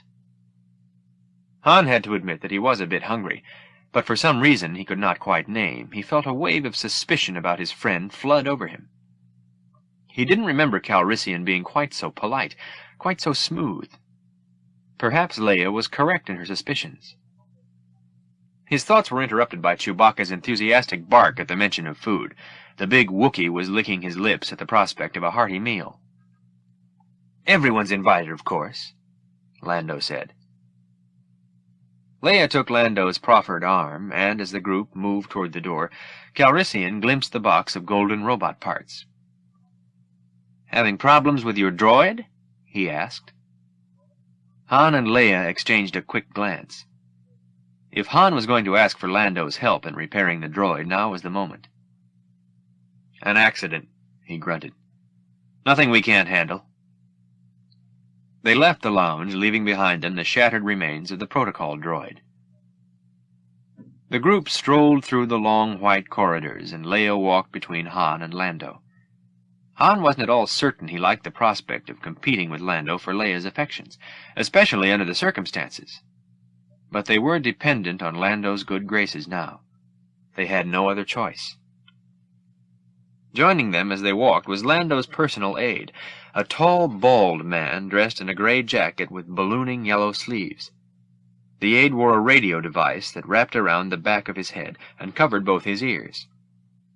He walked along with Chewbacca, a short distance behind Han, Leia, and Lando, and as they walked toward Lando's dining hall, the administrator described the status of his planet's government. So you see, Lando explained, we are a free station and do not fall under the jurisdiction of the Empire. You were part of the mining guild, then? Leia asked. Not actually. Our operation is small enough not to be noticed. Much of our trade is, well, unofficial. They stepped onto a veranda that overlooked the spiraled top of Cloud City. From here they saw several flying cloud cars gracefully swooping around the beautiful spired buildings of the city. It was a spectacular view, and the visitors were very impressed. It's a lovely outpost, Leia marveled. Yes, we're proud of it, Lando replied. You will find the air quite special here, very stimulating. He smiled at Leia meaningfully. You could grow to like it. Han didn't miss Lando's flirtatious glance, and he didn't like it either. We don't plan on staying that long, he said brusquely. Leia raised an eyebrow and glanced mischievously at the now fuming Han Solo. I find it most relaxing. Lando chuckled and led them from the veranda. They approached the dining hall with its massive closed doors, and as they paused in front of them, Chewbacca lifted his head and sniffed the air curiously. He turned and barked urgently at Han. Not now, Chewie, Han reproved, turning to Calrissian. Lando, aren't you afraid the Empire might eventually discover this little operation and shut you down? That's always been the danger, the administrator replied. It's loomed like a shadow over everything we've built here. But circumstances have developed which will ensure security. You see, I've made a deal that will keep the Empire out of here forever. With that, the mighty doors slid open, and immediately Han understood just what the deal must have involved. At the far end of the huge banquet table stood the bounty hunter, Boba Fett. Fett stood next to a chair that held the black essence of evil itself, Darth Vader. Slowly the Dark Lord rose to his full, menacing 2-meter height. Han shot his meanest look at Lando. Sorry, friend, Lando said, sounding mildly apologetic. I had no choice. They arrived right before you did. I'm sorry, too, Han snapped. In that instant he cleared his blaster from its holster, aimed it directly at the figure in black, and began to pump laser bolts Vader's way. But the man, who may have been the fastest draw in the galaxy, was not fast enough to surprise Vader. Before those bolts zipped halfway across the table, the Dark Lord had lifted a gauntlet-protected hand and effortlessly deflected them so they exploded against the wall in a harmless spray of flying white shards. Astounded by what he had just seen, Han tried firing again. But before he could discharge another laser blast, something unseen yet incredibly strong, yanked the weapon from his hand and sent it flying into Vader's grip. The raven figure calmly placed the weapon on top of the dining table. Hissing through his obsidian mask, the Dark Lord addressed his would-be assailant. We would be honored if you joined us. R2-D2 felt the rain plunking on top of his metal dome as he trudged through the muddy puddles of the bog. He was headed for the sanctuary of Yoda's little hut, and soon his optical sensors picked up the golden glow shining through its windows. As he neared the inviting house, he felt a robot's relief that at last he would get out of this annoying, persistent rain. But when he tried to pass through the entrance, he discovered that his inflexible droid body just could not get in. He tried from one angle, then from another. At last the perception that he was simply the wrong shape to get in seeped into his computer mind. He could scarcely believe his sensors. As he peered into the house, he scanned a busy figure, bustling about the kitchen, stirring steaming pots, chopping this and that, running back and forth. But the figure in Yoda's tiny kitchen, doing Yoda's kitchen tasks, was not the Jedi Master, but his apprentice. Yoda, it appeared from R2's scan, was simply sitting back, observing his young pupil from the adjacent room and quietly smiling. Then suddenly, in the midst of all his kitchen activity, Luke paused, as if a painful vision had appeared before him. Yoda noticed Luke's troubled look. As he watched his student, 3 glow-ball seekers appeared from behind Yoda and noiselessly shot through the air to attack the young Jedi from behind. Instantly, Luke turned to face them, a pot lid in one hand and a spoon in the other. The Seeker sent one rocketing bolt after another directly at Luke, but with astounding skill he warded off every one. He knocked one of the Seekers toward the open door where R2 stood watching his master's performance, but the faithful droid saw the shining ball too late to avoid the bolt it shot at him. The impact knocked the shrieking robot onto the ground with a clunk that nearly shook loose his electronic insides. Later that evening, after the student had successfully passed a number of his teacher's tests, a weary Luke Skywalker finally fell asleep on the ground outside Yoda's house. He slept fitfully, tossing and softly moaning. His concerned droid stood by him, reaching out an extension arm and covering Luke with the blanket that had slipped halfway off. But when R2 started to roll away, Luke began to groan and shudder as if in the grip of some horrible nightmare. Inside the house, Yoda heard the groans and hurried to his doorway. Luke awoke from his sleep with a start. Dazed, he looked about him, then saw his teacher worriedly watching him from his house. "I can't keep the vision out of my head," Luke told Yoda. "My friends, they're in trouble, and I feel that—" "Luke, you must not go," Yoda warned. "But Han and Leia will die if I don't." "You don't know that." It was the whispered voice of Ben, who was beginning to materialize before them. The dark-robed figure stood, a shimmering image, and told Luke, "Even Yoda cannot see their fate." But Luke was deeply worried about his friends and was determined to do something. "I can help them," he insisted.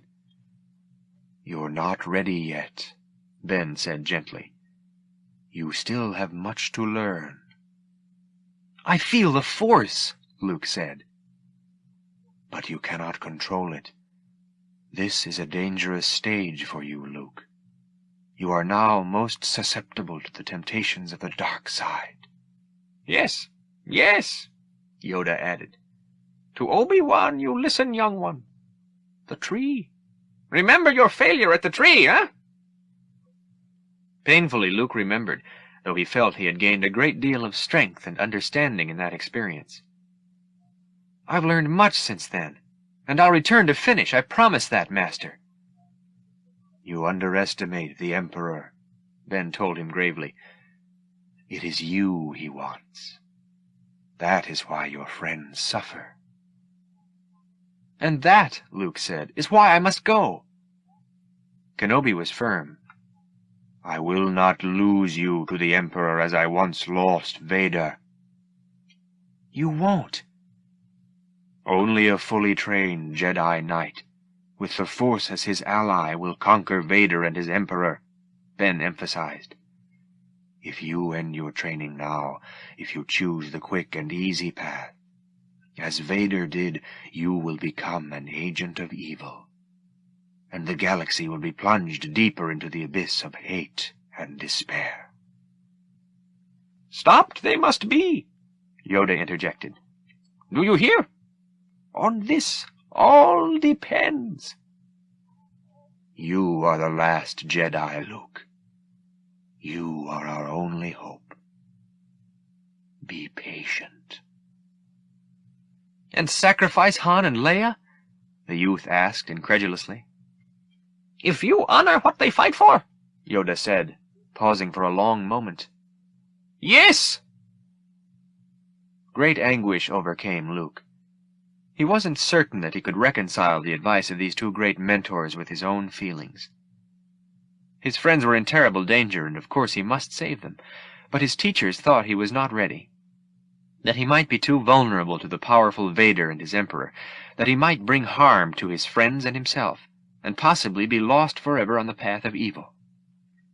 Yet how could he fear these abstract things when Han and Leia were real and were suffering?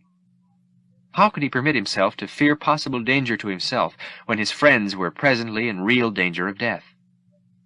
There was no longer any question in his mind as to what he had to do.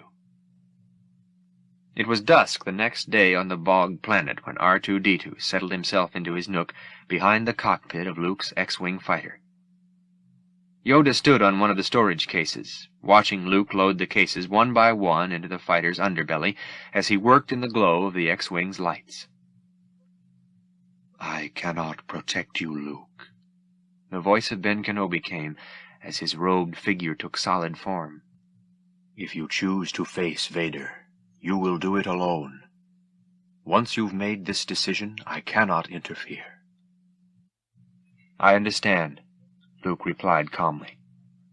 Then, turning to his droid, he said, "R2, fire up the power converters." R2, who had already unfastened the power couplings on the ship, whistled happily, grateful to be leaving this dismal bog planet, which was certainly no place for a droid.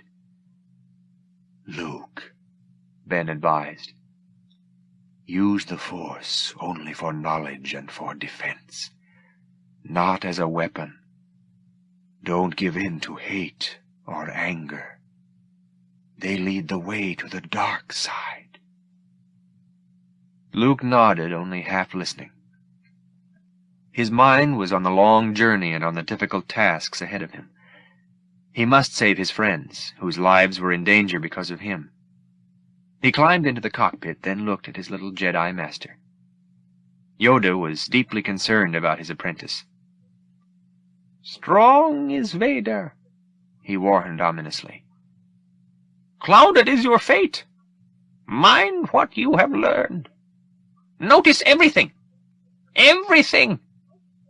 It can save you." "I will, Master Yoda," Luke assured him. "I will, and I'll be back to finish what I have begun. I give you my word." R2 closed the cockpit, and Luke started the engines. Yoda and Obi-Wan Kenobi watched the X-Wing gear its engines and begin to move away for takeoff. "Told you I did," Yoda said sorrowfully, as the sleek fighter craft began to lift into the misty heavens. "Reckless is he. Now things are going to worse." "That boy is our last hope," Ben Kenobi said, his voice heavy with emotion. "No," Kenobi's former teacher corrected with a knowing gleam in his large eyes. "There is another." Yoda lifted his head toward the darkening sky, where Luke's ship was already a barely distinguishable point of light among the flickering stars. Chapter 12. Chewbacca thought he was going mad. The prison cell was flooded with hot, blinding light that seared his sensitive Wookiee eyes. Not even his huge hands and hairy arms, thrust up over his face, could entirely protect him from the glare. And to add to his misery, a high-pitched whistle blared into the cubicle, tormenting his keen sense of hearing. He roared in agony, but his guttural roars were drowned out by the piercing, screeching noise. The Wookiee paced back and forth within the confines of the cell. Moaning pitifully, he pounded at the thick walls in desperation, wanting someone, anyone, to come and free him. While he pounded, the whistle that had nearly exploded his eardrums suddenly stopped, and the deluge of light flickered and went out. Chewbacca staggered back a step with the sudden absence of torture, and then moved to one of the cell walls to try to detect whether anyone was approaching to release him. But the thick walls revealed nothing, and, maddened to a fury, Chewbacca slammed a giant fist against the wall. But the wall stood undamaged and as impenetrable as before, and Chewbacca realized it would take more than Wookiee brute strength to topple it. Despairing of his chances of breaking through the cell to freedom, Chewbacca shuffled toward the bed, where the box of 3PO parts had been placed. Idly at first, and then with more interest, the Wookiee began poking through the box. It dawned on him that it might be possible to repair the disjointed droid. Not only would doing so pass the time, but it might be helpful to have 3PO back in working condition. He picked up the golden head and gazed into its darkened eyes. He held the head and barked a few soliloquizing words as if to prepare the robot for the joy of re-entry into activity, or for the disappointment of Chewbacca's possible failure to reconstruct him properly. Then, quite delicately for a creature of his size and strength, the giant Wookiee placed the staring head atop the bronzed torso. Tentatively, he began experimenting with 3PO's tangle of wires and circuits. His mechanical skills had previously only been tested in repairs on the Millennium Falcon, so he wasn't at all certain he could complete the delicate task. Chewbacca jiggled and fiddled with the wires, baffled by this intricate mechanism, when suddenly 3PO's eyes lit up. A whine came from inside the robot. It sounded vaguely like 3PO's normal voice, but it was so low and so slow that the words were unintelligible. Imperial Stormtroop. Bewildered, Chewbacca scratched his furry head and studied the broken robot intently. An idea came to him, and he tried switching one wire to another plug. Instantly, 3PO began speaking in his normal voice. What he had to say sounded like words from a bad dream. "Chewbacca!" the head of C-3PO cried. "Watch out! There are Imperial stormtroopers hidden in—" He paused as if reliving the whole traumatic experience, and then he cried, "Oh no! I've been shot!" Chewbacca shook his head in sympathy. All he could do at this point was to try to put the rest of C-3PO back together again. Quite possibly it was the first time Han Solo had ever screamed. Never had he endured such excruciating torment. He was strapped to a platform that angled away from the floor at approximately 45 degrees. While he was strapped there, electric currents of searing power shot through his body at short intervals, each jolt more painfully powerful than the last. He squirmed to free himself, but his agony was so severe that it was all he could do just to remain conscious. Standing near the torture rack, Darth Vader silently watched Han Solo's ordeal. Seeming neither pleased nor displeased, he watched until he had seen enough. And then the Dark Lord turned his back on the writhing figure and left the cell, the door sliding behind him to muffle Solo's anguished screams. Outside the torture chamber, Boba Fett waited for Lord Vader with Lando Calrissian and the Administrator's aide. With obvious disdain, Vader turned to Fett. "Bounty Hunter," Vader addressed the man in the black-marked silver helmet. "If you are waiting for your reward, you will wait until I have Skywalker." The self-assured Boba Fett appeared unruffled by this news. "I am in no hurry, Lord Vader. My concern is that Captain Solo not be damaged. The reward from Jabba the Hutt is double if he's alive." "His pain is considerable, Bounty Hunter," Vader hissed. "But he will not be harmed." "What about Leia and the Wookiee?" Lando asked with some concern. "You will find them well enough," Vader answered. "But," he added with unmistakable finality, "they must never again leave this city." "That was never a condition of our agreement," Calrissian argued. "Nor was giving Han to this bounty hunter."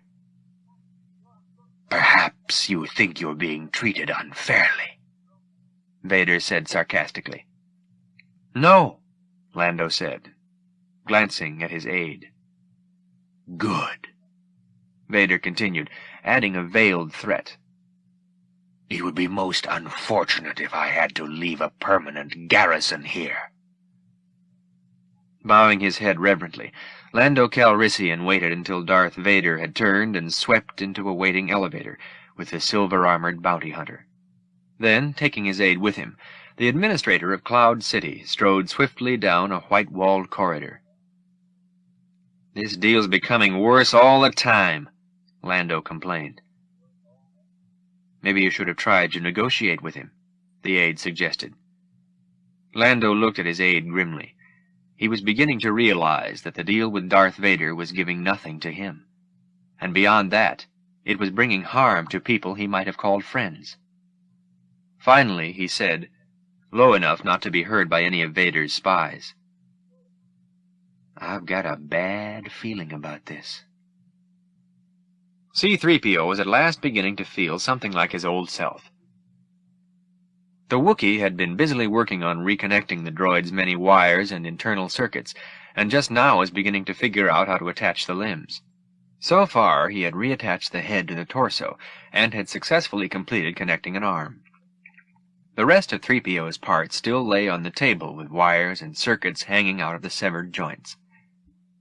But, though the Wookiee was diligently working to complete his task, the golden droid began to complain vociferously.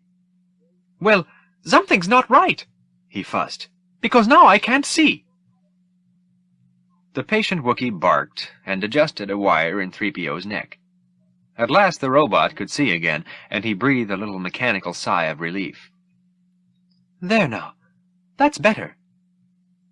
But it wasn't much better. When he cast his newly activated sensor gaze toward where his chest should be, he saw his back. "Wait! Oh my! What have you done? I'm backwards!" 3PO sputtered. "You flea-bitten furball! Only an overgrown mophead like you would be stupid enough to put my head—" The Wookiee growled menacingly. He had forgotten what a complainer this droid was. And this cell was too small for him to listen to any more of that. Before 3PO knew what was happening to him, the Wookiee lumbered over and pulled a wire. Instantly the grumbling ceased, and the room became quiet again. Then there was a familiar scent nearing the cell. The Wookiee sniffed the air and hurried to the door.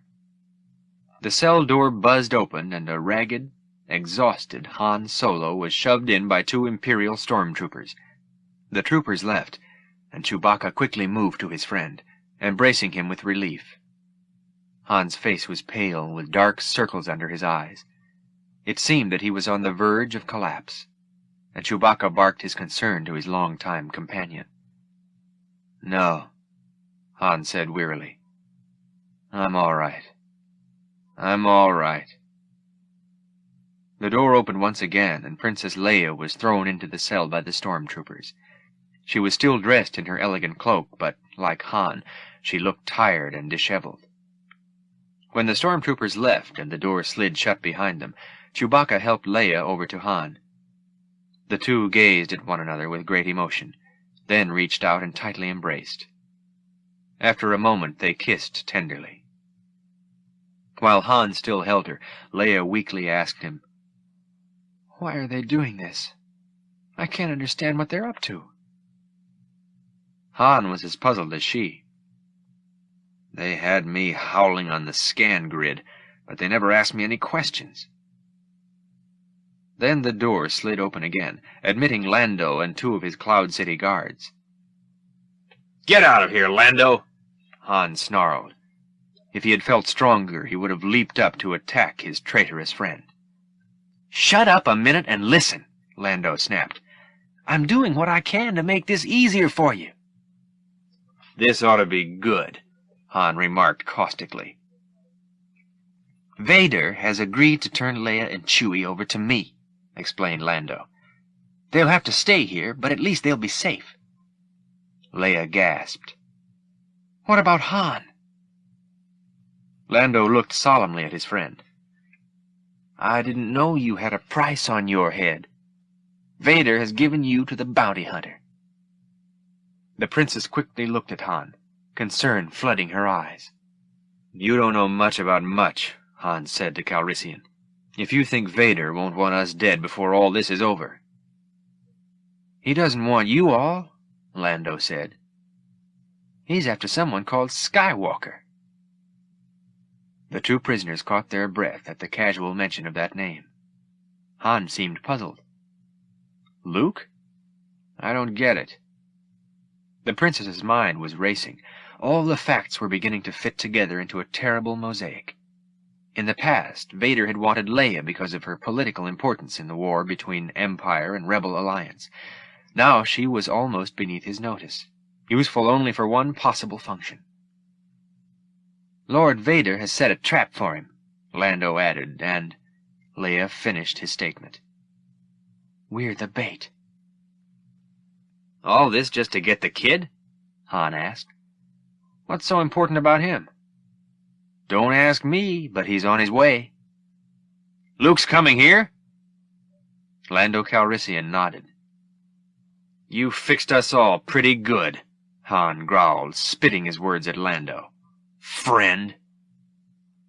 As he snarled that last accusing word, Han Solo's strength returned in a rush. He put all of his might into a punch that sent Lando reeling. Instantly, the two former friends were engaged in a furious close-quarters battle. Lando's two guards moved closer to the two grappling opponents and began striking Han with the butts of their laser rifles. One powerful blow struck Han on the chin and sent him flying across the room, blood streaming from his jaw. Chewbacca began to growl savagely and started for the guards. As they raised their laser weapons, Lando shouted, "Don't shoot!" Bruised and winded, the administrator turned to Han. "I've done what I can for you," he said. "I'm sorry it's not better, but I've got my own problems." Then, turning to leave the cell, Lando Calrissian added, "I've already stuck my neck out farther than I should." "Yeah," Han Solo retorted, regaining his composure. "You're a real hero." When Lando had left with his guards, Leia and Chewbacca helped Han back to his feet and led him to one of the bunks. He eased his weary, battered body onto the bunk, and Leia took a piece of her cloak and began gently dabbing at his chin, cleaning off the oozing blood. As she did so, she started to chuckle softly. "You certainly have a way with people," she teased. R2-D2's head swiveled atop his barrel-like body as his scanners perceived the star-studded void of the Bespin system. The speeding X-Wing had just entered the system and was swooping through black space like a great white bird. The R2 unit had a lot to communicate to his pilot. His electronic thoughts were tumbling out one on top of the other, and were translated on the cockpit scope. The grim-faced Luke quickly responded to the first of R2's urgent questions. "Yes," Luke replied. "I'm sure 3PO is with them." The little robot whistled an excited exclamation. "Just hold on," Luke said patiently. "We'll be there soon." R2's turning head perceived the regal clusters of stars, his innards warm and cheerful, as the X-Wing continued like a celestial arrow toward a planet with a city in the clouds. Lando Calrissian and Darth Vader stood near the hydraulic platform that dominated the huge carbon freezing chamber. The Dark Lord was quiet while aides hurried to prepare the room. The hydraulic platform was housed within a deep pit in the center of the chamber and was surrounded by countless steam pipes and enormous chemical tanks of varying shapes. Standing guard with laser rifles clutched in their hands were 4 armor-suited Imperial stormtroopers. Darth Vader turned to Calrissian after appraising the chamber. "The facility is crude," he remarked, "but it should suit our needs." One of Vader's officers rushed to the Sith Lord's side. "Lord Vader," he reported. "Ship approaching. X-Wing class."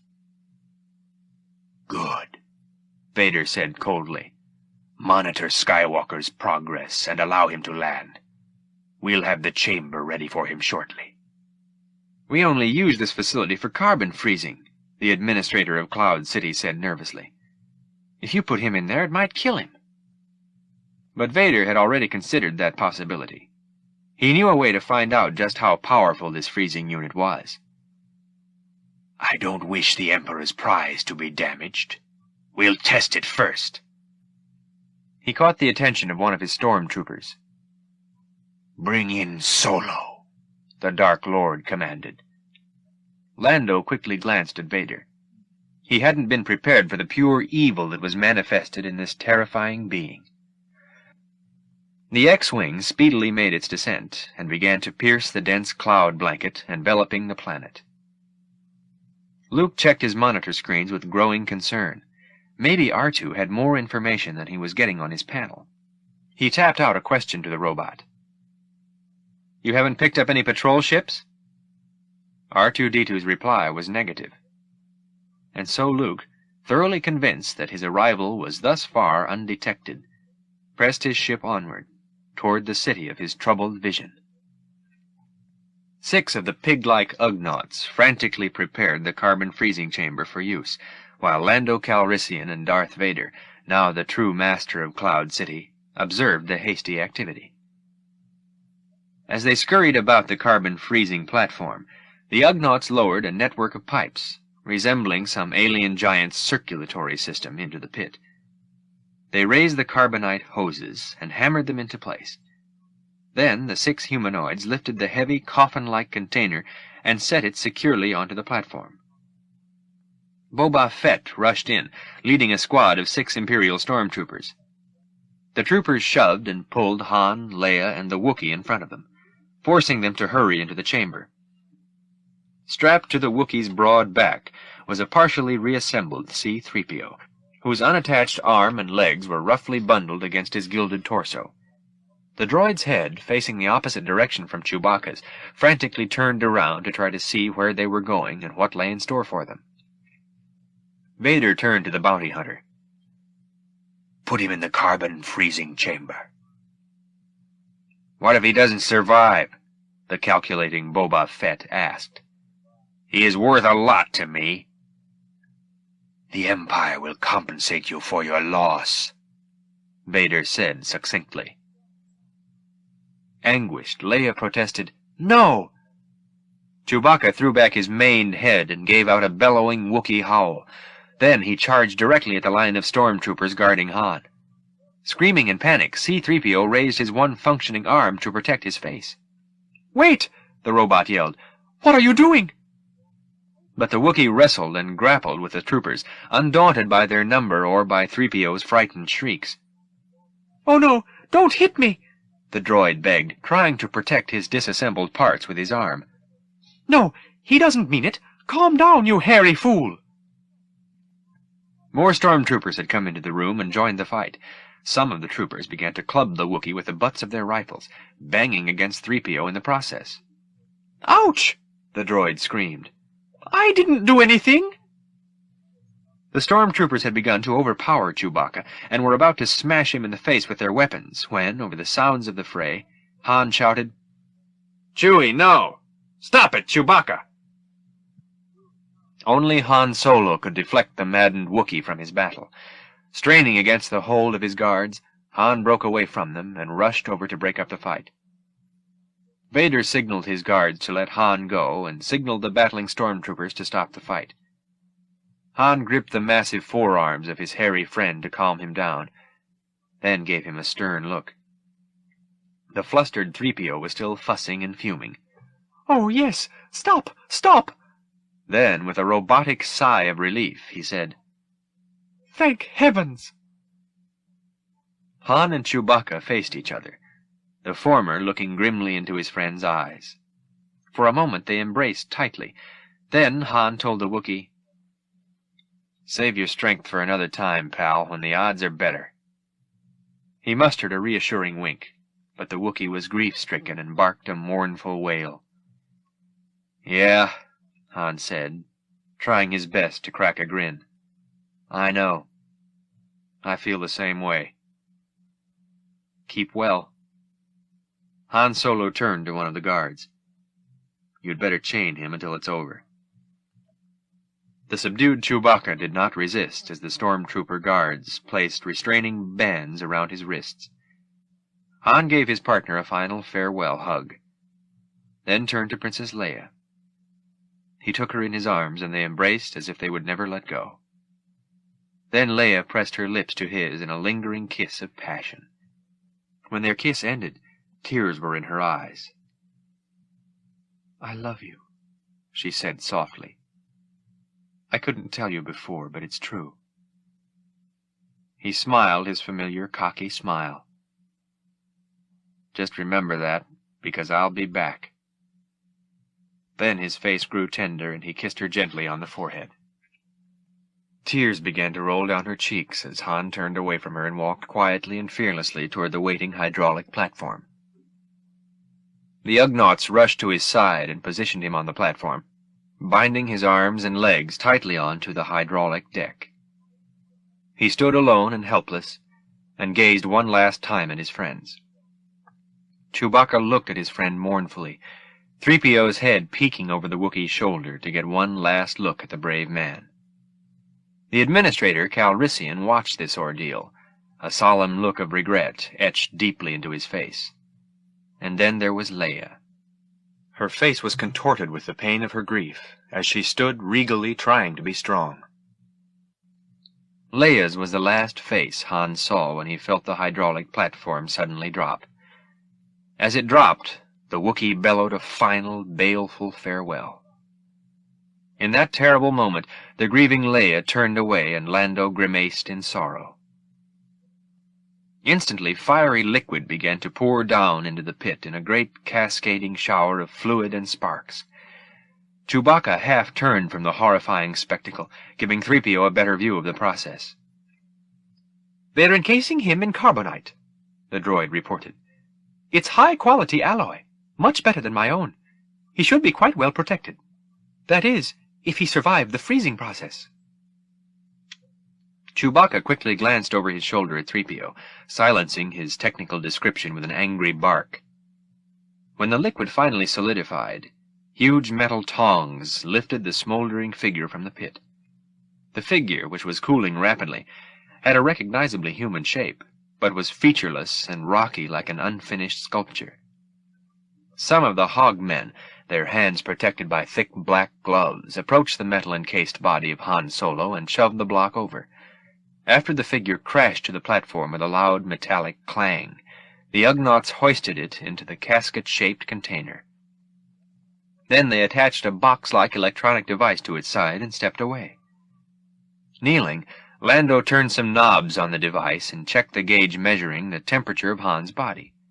He sighed with relief and nodded his head. "He's alive," he informed Han Solo's anxious friends, "and in perfect hibernation." Darth Vader turned to Boba Fett. "He's all yours, bounty hunter," he hissed. "Reset the chamber for Skywalker." "He's just landed, my lord," an aide informed him. "See to it that he finds his way here." Indicating Leia and Chewbacca, Lando told Vader, "I'll take what is mine now." He was determined to whisk them out of Vader's clutches before the Dark Lord reneged on their contract. "Take them," Vader said, "but I'm keeping a detachment of troops here to watch over them." "That wasn't part of the bargain," Lando protested hotly. "You said the Empire wouldn't interfere in—" "I'm altering the bargain. Pray I don't alter it any further." A sudden tightness grasped Lando's throat, a threatening sign of what would happen to him if he gave Vader any difficulty. Lando's hand automatically went to his neck, but in the next moment the unseen hold was released, and the administrator turned to face Leia and Chewbacca. The look in his eyes might have expressed despair, but neither of them cared to look at him at all. Luke and R2 moved cautiously through a deserted corridor. It concerned Luke that thus far they had not been stopped for questioning. No one had asked them for landing permits, identification papers, purpose of visit. No one in Cloud City seemed at all curious about who this young man and his little droid might be, or what they were doing.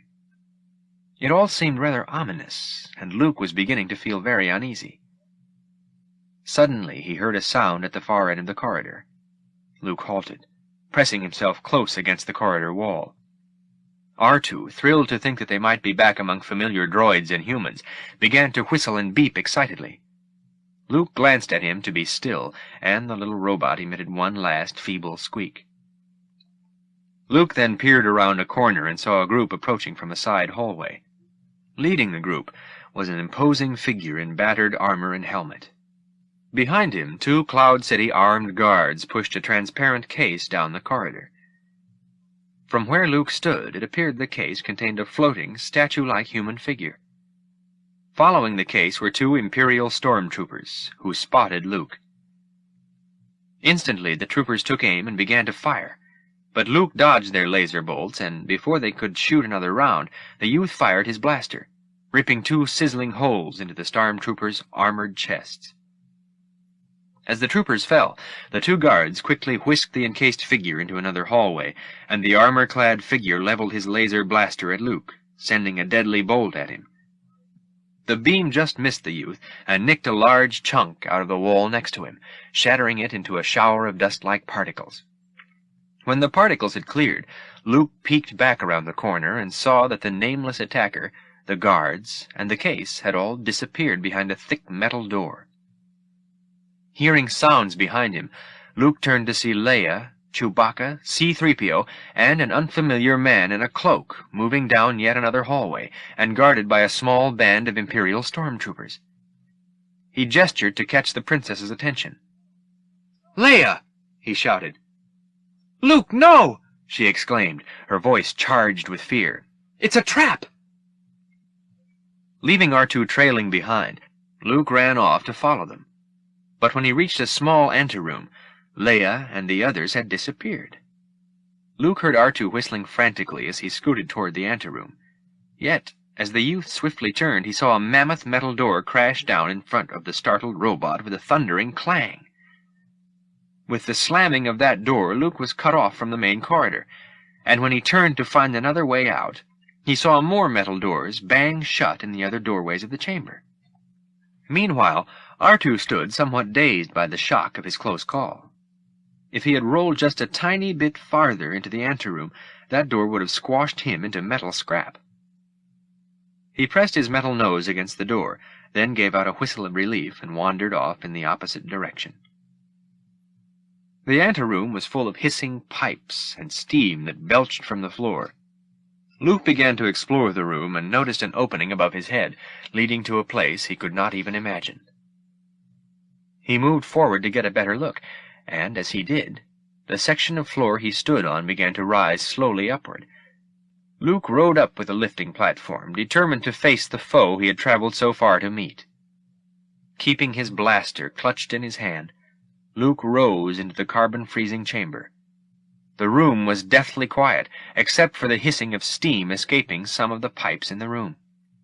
It appeared to Luke that he was the only living creature in this chamber of strange machinery and chemical containers, but he sensed that he was not alone.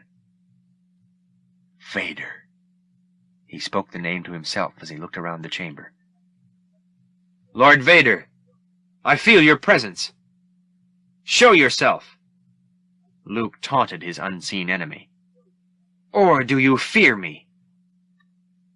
While Luke spoke, the escaping steam began to billow out in great clouds. Then, unaffected by the searing heat, Vader appeared and strode through the hissing vapors, stepping onto the narrow walkway above the chamber, his black cloak trailing behind him. Luke took a cautious step toward the demonic figure in black and holstered his blaster. He experienced a surge of confidence and felt completely ready to face the Dark Lord as one Jedi against another. There was no need for his blaster. He sensed that the Force was with him, and that at last he was ready for this inevitable battle. Slowly he began to mount the stairs toward Vader. "The Force is with you, young Skywalker," Darth Vader said from above. "But you are not a Jedi yet." Vader's words had a chilling effect. Briefly Luke hesitated, recalling the words of another former Jedi Knight. "Luke, use the Force only for knowledge and for defense, not as a weapon. Don't give in to hate or anger. They lead the way to the dark side." But throwing aside any fragment of doubt, Luke gripped the smoothly finished handle of his lightsaber and quickly ignited the laser blade. At the same instant, Vader ignited his own laser sword and quietly waited for the young Skywalker to attack.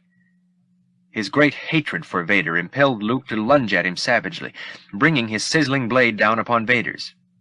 But effortlessly, the Dark Lord deflected the blow with a defensive turn of his own weapon. Again Luke attacked. Once again their energy blades clashed. And then they stood, staring at one another for an endless moment through their crossed lightsabers. Chapter 13. 6 Imperial stormtroopers guarded Lando, Leia, and Chewbacca as they marched through the inner corridor of Cloud City. They reached an intersection when 12 of Lando's guards and his aide arrived to block their path. "Code Force 7, Lando commanded as he stopped in front of his aide. At that moment, the 12 guards aimed their laser weapons at the startled stormtroopers, and Lando's aide calmly took the 6 troopers' weapons from them. He handed one of the guns to Leia and one to Lando, then waited for the next order. "Hold them in the security tower," the Cloud City administrator said. "Quietly. No one must know." The guards and Lando's aide, carrying the extra weapons, marched the stormtroopers away to the tower. Leia had watched this rapid turn of events in confusion, but her confusion turned to astonishment when Lando, the man who had betrayed Han Solo, began removing Chewbacca's bonds. "Come on," he urged. "We're getting out of here."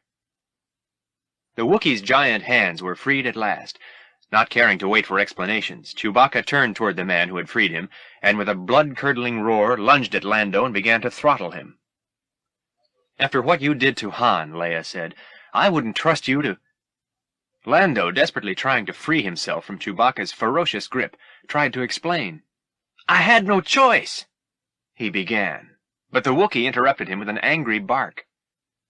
"There's still a chance to save Han," Lando gasped. "They're at the east platform." "Chewie," Leia said at last, "let go." Still fuming, Chewbacca released Lando and glared at him as Calrissian fought to regain his breath. "Keep your eyes on him, Chewie," Leia cautioned as the Wookiee growled threateningly. "I have a feeling," Lando muttered under his breath, "that I'm making another big mistake." The stout little R2 unit meandered up and down the corridor, sending his scanners in every possible direction as he tried to detect some sign of his master, or of any kind of life. He realized he was dreadfully turned around and had lost track of how many meters he had traveled. As R2-D2 turned a corner, he spotted a number of forms moving up the corridor. Beeping and whistling droid greetings, he hoped that these were friendly sorts. His tooting was detected by one of the creatures, who began to call out to him. "R2? R2!" It was 3PO. Chewbacca, still carrying the semi-assembled C-3PO, quickly turned around to see the stubby R2 droid rolling their way. But as the Wookiee turned, 3PO was spun out of sight of his friend. "Wait!" the aggravated 3PO demanded.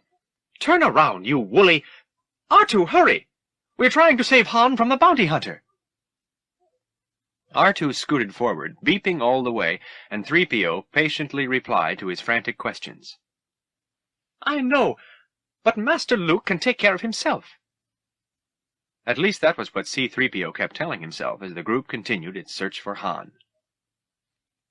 On the east landing platform of Cloud City, 2 guards shoved the frozen body of Han Solo through a side hatchway of the Slave One. Boba Fett climbed up a ladder next to the opening and boarded his ship, ordering it sealed as soon as he entered the cockpit.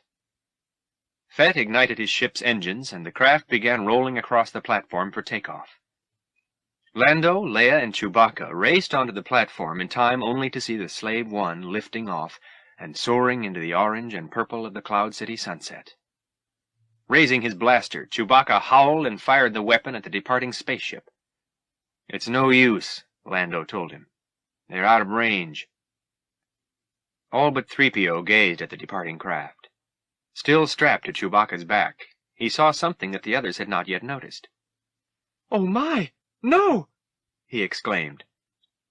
Charging the group was a squad of Imperial stormtroopers, blasts already issuing from their drawn blasters. The first bolt narrowly missed Princess Leia. Lando responded quickly in returning the enemy fire, and the air was ablaze with a brilliant crisscross of red and green laser bolts. R2 scooted over to the platform's elevator and hid inside, peeking out to see the fury of the battle from a safe distance.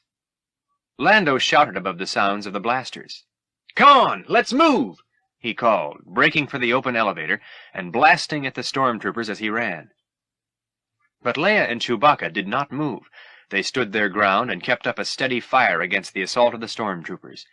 Troopers groaned and dropped as their chests, arms, and stomachs erupted under the fatally accurate aim of this one female human and one male Wookiee. Lando, sticking his head out of the elevator, tried to get their attention, motioning them to run.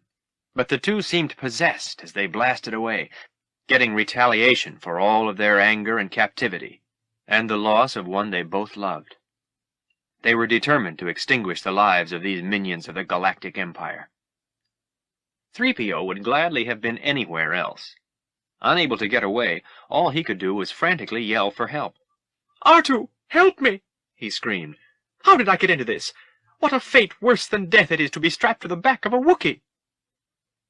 "Get in here!" Lando shouted again. "Hurry up! Hurry up!" Leia and Chewbacca began to move toward him, evading the erupting rain of laser fire as they rushed inside the waiting elevator. As the elevator doors closed, they glimpsed the remaining troopers racing at them. Lightsabers clashed in Luke Skywalker and Darth Vader's battle on the platform above the carbon freezing chamber. Luke felt the shaking platform shudder with every blow and parry and thrust of their weapons. But he was undaunted, for with every thrust of his sword he drove the evil Darth Vader back. Vader, using his lightsaber to ward off Luke's aggressive lunges, spoke calmly as they fought. "The fear does not reach you. You have learned more than I anticipated." "You'll find I'm full of surprises," the confident youth retorted, threatening Vader with yet another thrust. "And I, too," was the calm, portentous reply. With two graceful moves, the Dark Lord hooked Luke's weapon out of his hands and sent it flying away. A slash of Vader's energy blade at Luke's feet made the youth jump back in an effort to protect himself. But he stumbled backward and tumbled down the stairs. Sprawled on the platform, Luke gazed up and saw the ominous dark figure looming above him at the top of the stairs. Then the figure flew right at him, its sable cloak billowing out in the air like the wings of a monstrous bat. Quickly, Luke rolled to one side, not taking his eyes off Vader, as the vast black figure landed soundlessly next to him. "Your future lies with me, Skywalker," Vader hissed, looming over the crouching youth. "Now you will embrace the dark side. Obi-Wan knew this to be true." "No!" Luke yelled, trying to fight off the evil presence. "There is much Obi-Wan did not tell you," Vader continued. "Come, I will complete your training." Vader's influence was incredibly strong. It seemed to Luke like a thing alive. "Don't listen to him," Luke told himself. "He is trying to trick me, to lead me astray, to lead me to the dark side of the Force, just like Ben warned me." Luke began to back away from the advancing Sith Lord. Behind the youth, the hydraulic elevator cover silently opened, ready to receive him. "I'll die first!" Luke proclaimed. "That won't be necessary." The Dark Lord suddenly lunged at Luke with his lightsaber, so forcefully that the youth lost his balance and tumbled into the gaping opening. Vader turned away from the freezing pit and casually deactivated his lightsaber. "All too easy," he shrugged. "Perhaps you are not as strong as the Emperor thought." As he spoke, molten metal began to pour into the opening behind him, and while his back was still turned, something rose in a blur upward. "Time will tell," Luke quietly replied to Vader's remark. The Dark Lord spun around. At this point in the freezing process, the subject certainly shouldn't be able to speak. Vader glanced around the room and then turned his helmeted head up toward the ceiling. Hanging from some hoses draped across the ceiling, Luke was suspended, having leaped some 5 meters into the air to escape the carbonite. "Impressive," Vader admitted. "Your agility is impressive." Luke dropped back to the platform on the other side of the steaming pit. He reached his hand out, and his sword, lying on another part of the platform, flew back into his grip. Immediately the lightsaber ignited. Vader's sword sprang to life at the very same moment. "Ben has taught you well. You have controlled your fear. Now release your anger. I destroyed your family. Take your revenge." But this time Luke was cautious and more controlled. If he could subdue his anger, as he had finally controlled his fear, he would not be swayed. "Remember the training," Luke cautioned himself. "Remember what Yoda taught. Cast out all hatred and anger and receive the Force." Gaining control over his negative feelings, Luke began to advance, ignoring Vader's goading. He lunged at Vader, and after a quick exchange, began to force him back. "Your hatred can give you the power to destroy me," Vader tempted. "Use it!" Luke began to realize just how awesomely powerful his dark enemy was, and softly told himself, "I will not become a slave to the dark side of the Force," and moved cautiously toward Vader. As Luke approached, Vader slowly moved backward in retreat. Luke lunged at him with a powerful swing. But when Vader blocked it, he lost his balance and fell into the outer rim of steaming pipes. Luke's knees nearly buckled with the exhaustion of battling his fearsome opponent. He gathered his strength and cautiously moved to the edge and looked down. But he saw no sign of Vader. Switching off his lightsaber and hooking it into his belt, Luke lowered himself into the pit. He dropped to the floor of the pit and found himself in a large control and maintenance room that overlooked the reactor powering the entire city. Looking around the chamber, he noticed a large window. Standing silhouetted in front of it was the unmoving figure of Darth Vader. Luke slowly moved closer to the window and reignited his lightsaber. But Vader did not light his own sword, nor did he make any effort to defend himself as Luke drew nearer. The Dark Lord's only weapon, in fact, was his tempting voice. "Attack!" he goaded the young Jedi. "Destroy me!" Confused by Vader's ploy, Luke hesitated. "Only by taking your revenge can you save yourself." Luke stood locked in place. Should he act on Vader's words and thus use the Force as a tool of revenge? Or should he step away from this battle now, hoping for another chance to fight Vader when he had gained better control? No. How could he delay the opportunity to destroy this evil being? Here was his chance, now, and he must not delay. There might never again be such an opportunity.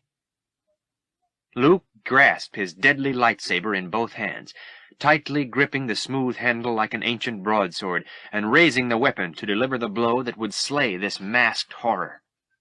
But before he could swing, a large piece of machinery detached itself from the wall behind him and came hurtling at his back.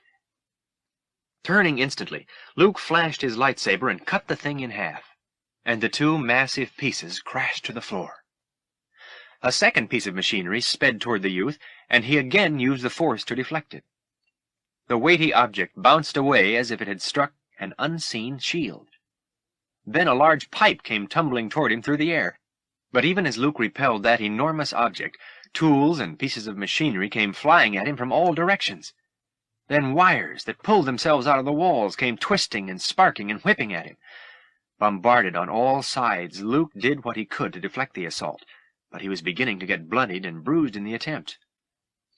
Another large piece of machinery glanced off Luke's body and crashed out the large window, letting in the screaming wind. Suddenly, everything in the room was blown about, and the fierce wind lashed Luke's body and filled the room with a banshee-like howl. And in the very center of the room, standing still and triumphant, was Darth Vader. "You are beaten," the Dark Lord of the Sith gloated. "It is useless to resist. You will join me, or you will join Obi-Wan in death." As Vader spoke those words, a final piece of heavy machinery soared through the air, striking the young Jedi and knocking him through the broken window. Everything became a great blur as the wind carried him, tossing and rolling until he managed to grab hold of a beam with one hand. When the wind subsided a bit and his vision cleared, Luke realized that he was hanging from the gantry of the reactor shaft outside the control room. When he gazed down, he saw what appeared to be an endless abyss. A wave of dizziness swept over him, and he squeezed his eyes closed in an effort to keep from panicking. Compared to the pod-like reactor from which he hung, Luke was no more than a speck of squirming matter, while the pod itself, just one of many jutting from the circular, light-dotted inner wall, was no more than a speck itself in comparison with the rest of the immense chamber. Grasping the beam firmly with only one hand, Luke managed to hook his lightsaber onto his belt, and then grabbed the beam with both hands. Hoisting himself up, he scrambled onto the gantry and stood on it, just in time to see Darth Vader walking toward him down the shaft. As Vader approached Luke, the public address system began to blare, echoing through the cavernous rooms. Fugitives heading toward Platform 327. Secure all transports. All security forces on alert. Walking menacingly toward Luke, Vader predicted, "Your friends will never escape, and neither will you." Vader took another step, and Luke immediately raised his sword, ready to renew the battle. "You are beaten," Vader stated with horrifying certainty and finality. "It is useless to resist." But Luke did resist. He lunged at the Dark Lord with a vicious blow, bringing his sizzling laser blade to crash onto Vader's armor and sear through to the flesh. Vader staggered from the blow, and it seemed to Luke that he was in pain, but only for a moment. Then, once again, Vader began to move toward him. Taking another step, the Dark Lord warned, "Don't let yourself be destroyed as Obi-Wan was." Luke was breathing hard, cold sweat dropping from his forehead. But the sound of Ben's name instilled a sudden resolve in him. "Calm," he reminded himself. "Be calm." But the grimly cloaked specter stalked toward him along the narrow gantry, and it seemed he wanted the young Jedi's life. Or worse, his fragile soul. Lando, Leia, Chewbacca, and the droids hurried down a corridor. They turned a corner and saw the door to the landing platform standing open. Through it they glimpsed the Millennium Falcon waiting for their escape. But suddenly the door slammed shut. Ducking into an alcove, the group saw a squad of stormtroopers charging them, their laser guns blasting as they ran. Chunks of wall and floor shattered and flew into the air with the impact of the ricocheting energy beams. Chewbacca growled, returning the stormtroopers' fire with savage Wookiee rage. He covered Leia, who punched desperately at the door's control panel, but the door failed to budge. "R2," 3PO called. "The control panel! You can override the alert system!" 3PO gestured at the panel, urging the little robot to hurry, and pointing out a computer socket on the control board. R2-D2 scooted toward the control panel, beeping and whistling as he scurried to help. Twisting his body to avoid the burning laser bolts, Lando feverishly worked to connect his comlink to the panel's intercom. This is Calrissian, he broadcast over the system. The Empire is taking control of the city. I advise you to leave before more Imperial troops arrive. He switched off the communicator. Lando knew that he had done what he could to warn his people. His job now was to get his friend safely off the planet. Meanwhile, R2 removed a connector cover and inserted an extended computer arm into the waiting socket. The droid issued a short beep that suddenly turned into a wild robot scream. He began to quiver, his circuits lighting up in a mad display of flashing brilliance, and every orifice in his hull spewing smoke. Lando quickly pulled R2 away from the power socket. As the droid began to cool off, he directed a few wilted beeps 3PO's way. "Well, next time you pay more attention," 3PO replied defensively. "I'm not supposed to know power sockets from computer feeds. I'm an interpreter." "Anybody else got any ideas?" Leia shouted as she stood firing at the attacking stormtroopers. "Come on," Lando answered over the din of the battle. "We'll try another way." The wind that shrieked through the reactor shaft entirely absorbed the sounds of the clashing lightsabers. Luke moved agilely across the gantry and took refuge beneath a huge instrument panel to evade his pursuing foe. But Vader was there in an instant, his lightsaber thrashing down like a pulsating guillotine blade, cutting the instrument complex loose. The complex began to fall, but was abruptly caught by the wind and blown upward. An instant of distraction was all Vader needed. As the instrument panel floated away, Luke involuntarily glanced at it. At that second, the Dark Lord's laser blade came slashing down across Luke's hand, cutting it, and sending the youth's lightsaber flying. The pain was excruciating. Luke smelled the terrible odor of his own seared flesh, and squeezed his forearm beneath his armpit to try to stop the agony. He stepped backward along the gantry until he reached its extreme end, stalked all the while by the black-garbed apparition. Abruptly, ominously, the wind subsided, and Luke realized he had nowhere else to go. "There is no escape," the Dark Lord of the Sith warned, looming over Luke like a black angel of death. "Don't make me destroy you. You are strong with the Force. Now you must learn to use the dark side. Join me, and together we will be more powerful than the Emperor. Come, I will complete your training and we will rule the galaxy together." Luke refused to give in to Vader's taunts. "I will never join you!" "If you only knew the power of the dark side," Vader continued. "Obi-Wan never told you what happened to your father, did he?" Mention of his father aroused Luke's anger. "He told me enough!" he yelled. "He told me you killed him!" "No," Vader replied calmly.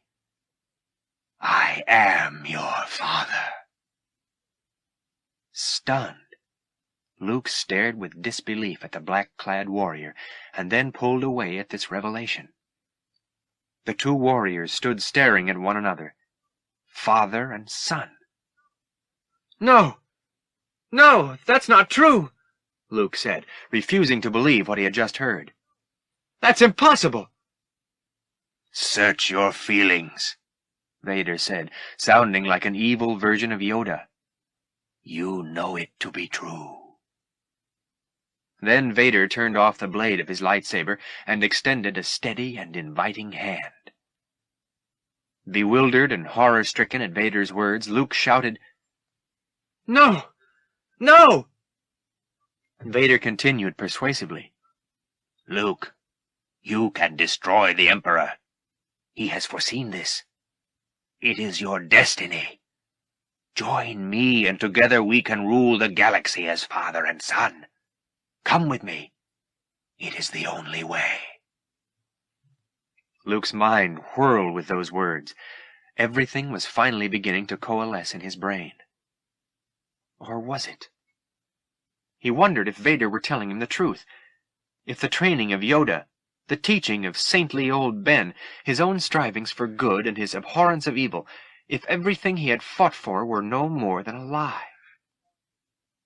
He didn't want to believe Vader, tried convincing himself that it was Vader who lied to him, but somehow he could feel the truth in the Dark Lord's words.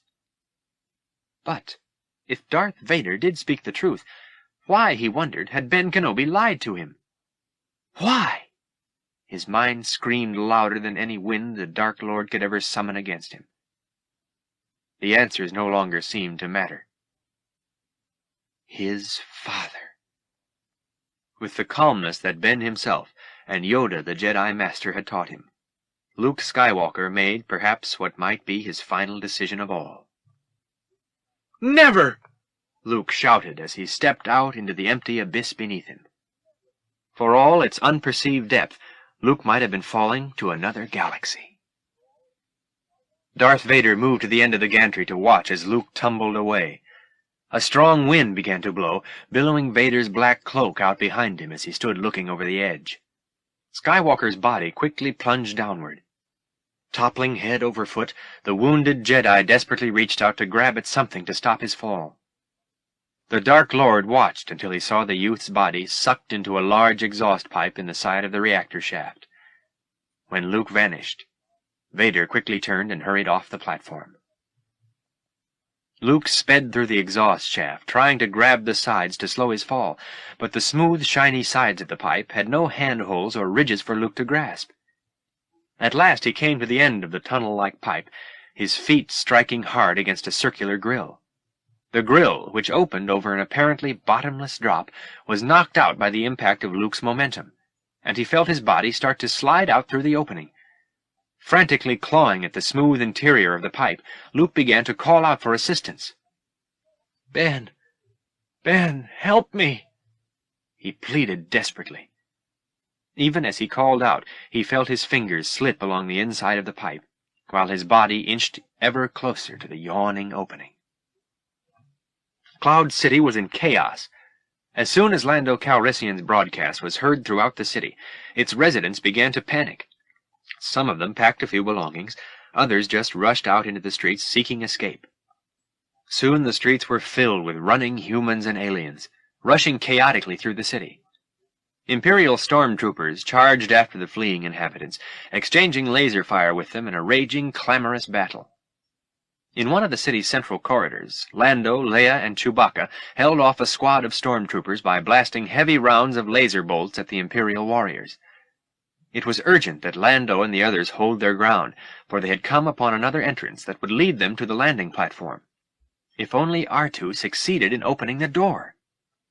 R2 was trying to remove the plate from this door's control panel, but because of the noise and distraction of the laser fire blasting around him, it was difficult for the little droid to concentrate on his work. He beeped to himself as he worked, sounding a bit befuddled to 3PO. "What are you talking about?" 3PO called to him. "We are not interested in the hyperdrive on the Millennium Falcon. It's fixed. Just tell the computer to open the door." Then, as Lando, Leia, and the Wookiee edged toward the door, dodging heavy Imperial laser fire, R2 beeped triumphantly and the door snapped open. "R2, you did it!" 3PO exclaimed. The droid would have applauded had his other arm been attached. "I never doubted you for a second." "Hurry!" Lando shouted, "or we'll never make it!" The helpful R2 unit came through once again. As the others dashed through the entrance, the stout robot sprayed out a thick fog, as dense as the clouds surrounding this world, that obscured his friends from the encroaching stormtroopers. Before the cloud had cleared, Lando and the others were racing toward Platform 327. The stormtroopers followed, blasting at the small band of fugitives bolting toward the Millennium Falcon. Chewbacca and the robots boarded the freighter while Lando and Leia covered them with their blasters, cutting down still more of the Emperor's warriors. When the low-pitched roar of the Falcon's engines started, and then rose to an ear-battering whine, Lando and Leia discharged a few more bolts of brilliant energy. Then they sprinted up the ramp. They entered the pirate ship, and the main hatchway closed behind them. And as the ship began to move, they heard a barrage of Imperial laser fire that sounded as if the entire planet were splitting apart at its foundations. Luke could no longer slow his inexorable slide out the exhaust pipe. He slid the final few centimeters, and then dropped through the cloudy atmosphere, his body spinning and his arms flailing to grip onto something solid. After what seemed like forever, he caught hold of an electronic weather vane that jutted out from the bowl-like underside of Cloud City. Winds buffeted him, and clouds swirled around him as he held on tightly to the weather vane. But his strength was beginning to fail. He didn't think he could hang like this, suspended above the gaseous surface, for very much longer. All was very quiet in the Millennium Falcon cockpit. Leia, just catching her breath from their close escape, sat in Han Solo's chair. Thoughts of him rushed to her mind, but she tried not to worry about him, tried not to miss him. Behind the princess, looking over her shoulder out the front windscreen, stood a silent and exhausted Lando Calrissian. Slowly the ship began to move, picking up speed as it coursed along the landing platform. The giant Wookiee, in his old co-pilot's chair, threw a series of switches that brought a dancing array of lights across the ship's main control panel. Pulling the throttle, Chewbacca began to guide the ship upward to freedom. Clouds rushed by the cockpit windows, and everyone finally breathed with relief as the Millennium Falcon soared into a red-orange twilight sky. Luke managed to hook one of his legs over the electronic weather vane, which continued to support his weight. But air from the exhaust pipe rushed at him, making it difficult for him to keep from slipping off the vane. "Ben," he moaned in agony. "Ben!" Darth Vader strode onto the empty landing platform and watched the speck that was the Millennium Falcon disappear in the far distance. He turned to his two aides. "Bring my ship in," he commanded, and then he left, black robes flowing behind him, to prepare for his journey. Somewhere near the supporting stalk of Cloud City, Luke spoke again. Concentrating his mind on one whom he thought cared for him and might somehow come to his aid, he called, "Leia, hear me." Pitifully he cried out once again, "Leia!" Just then, a large piece of the weather vane broke off and went hurtling off into the clouds far below. Luke tightened his grip on what remained of the vein and strained to hold on in the blast of air rushing at him from the pipe above. "It looks like 3 fighters," Lando said to Chewbacca as they watched the computer screen configurations. "We can outdistance them easily," he added, knowing the capabilities of the freighter as well as Han Solo did. Looking at Leia, he mourned the passing of his administratorship. "I knew that setup was too good to last," he moaned. "I'm going to miss it." But Leia seemed to be in a daze. She didn't acknowledge Lando's comments, but stared straight ahead of her as if transfixed. Then, out of her dreamlike trance, she spoke. "Luke?" she said, as if responding to something she heard. "What?" Lando asked. "We've got to go back," she said urgently. "Chewie, head for the bottom of the city." Lando looked at her in astonishment. "Wait a minute! We're not going back there!" The Wookiee barked, for once in agreement with Lando. "No argument," Leia said firmly, assuming the dignity of one accustomed to having her orders obeyed. "Just do it. That's a command." "What about those fighters?" Lando argued as he pointed to 3 TIE fighters closing in on them. He looked to Chewbacca for support. But growling menacingly, Chewbacca conveyed that he knew who was in command now. "Okay, okay," Lando quietly acquiesced. With all the grace and speed for which the Millennium Falcon was famed, the ship banked through the clouds and turned back toward the city.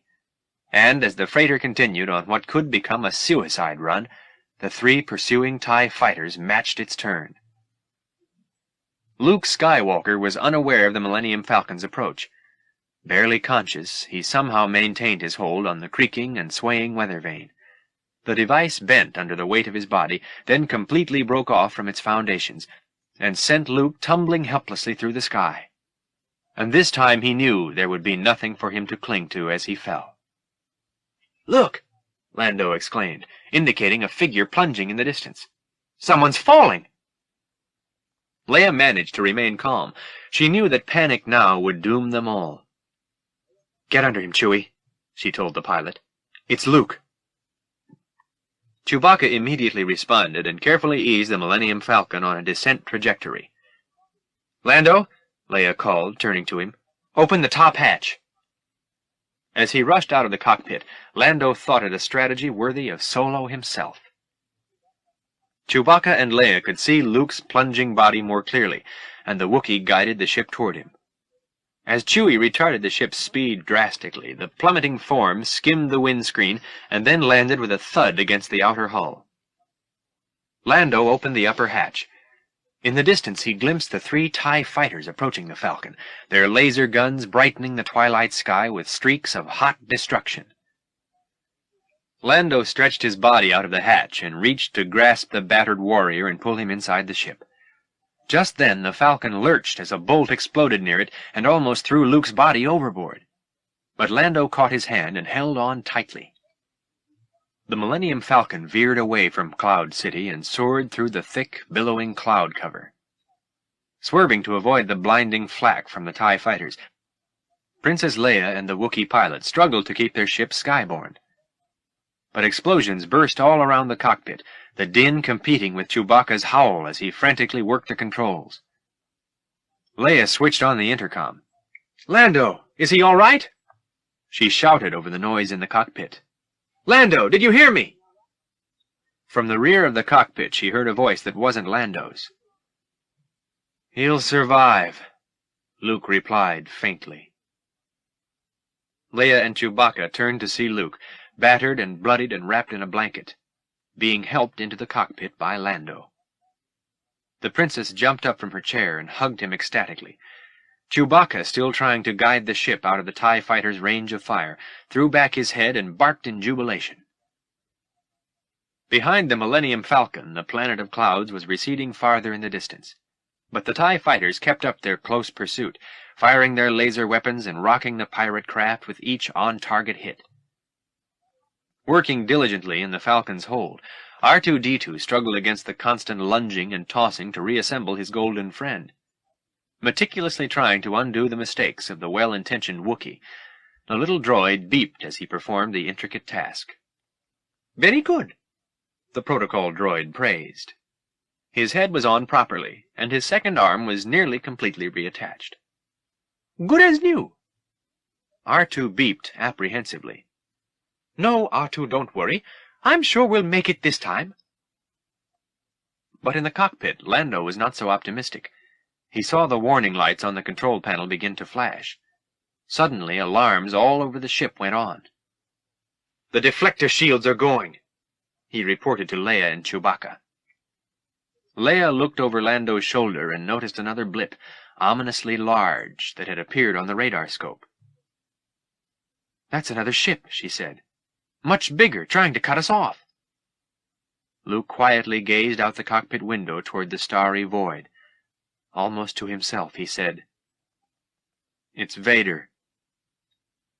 Admiral Piet approached Vader, who stood on the bridge of this, the greatest of all Imperial Star Destroyers, and stared out the windows. "They'll be in range of the tractor beam in moments," the Admiral reported confidently. "And their hyperdrive has been deactivated?" Vader asked. "Right after they were captured, sir." "Good," the giant black-robed figure said. "Prepare for the boarding, and set your weapons for stun." The Millennium Falcon so far had managed to evade its TIE fighter pursuers, but could it escape attack from the ominous Star Destroyer that pressed toward it ever closer? "We don't have any room for mistakes," Leia said tensely, watching the large blip on the monitors. "If my men said they fixed this baby, they fixed it," Lando assured her. "We've got nothing to worry about." Sounds familiar, Leia mused to herself. The ship was rocked again by the concussion of another laser explosion, but at that moment a green light began flashing on the control panel. "The coordinates are set, Chewie," Leia said. "It's now or never." The Wookiee barked in agreement. He was ready for the hyperdrive escape. "Punch it!" Lando yelled. Chewbacca shrugged as if to say it was worth a try.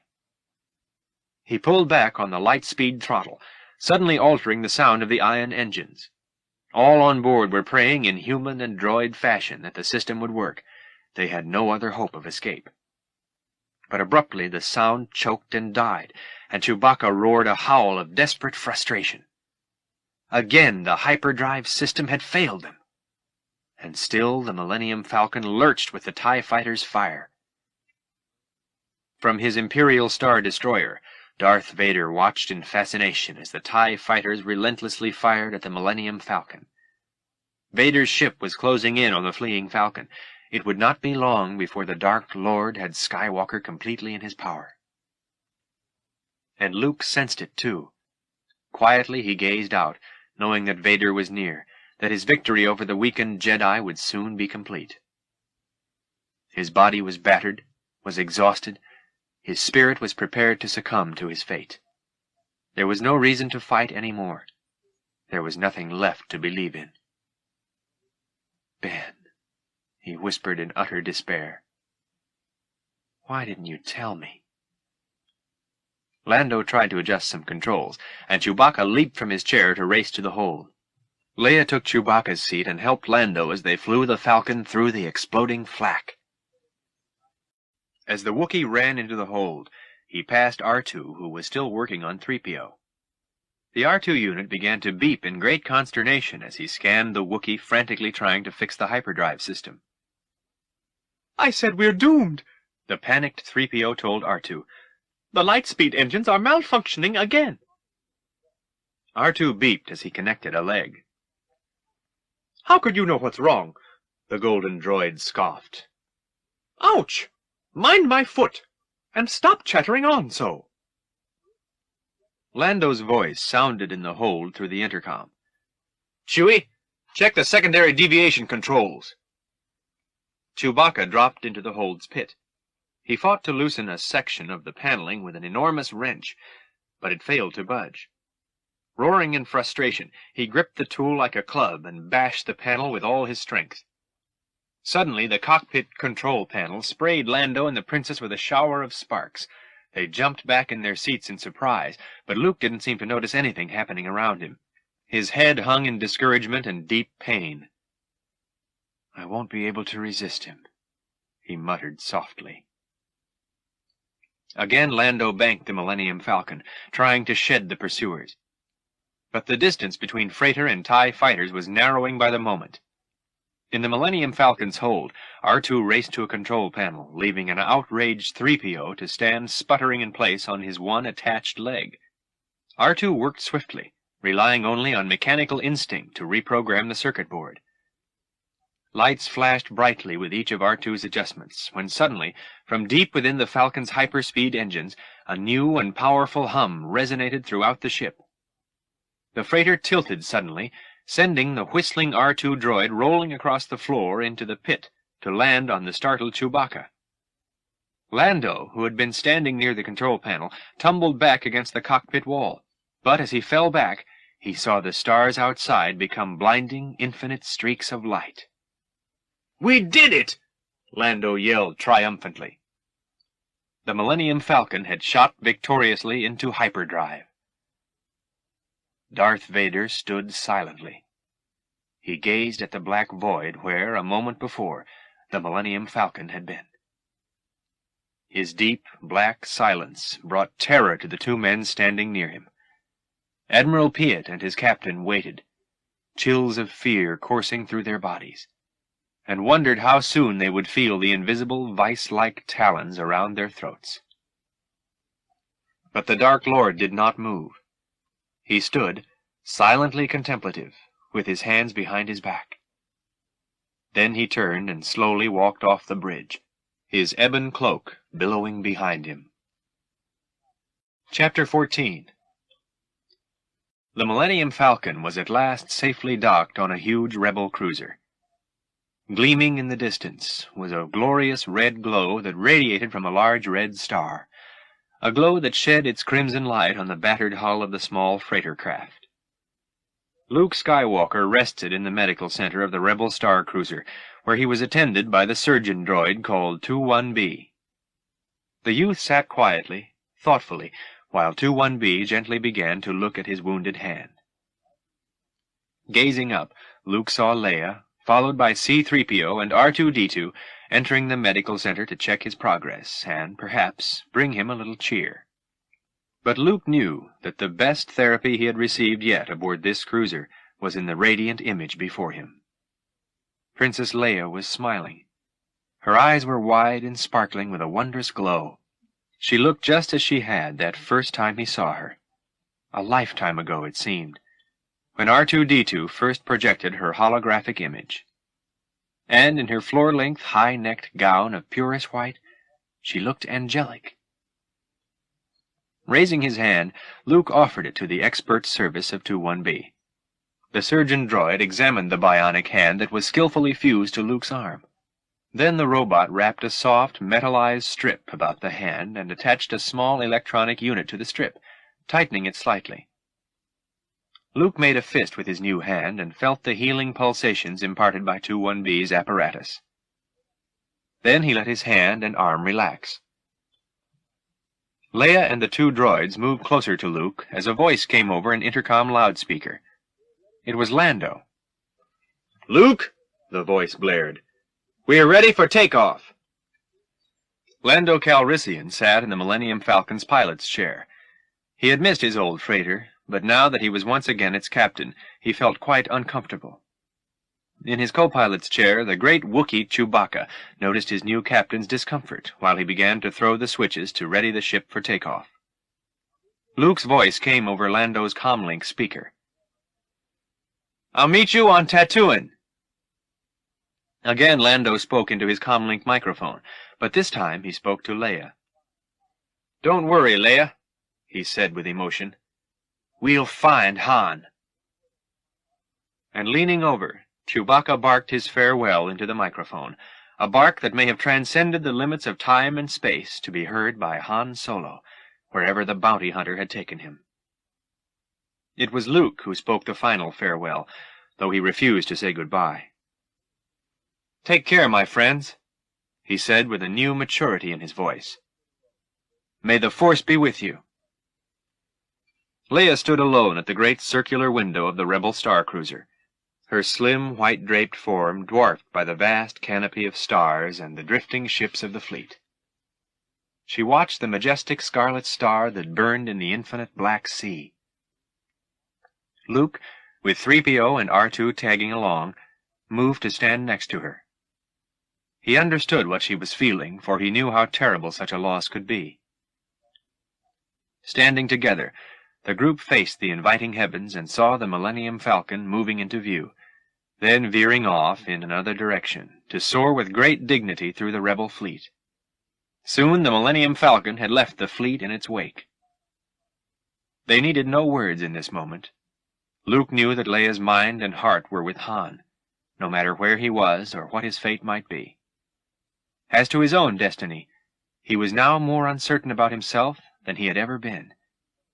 Even before this simple farm boy on a distant world first learned of the intangible something called the Force. He only knew he had to return to Yoda and finish his training before he set off to rescue Han. Slowly he put his arm around Leia, and together with 3PO and R2, they faced the heavens bravely, each of them gazing at the same crimson star.